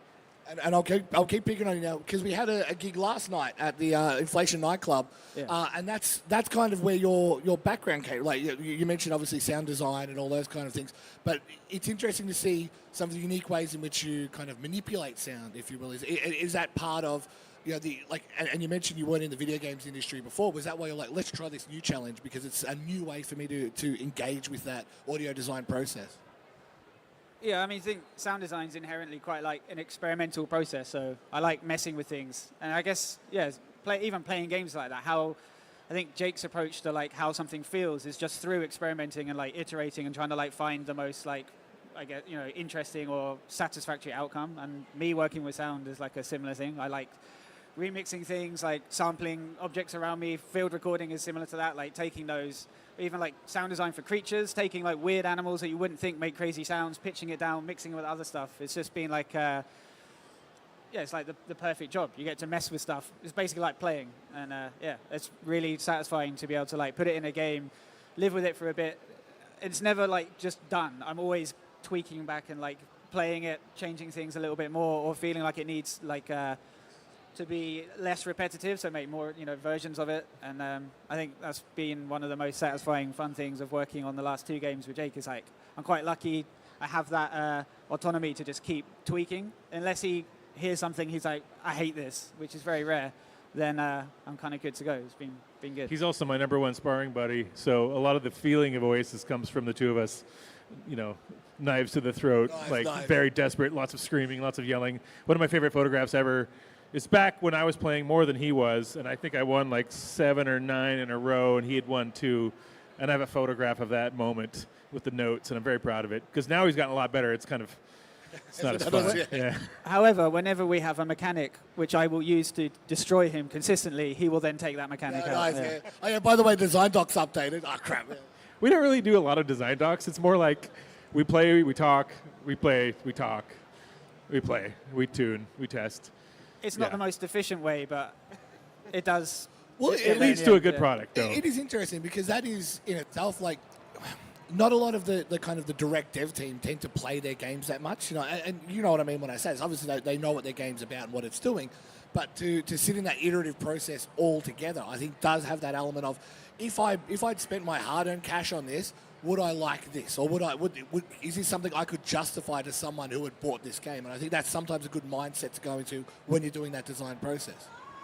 Yeah, for us, it's just organic. Like, how does it feel? Does it feel good? Sometimes you live with something for a while, and then, you like it, but then, something's missing or something like that. And some of the teammates will be like, hey, what if we try this? And, a lot of times I'm like, oh, my God, that sounds great. Like, yeah, if there's something we can do right away, like, get it in. Let's just try it. Let's not talk about it. Let's not discuss it and, like, get it all documented. Let's just try it, see how we feel about it.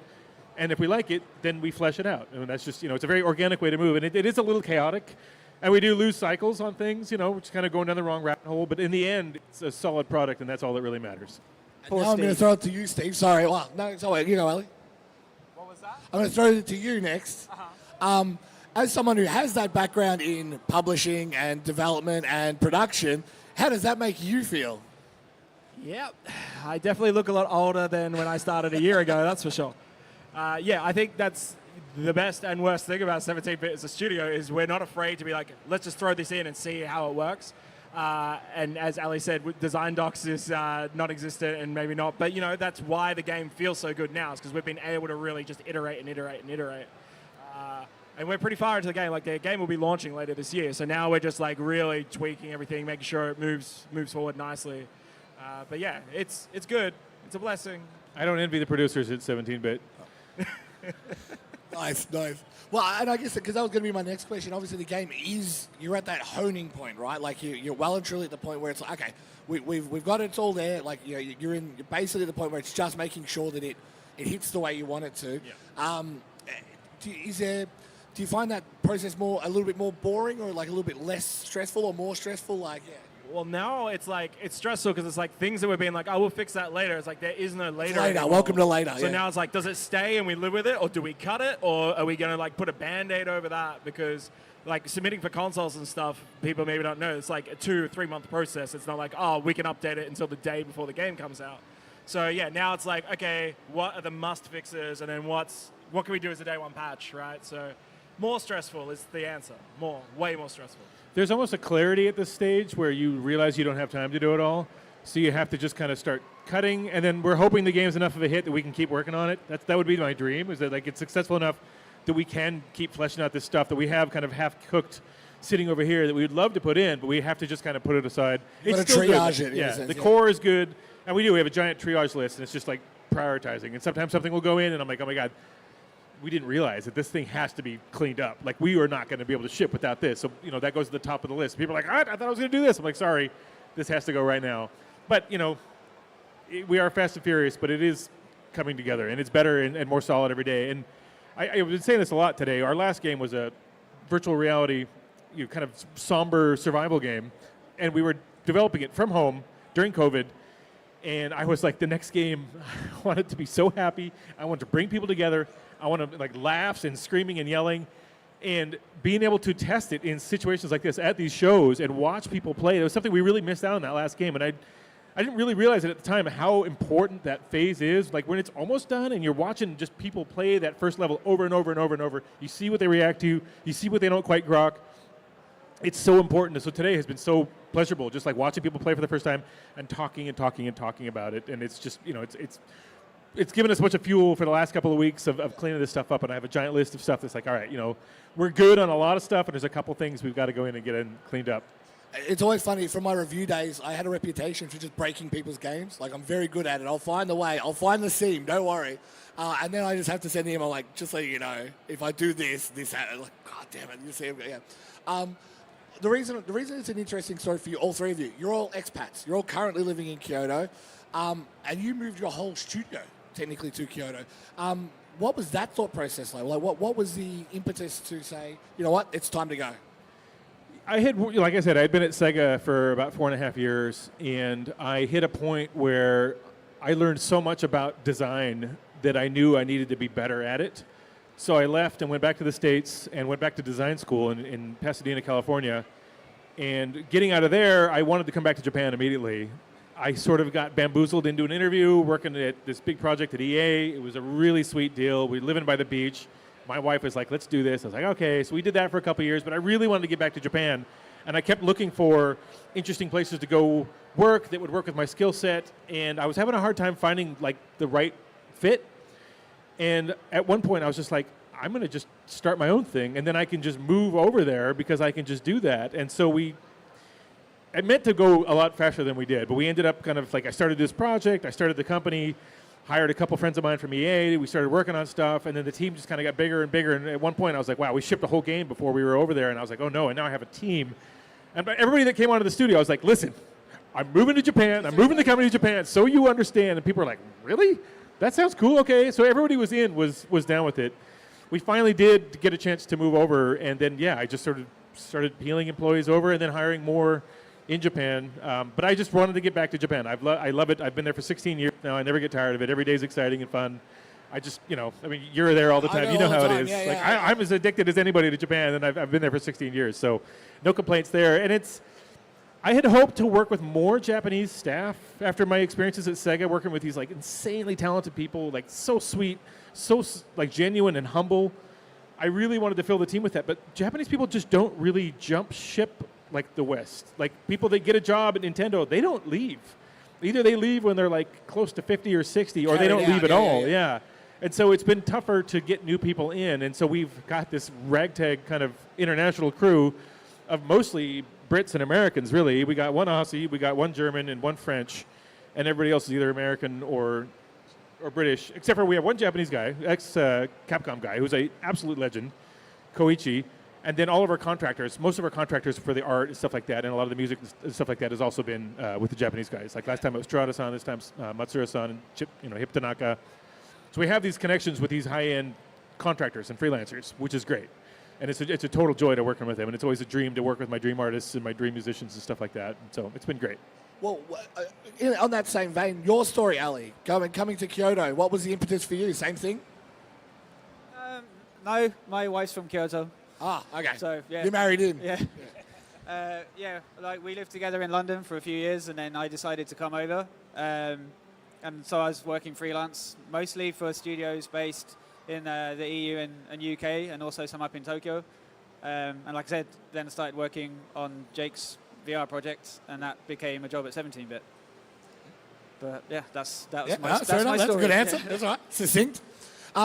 I know your story, but you tell it, because it's always so funny to me, because like, how many times did I tell you, mate, you got to go, and you'd never been. You'd never even been. And then now you've been over there for what, 4 years? 5? 7 years.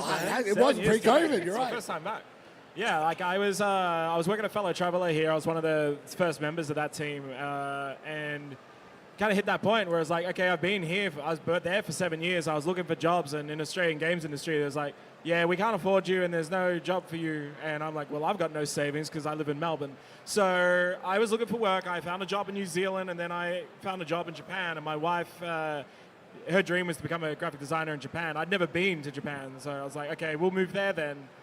So I got there and worked a few really bad jobs, and I was actually on my way out to go work for Rovio in Finland, where this guy contacted me on Blue Sky. He's like, we need a producer. What are you doing right now?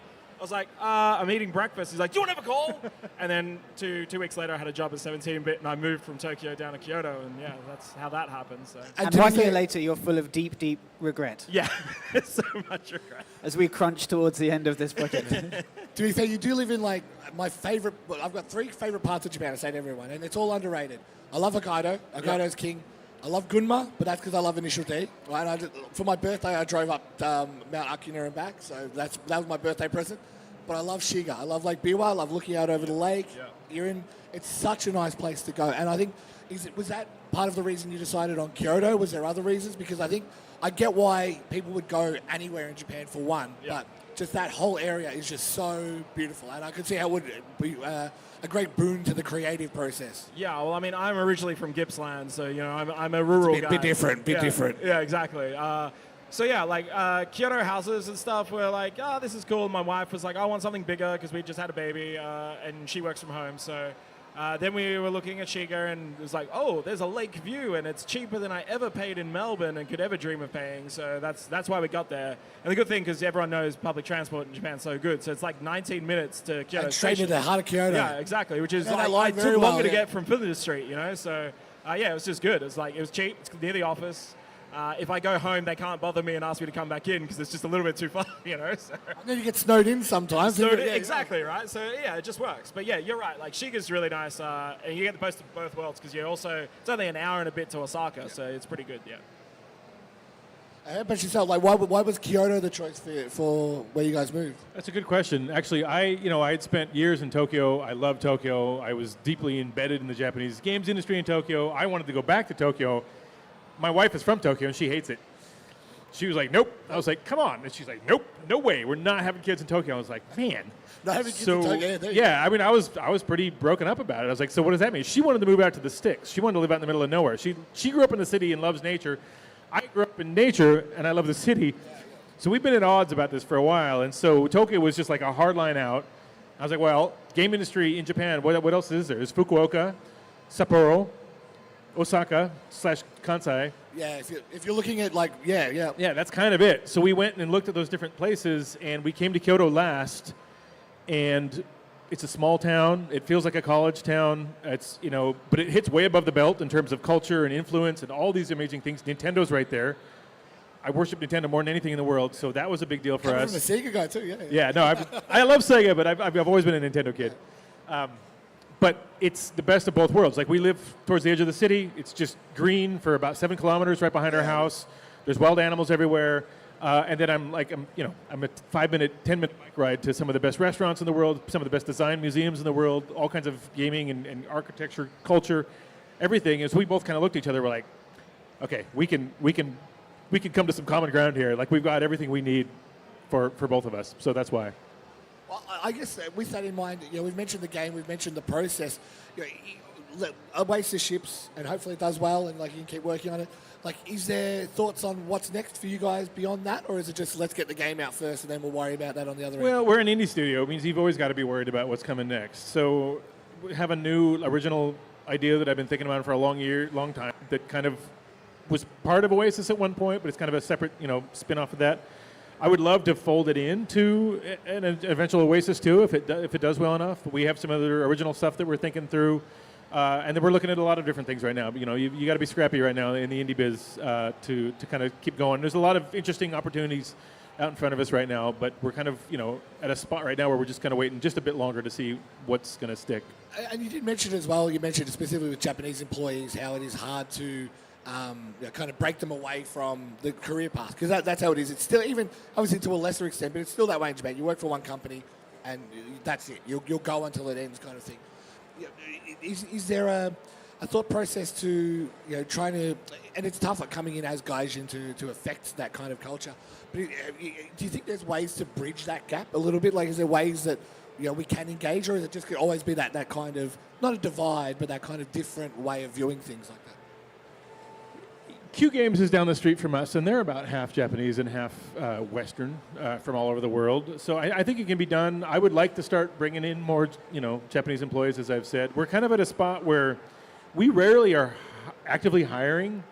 If we're looking for somebody in a role, someone knows somebody, and we get introduced, or someone comes up. We've had many people kind of pop up and say, "Hey, I'm interested in working here." Right when we're like, "We need someone like this," and we're like, "God, this guy's a great fit." So it just kind of happens, Lucky like that, yeah. Yeah, I mean, we've been really lucky. It's kind of uncanny in how those people have just kind of kept popping up.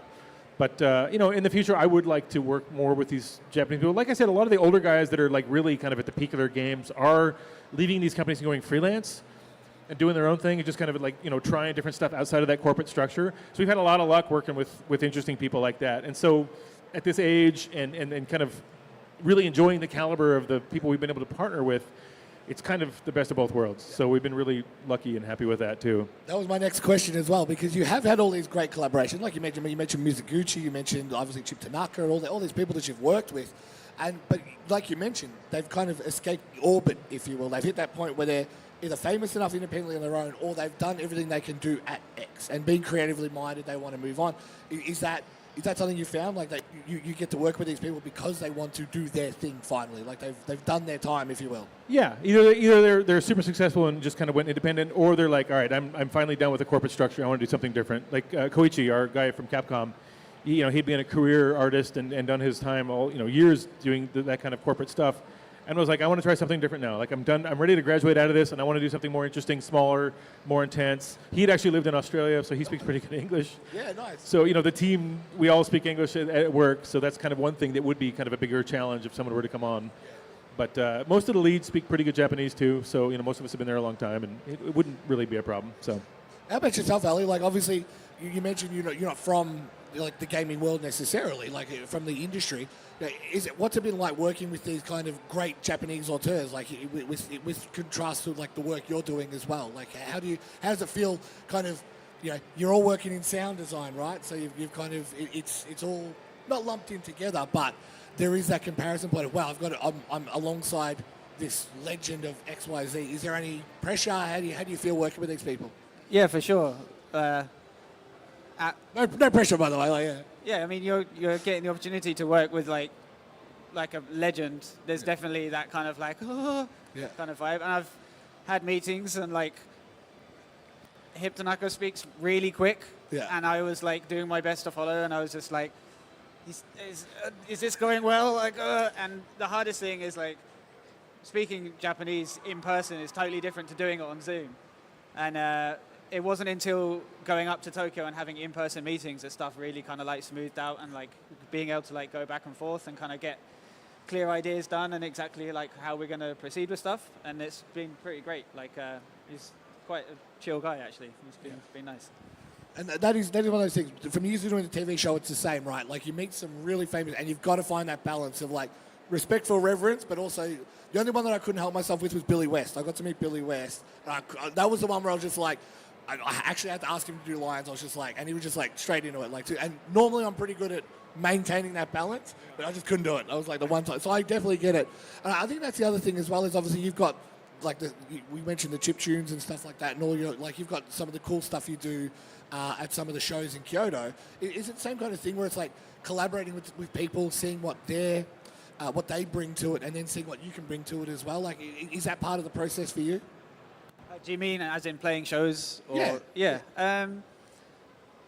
I mean, that's how I met all my friends in Japan, was from playing music. That's how I learned Japanese, was just from like hanging out with people and playing shows. And I've got like, you know, a group of friends, a little crew in Kyoto.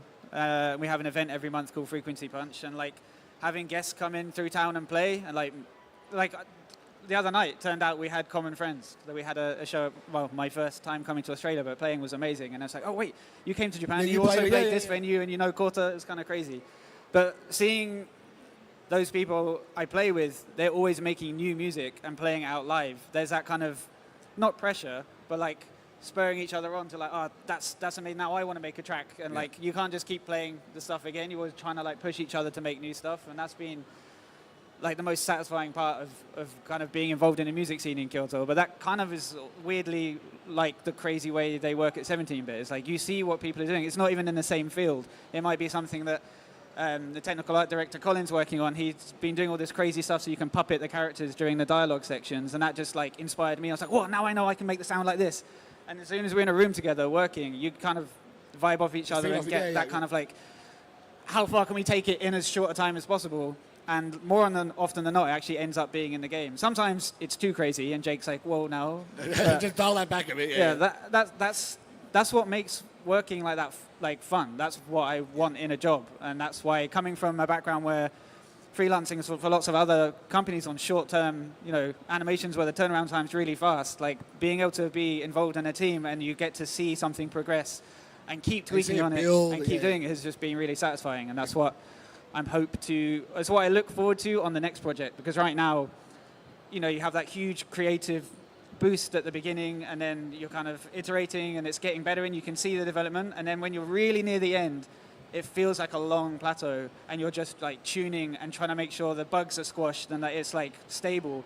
And so I'm kind of desperate for the next one where I get back to being able to just make weird sounds at the beginning again. Well, you did the romantic part, now you're in the marriage, right? Exactly, like, yeah. And I guess yourself, Steve, on that similar vibe, I mean, yeah, I know who you've worked with in the past, right? Is it tough sometimes balancing that? Like, you know, again, same with you, you've got to, like, when you're dealing with these, like, kind of superstars, you've got to integrate them into the team, make sure that the process is working, but also make sure you guys can be as creative and whatever as they want to be and bring what they can to it. Yeah, it's hard because it's literally hard just because of where we're at on the project. Because a bit like you, I don't care if anyone has the thing. I'm like, well, yeah, but it has to be done, so please. Yeah, just do nice. It, right? Yeah, Submit it and by that's the Friday. reality. And that feels really bad sometimes, but we need that at 17-bit sometimes. Not for him, but for most other people. But yeah, it's really good. Like Ali said, like when we're like, hey, we need to focus and get this done. Like a great example is we needed to make a special build for a special partner, and it needed to be done in 2 weeks. And it's just like we all need to stop and make that happen. And the energy and flow and focus of making it happen in 2 weeks, that's where the magic is really happening. So that's kind of what we're doing now. It's like, okay, what's the next problem we need to tackle as a team? Who's going to do it? Let's go and move forward. So that's kind of, it's exhilarating. It's just different from that creative, like, oh, let's just noodle around and see what happens. So it works, yeah. We're coming up on time because the show's about to close. We're about 5-6 minutes off the close of the show. Well, about 10 minutes off the close of the show. I guess, you know, you mentioned coming from the big companies, you went back, you studied, and now you kind of get to do, obviously you're passionate about the things you're working on, but you get to kind of do what you want to the extent that you get to be these creative outlets. What would you say to young people, anyone trying to do the same thing, like break the orbit and become that same, like, is it worth doing the time in the companies to see what not to do or how to get that little bit of structure in it, or do you think it's just, you know what, throw the wall and see what sticks kind of thing? Yeah, I think for me, you know, coming up through the AAA industry was like a lot of hard knocks and big teams full of scary older guys that are veterans and really good at their jobs. You know, constantly being in this state of like wide-eyed, like, oh my God, you know, what am I doing here? Like, I have so much to learn. But then once you get those kind of basic skills underneath you, you know, there's a million paths through any of these things, obviously. I mean, my path particularly, it worked out well. I got all that, you know, advanced training and then moved into doing my own thing. And then, you know, even moving into doing your own thing, like I've always been like, how do we differentiate ourselves? How do we do something that hasn't been done quite this way before so that we have something to talk about? It's not just another game like this. You know, we're always trying to do something different.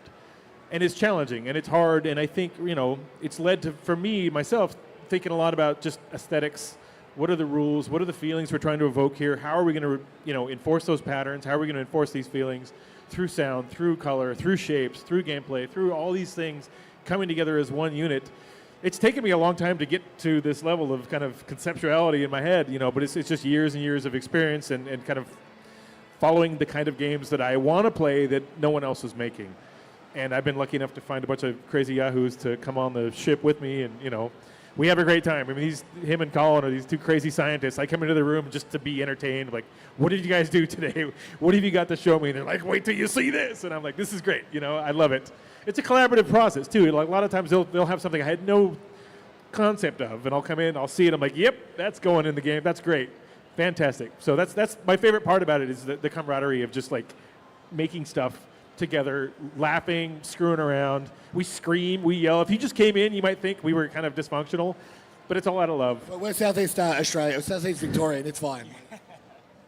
But yeah, it's a lot of fun, and I love these guys, and it's a good time. I guess for you, Ali, as well, you've got a bit of, like you mentioned, you had a bit of a different path into the industry. Like, is it one of those things where you just kind of take these opportunities and see where it takes you? Like, what's your advice to anyone who was like, I guess, you know, find your own path? What's your advice to anyone wanting to do something like you did? I mean, it's really tricky. I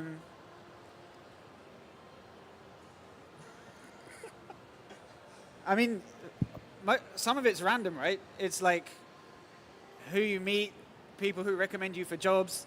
Like, I mean, I guess the most important thing is if you start to do work, just make sure you do the best work you can do, and you're a good, you know, an easy person to work with. You do well on one project, those people are going to recommend you for another, and it just rolls on. And that's how I kind of came into things.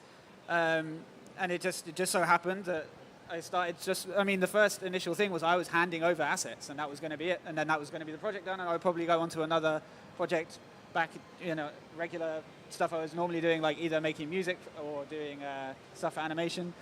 But something kind of like clicked, and I was really interested in the project. So like I said, like, how can I like push myself further to make myself more useful and hopefully continue getting more work? With the possibility, I guess the end plan was like to do more contract work for 17-bit. And then, yeah, just turned into being able to wrap up doing other stuff on that project, and luckily being able to join the company for the next project. So yeah, I guess the only advice I have is do your best. Ganbarimasu. Yeah. Ganbarimasu. And Steve, again, problem is I know your story, but I'll give them the cliff notes. Journalist into, like journo into, I guess, PR, marketing, into production, into where you are now.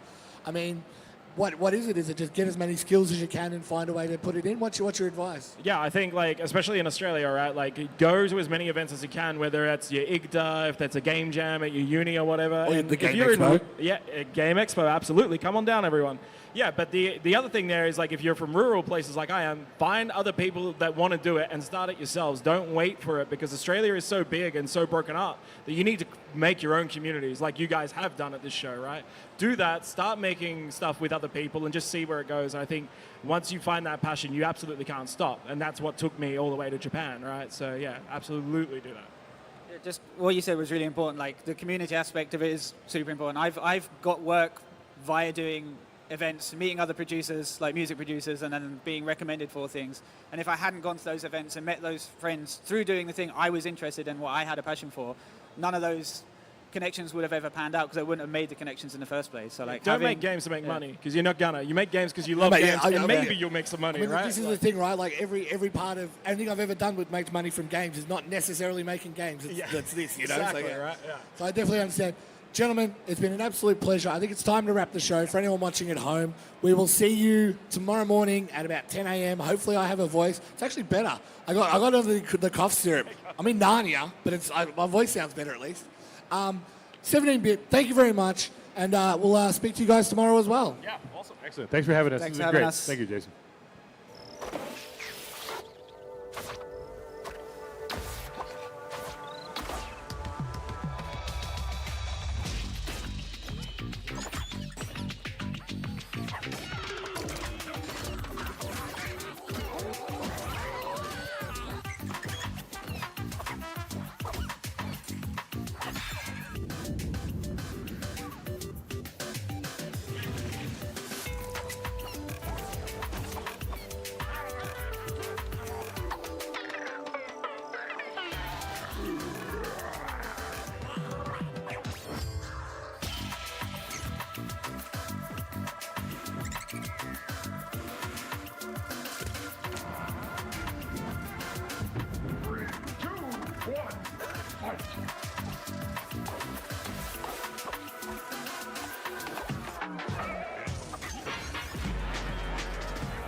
Thank you.